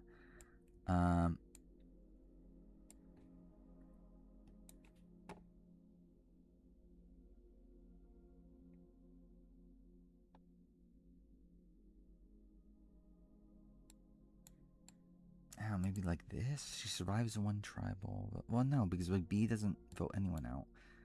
Okay, maybe it is like closer to here then. Maybe she does vote someone out. That's right. Okay, maybe actually, yeah, maybe it is fine where she was. Maybe it is here. Like she votes someone out, still survives the second tribal, even though she doesn't vote that person out, and then it's voted out a third after a swap, which I guess is like kind of unlucky.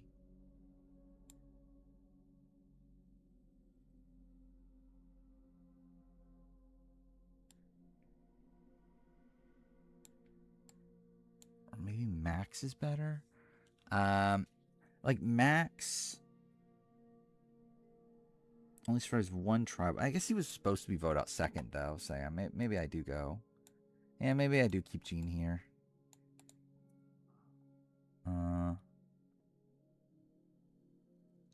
Essentially just as like a like it's like both swap screw to a degree, and then also survive 2 tribals. So yeah, whatever. Then we got Melinda Hyder, who's just on her own, which I don't know if that means that she's just next.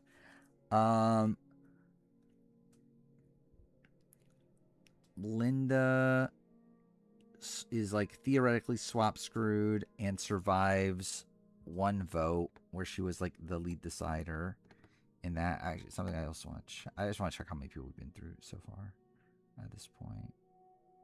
Where do we start? We start off higher here.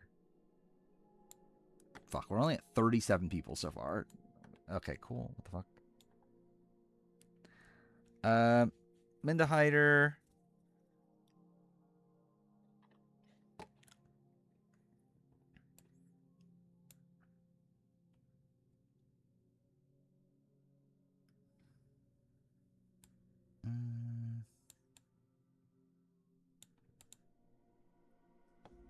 Let me see. I guess I'll just copy over here just for the sake of seeing it first. Melinda. I think it's better than Jean, at least. Just because she was still in a good position, theoretically, at the time that she got swapped.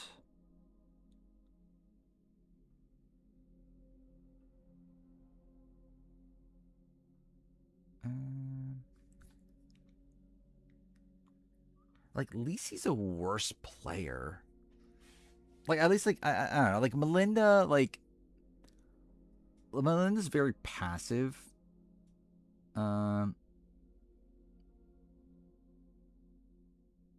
Yeah, I think the middle... I think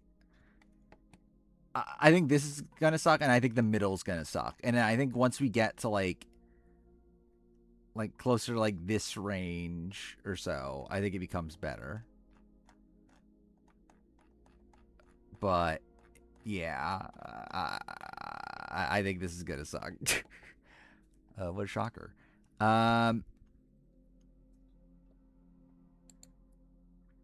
Is it like if I really want, like I could literally create like the top right away. Like it's really not like this part of the list. I think is like fairly easy. But yeah, it is this part that's like a bit more of a mess.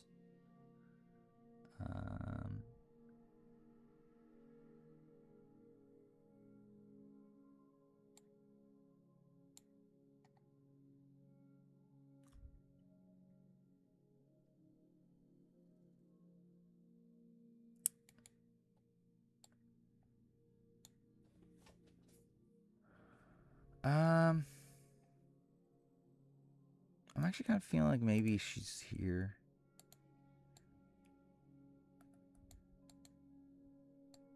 He's like, yeah, she was in a good spot in her original tribe, but also it's fucking original Kasaya of 4 people. So it's like, is that really anything to give her that much credit for? And then she's like passive on her way out, to where I think her being closer to Jean here does make sense. Okay, yep, meant to do that. I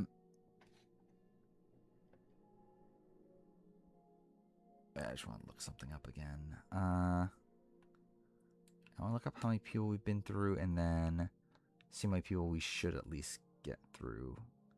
So we've done 37. 37. So I at least want to get through 13 more people at minimum. So that means at least get to this tier. With this Gandia, Katie, Val, Laura Bonham tier. Alright. We'll see how that goes. Oh, fuck me, dude. I'll be honest, I'm fucking tired of shit, though. So, I don't know. We might not make it there, but we'll see. 5 goes here. Okay. This is a tier that I am contemplating moving down, just because, like, these were people that, like, I had as high as they were because of potential more than reality. And I think we're leaning more towards reality with how the list is coming together at this point. Rome is petting his submissive, thank God. Where...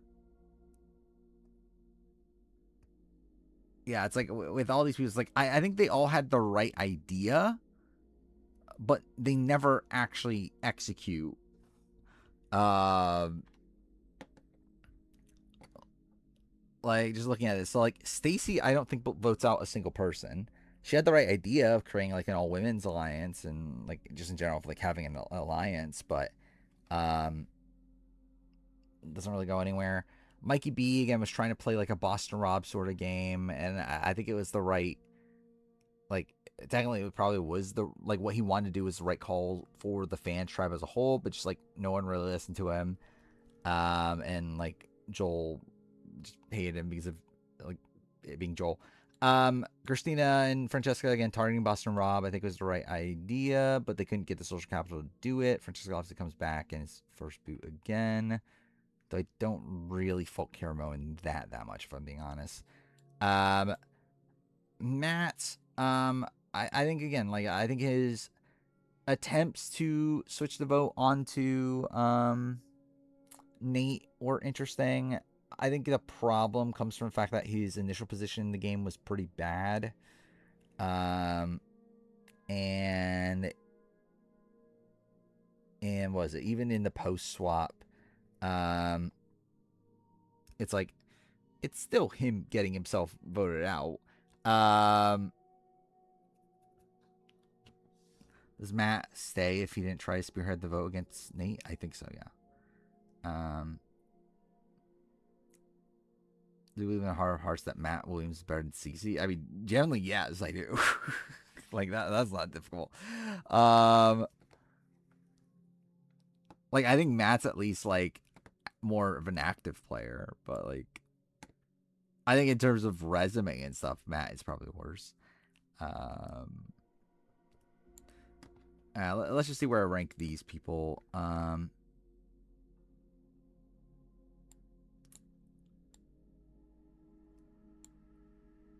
think I'll probably go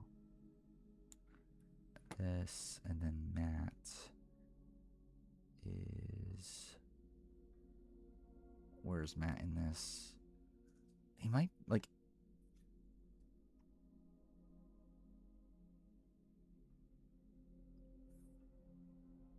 I feel like maybe, like, here? I don't know. Matt's a weird one, actually. I think I would find Lyric as annoying. Oh, I didn't think I'd find Lyric as annoying as I do. Yeah, that's fair.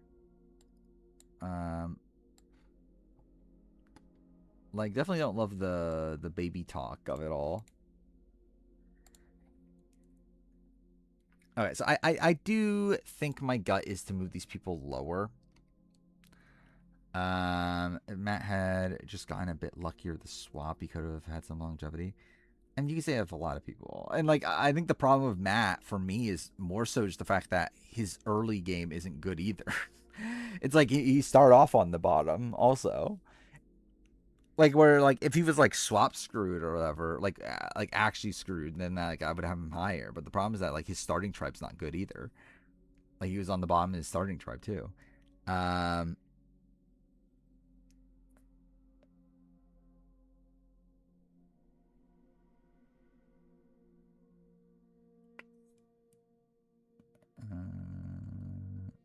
I think it was supposed to be Christina at first, and then, like, maybe by the end of the swap, they were like changing their mind a bit. But yeah, I think it was meant to be Christina first.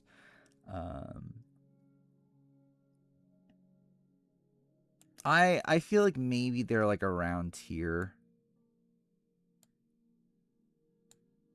Is kind of what my gut's telling me. Which, thank God, that means CC's in the top 600 now.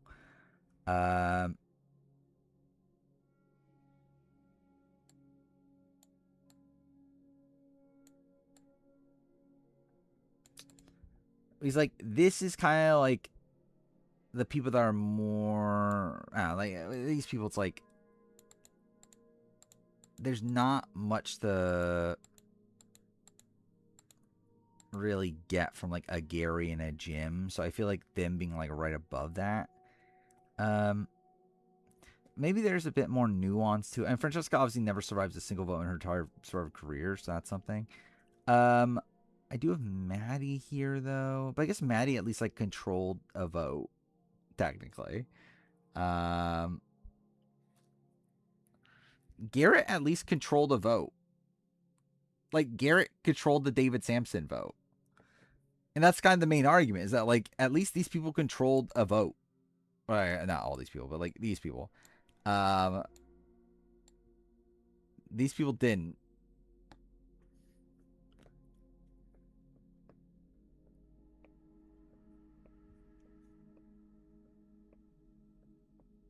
I'm just looking at all the other people that would move them down. But again, these people survived tribals. Like, these people, like, Jeannie survived, like, to the top 3 of her group. Like, Dave Cruiser got through 3 tribals. Kelly Zarnecki got through 3 tribals. Rob Zabatnik did. Jatia did. Alicia did.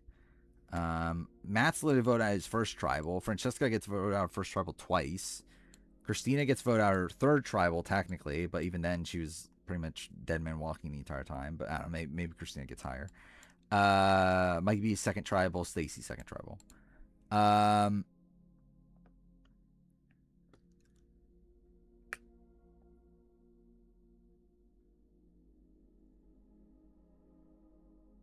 Let's go.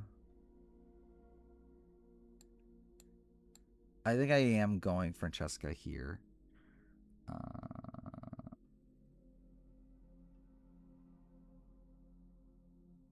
Tribals survived. Who would be number 1? It'd probably be like...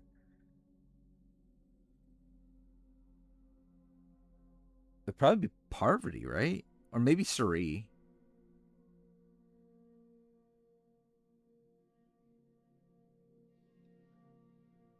Yeah, I'm not sure. I think it leans, or maybe could it be Ozzy? I generally don't know. Who is number 1? Didn't Stacey get rigged against? Debatably. But also Stacey didn't vote out a single person, even then people didn't like her anyway. Oh, I forgot about South Pacific. Yeah, South Pacific. Yeah, like he didn't go to that many tribals by the end.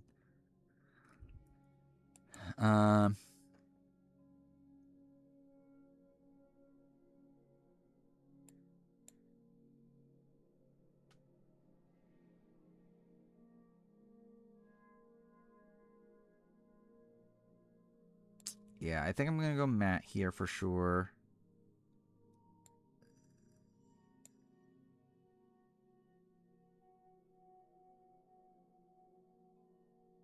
Mike Nikki survived the vote that was on the bottom of it. Stacy, same thing.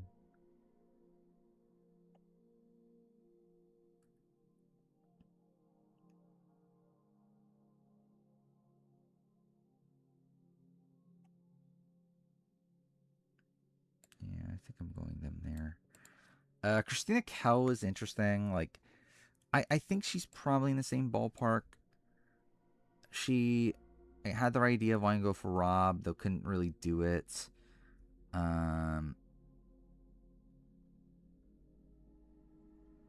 She does survive 2 tribals, though, which I think is maybe like enough of a boost to put her like in this range. I think the problem again is still that she doesn't vote anyone out. But I guess that's like, I guess at that point is that Rob Zabatnik.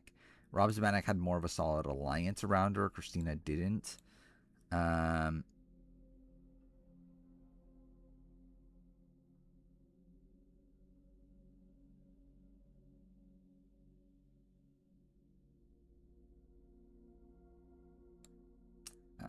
think I'll give her the edge. Maybe. Yeah, I think I'll give her the edge. And the people above her at least like voted somebody out in the game. Christina never does, so.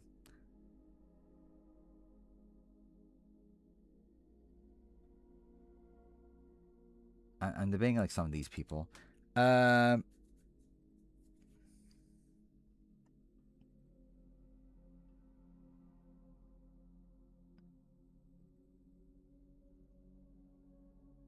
Asby's free. I don't know, like Game Changer, she doesn't go to any like pre-merge tribals, so that's kind of a weird one.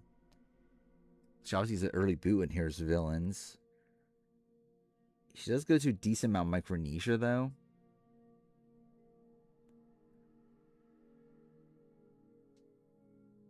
Yeah, I don't know. Yeah, I feel like 3 would definitely be up there.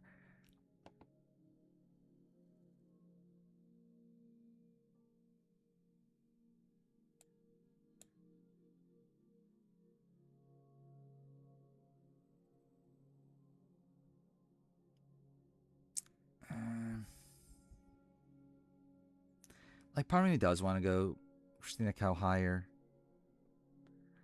But I just don't know if it makes sense, like, based on, like, how we've set up the list up to this point.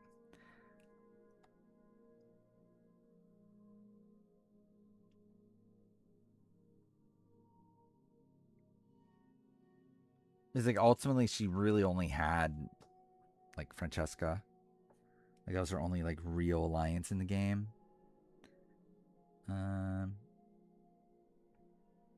I guess to be fair, though, like, is she worse than Brandon Donlin?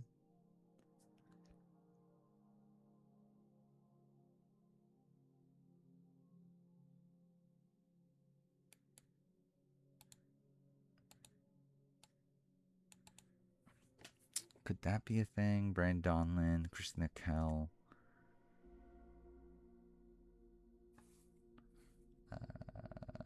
Streetstar is 44. That's kind of insane.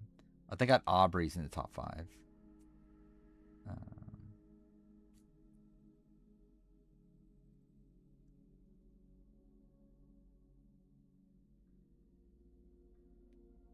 Yeah, it is funny that the top 2 are not.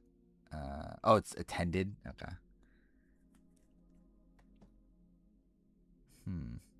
How much did that change things then? Yeah, subtract by... Well, not necessarily. Like, subtract by 5 for Suri and Ozzy. Actually, less technically for Ozzy because, like, he gets voted out multiple times. But, like, Parvati technically makes it the final tribal and everything. Multiple times. Yeah, I guess really the other 3.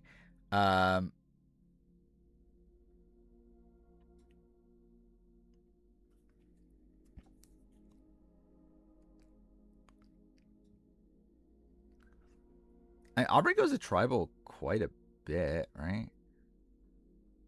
Like Co Wrong, she goes to half the pre-merge ones, all the post-merge ones.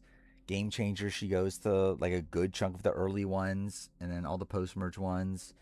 Edge of Extinction, she only goes to one, so that's like kind of nothing. But then like 50, I guess 50 also, she only goes to the post-merge ones, but she does go to a lot in her first 2 seasons at least.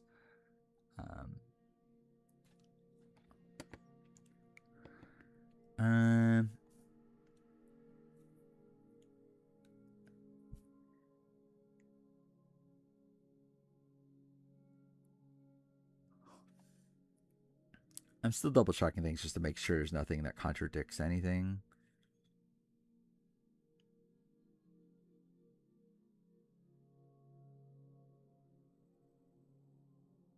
I think it's fine, yeah. I think I'll keep this as is. I think like still Christina versus Brandon.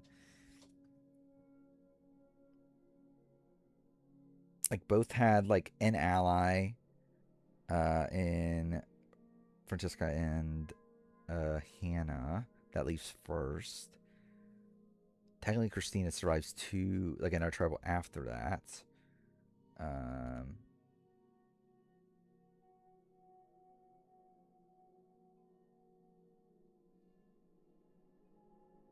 Like I think both are like not like actively bad players. So yeah, whatever. I think it's fine.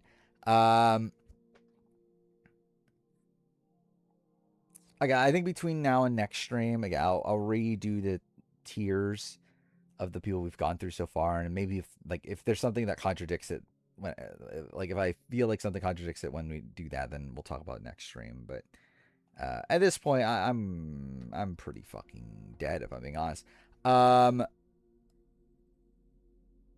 How much do I want? So I want to go through these people just for the sake of like getting 50 people done. I think we'll still do that.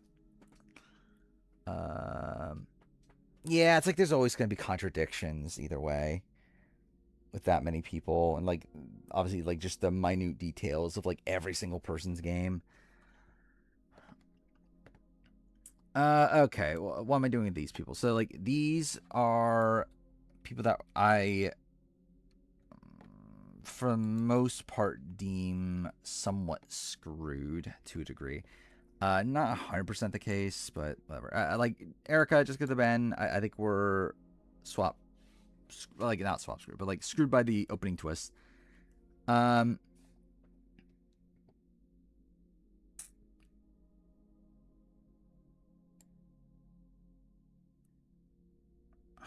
I think I need to figure out what I'm doing with.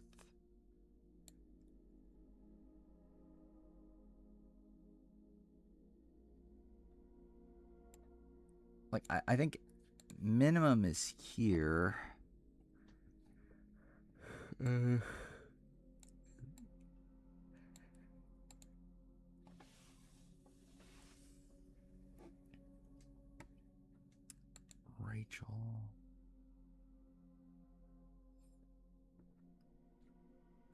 Let's see. Okay, wait. Voce. Voce's not really, like, screwed. It's more so just he didn't have any, like, runaway. But he is the second vote out. I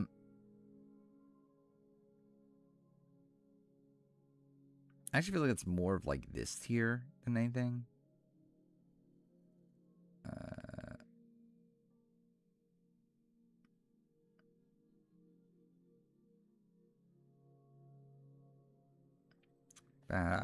Like my gut says he's better than JD though.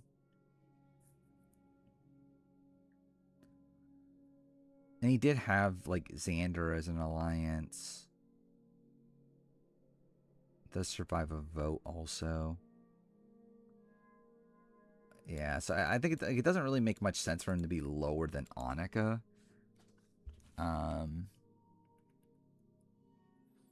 I guess like the debate is that Annika was like theoretically in the majority the first time around for that first vote, where David Voce wasn't. But like even then, it's like, I mean, he was in the majority, but he was in like the majority alliance. Like he just voted with the majority because that's the way they voted. Yeah, I think Voce. I think possibly in this range. Like I think him with Annika isn't the worst thing in the world. Then, yeah, Rachel Fogler survives over Marissa, then is voted after that. Gets voted out because of Tyson more than herself. Let's see.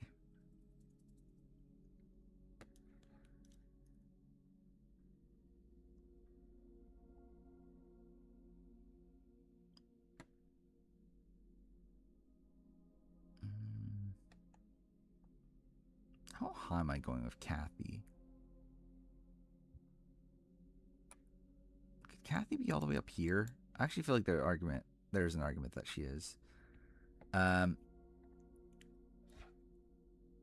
Lacey is someone that like was in the majority alliance for a couple votes.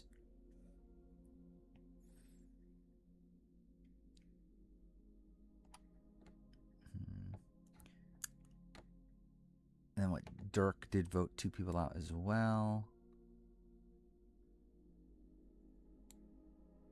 So I am leaning towards them probably all still being at the top of these people.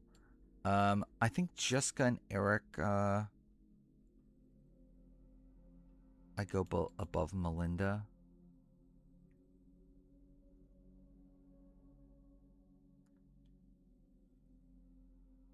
Yeah, I think that's fine. And then... Wait, did I fuck something up? Oh, I moved the wrong voce. For what that's worth. Wait, so this should be 1506, right? Yeah, okay. Just make sure. Yeah. All right, Matt Elrod. If we're just going his first vote alone, he's probably somewhere in this range.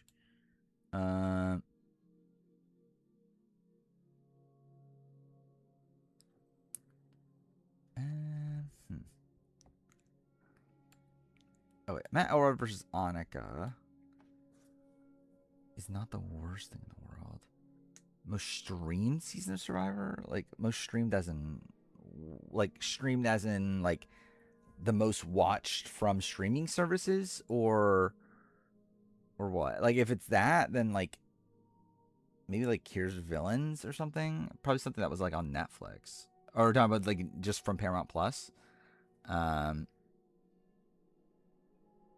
It's probably like, it might be like 50.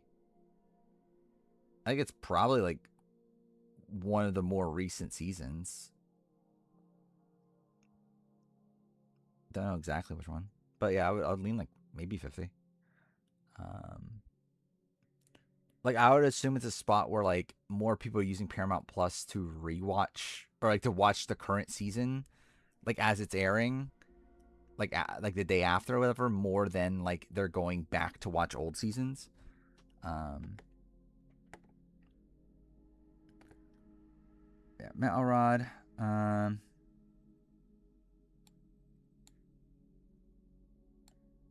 Yeah, vote was in the majority. That majority gets flipped on, or he gets flipped on. Comes back and he gets voted out again.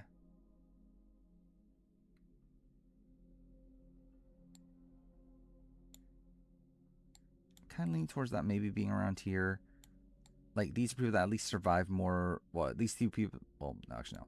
Gene survived more votes, and like all these people are like kind of swap screwed adjacent. Matt Elrod's not that. Even though I do think his vote off's not the worst in the world. Did Paramount even have Survivor during COVID? I think it did, right? I feel like it always had Survivor on it. So I don't know. Maybe, yeah, like maybe I guess during COVID, maybe a lot of people were like binging all the seasons, which I mean, we know that was the case. So maybe that did happen. But like, I don't know what individual season would be the most watched in that spot.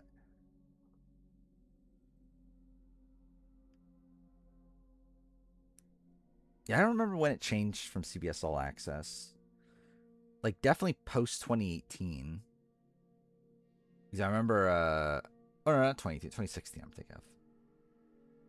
When BBOTT Because that was CBS All Access. But yeah, I don't remember the exact year. Was it that late? Maybe. Yeah, maybe it was. Yeah, was Edge of Extinction still CBS All Access?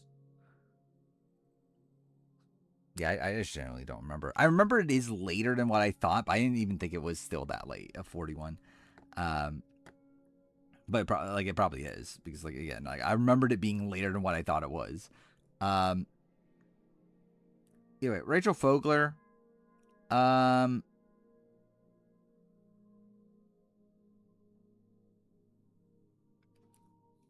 Like, didn't have any alliances, but you can argue was screwed.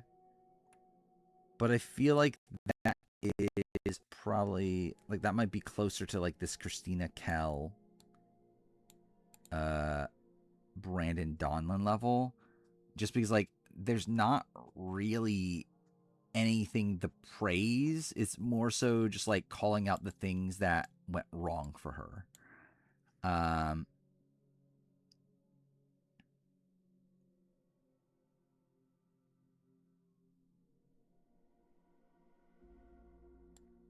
Maybe Josh and JD should be lower here.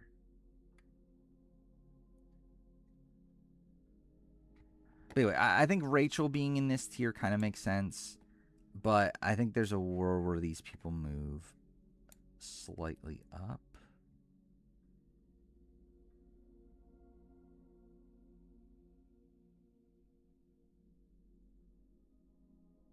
Or maybe I just leave it like that. Like, Rachel's a player that feels like more potential than reality. It's like, ultimately, it's just like, she, yeah, it's like, there's nothing to really praise. It's just that, yeah, she gets voted out because of her relationship with Tyson, and, I don't know. It's like, yeah, I think her being with these, like, more potential-based players kind of makes more sense. Remember during COVID at CBS All Access was the only place to watch Guatemala. Yeah. Which is kind of insane. I feel like if I remember right, Guatemala used to be on like Amazon Prime like a long time ago. Because I feel like that's how I originally watched Guatemala, if I remember right. Was through Amazon Prime like back in like, I don't know, like what was that? Like 2014-ish? Like somewhere around that time. Does Marriage Boot Camp play a factor? No. Shockingly. Alright, I'll at least do this tier, and then we might call it a night. Because I think this makes it 50 people. So at least I got, like, a full parts worth done. Yeah, what do we got? We got Gandia, Katie Hansen, Val, Laura Bonham. Okay, so first things first. This is a bit of a mess. Gandia, what survives 2 tribals before getting voted out. Katie Hansen survives 1, though you can argue the Dana stuff is unlucky. Val survives 1, and Laura survives 2. Right?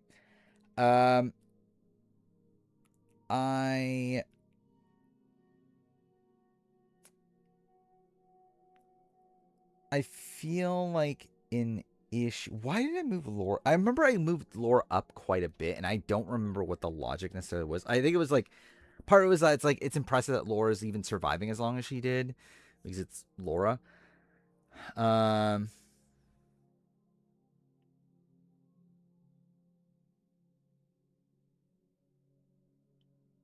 But, like, she ultimately doesn't have any, like, allegiances. Like, I actually feel like maybe she should be closer to, like, this tier. It's, like, Wendy, Kim, Cece tier. Like, she doesn't really have alliances, but she does, like, survive a few votes. So I'm kind of thinking maybe, like, there.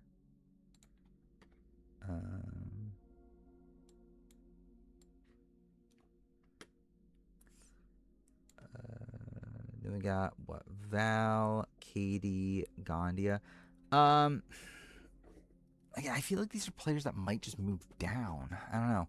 Like, Val only survives one tribal, and I think she had like a lot of great ideas. But like, ultimately, is Val really that different from like this tier? I guess like you can also argue like her being unfortunate from like starting on Exile. And I guess even then, like, she did have like Jacqueline stick by her, which I guess isn't the worst thing in the world. But again, it's still a spot where like she never really has a solid group. But maybe that's Voce level. Maybe that's a Voce fail level.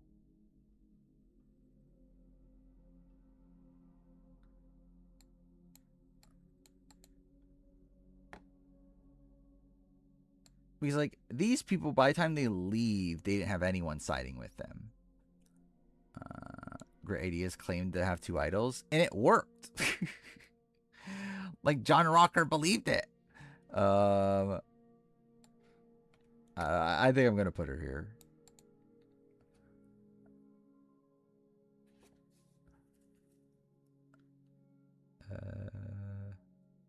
In a way, I'm actually kind of debating her and Annika.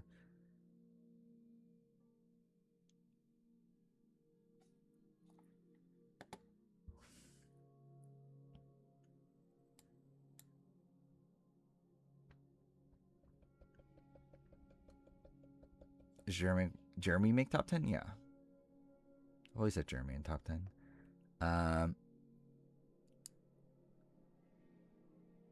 That's why Rocker's rank lower. I mean, he's not in the top 600.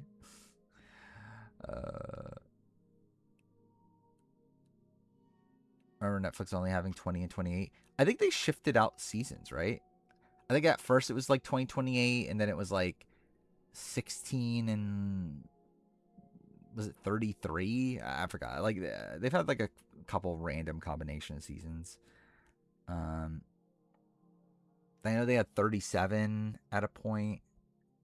Did they have China at a point? Yeah, I don't remember. Like there's been like weird combinations.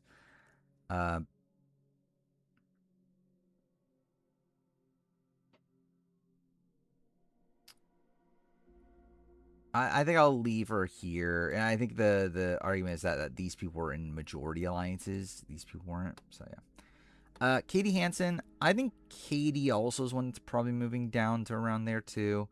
Yeah,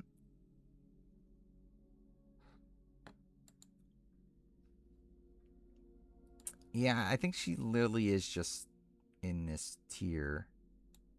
With like Val might even getting a boost up.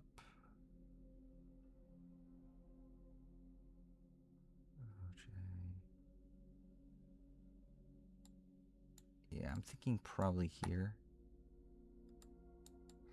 And then Gandia. Gandia, where do I go? Gandia. Survived 2 tribals before getting voted out. She did have some decent inroads.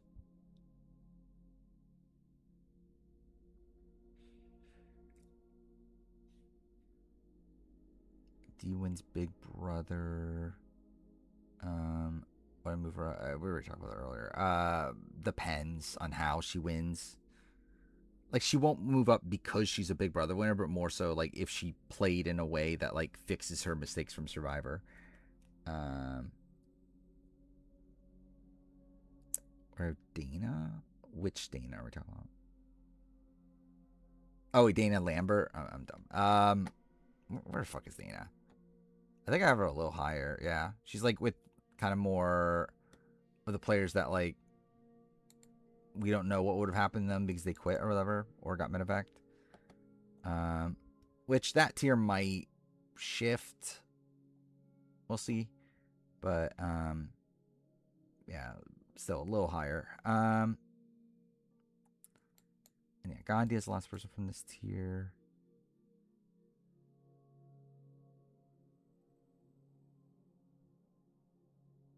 Is she Jean?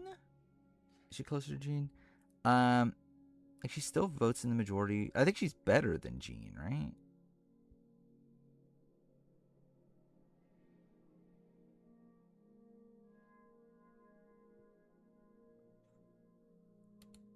I think maybe below Dirk. Cool. Or maybe it's just above Jean. I don't know. Because like Dirk was at least in a swing position in the game and voted correctly for 2 votes. Gandia voted correctly for 2 votes, but both of them were in spots where she just like she's voted with the majority. I mean, I have D number 1 the power ranking.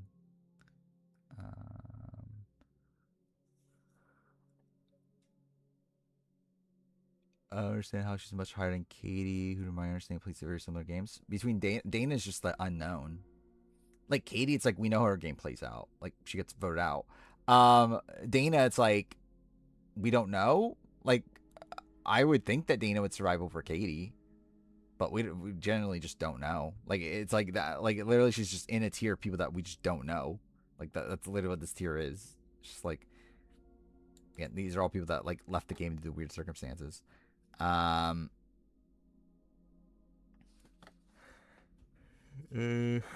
end here or do I do a little bit more? Janu is here. I actually feel like Kathy is better than Janu at this point. I don't know. Like Janu started off better, but then like got progressively worse as the game goes along. Kathy's like the opposite, where I think Kathy started off bad, but then like before she had to leave, she was starting to do better. But like I think the problem with Kathy is also like, would Kathy ever do well? Or like would Kathy ever be able to play the full game? Not really sure. But I think like Janu and Kathy being in the same tier is at least fine. I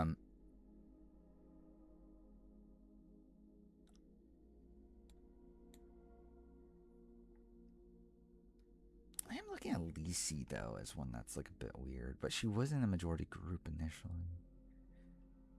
Yeah. By the way, I did move Janu to the wrong. Yeah, there. Okay, we're at what, 574 people left. Melody and Jason should talking Angela. I mean, that is something that Jason seems to like to do. Janu quitting for a MAGA woman is something she did. That is something that she did do. That is true. I'm thinking we might end here.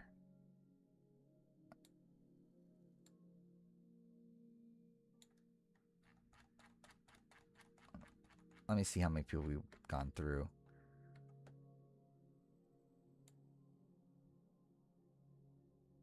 We started where? We started with this.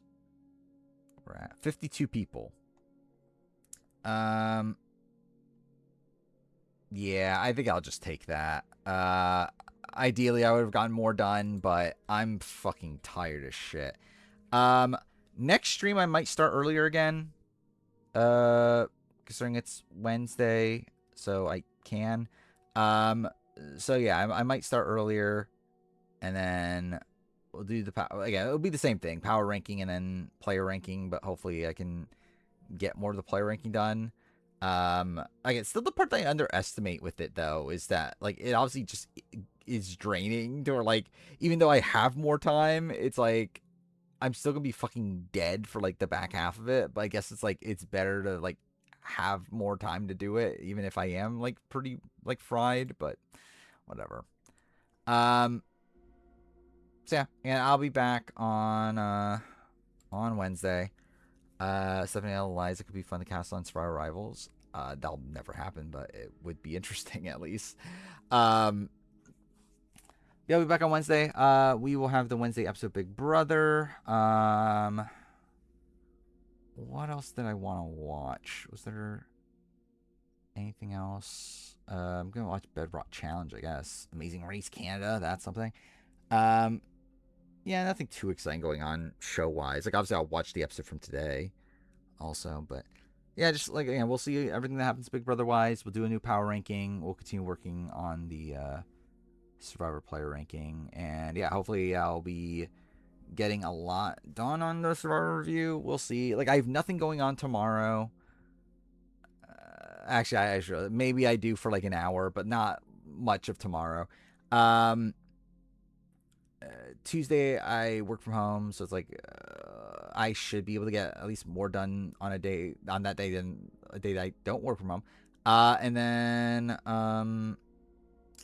Wednesday outside of stream, I have nothing going on, I don't believe.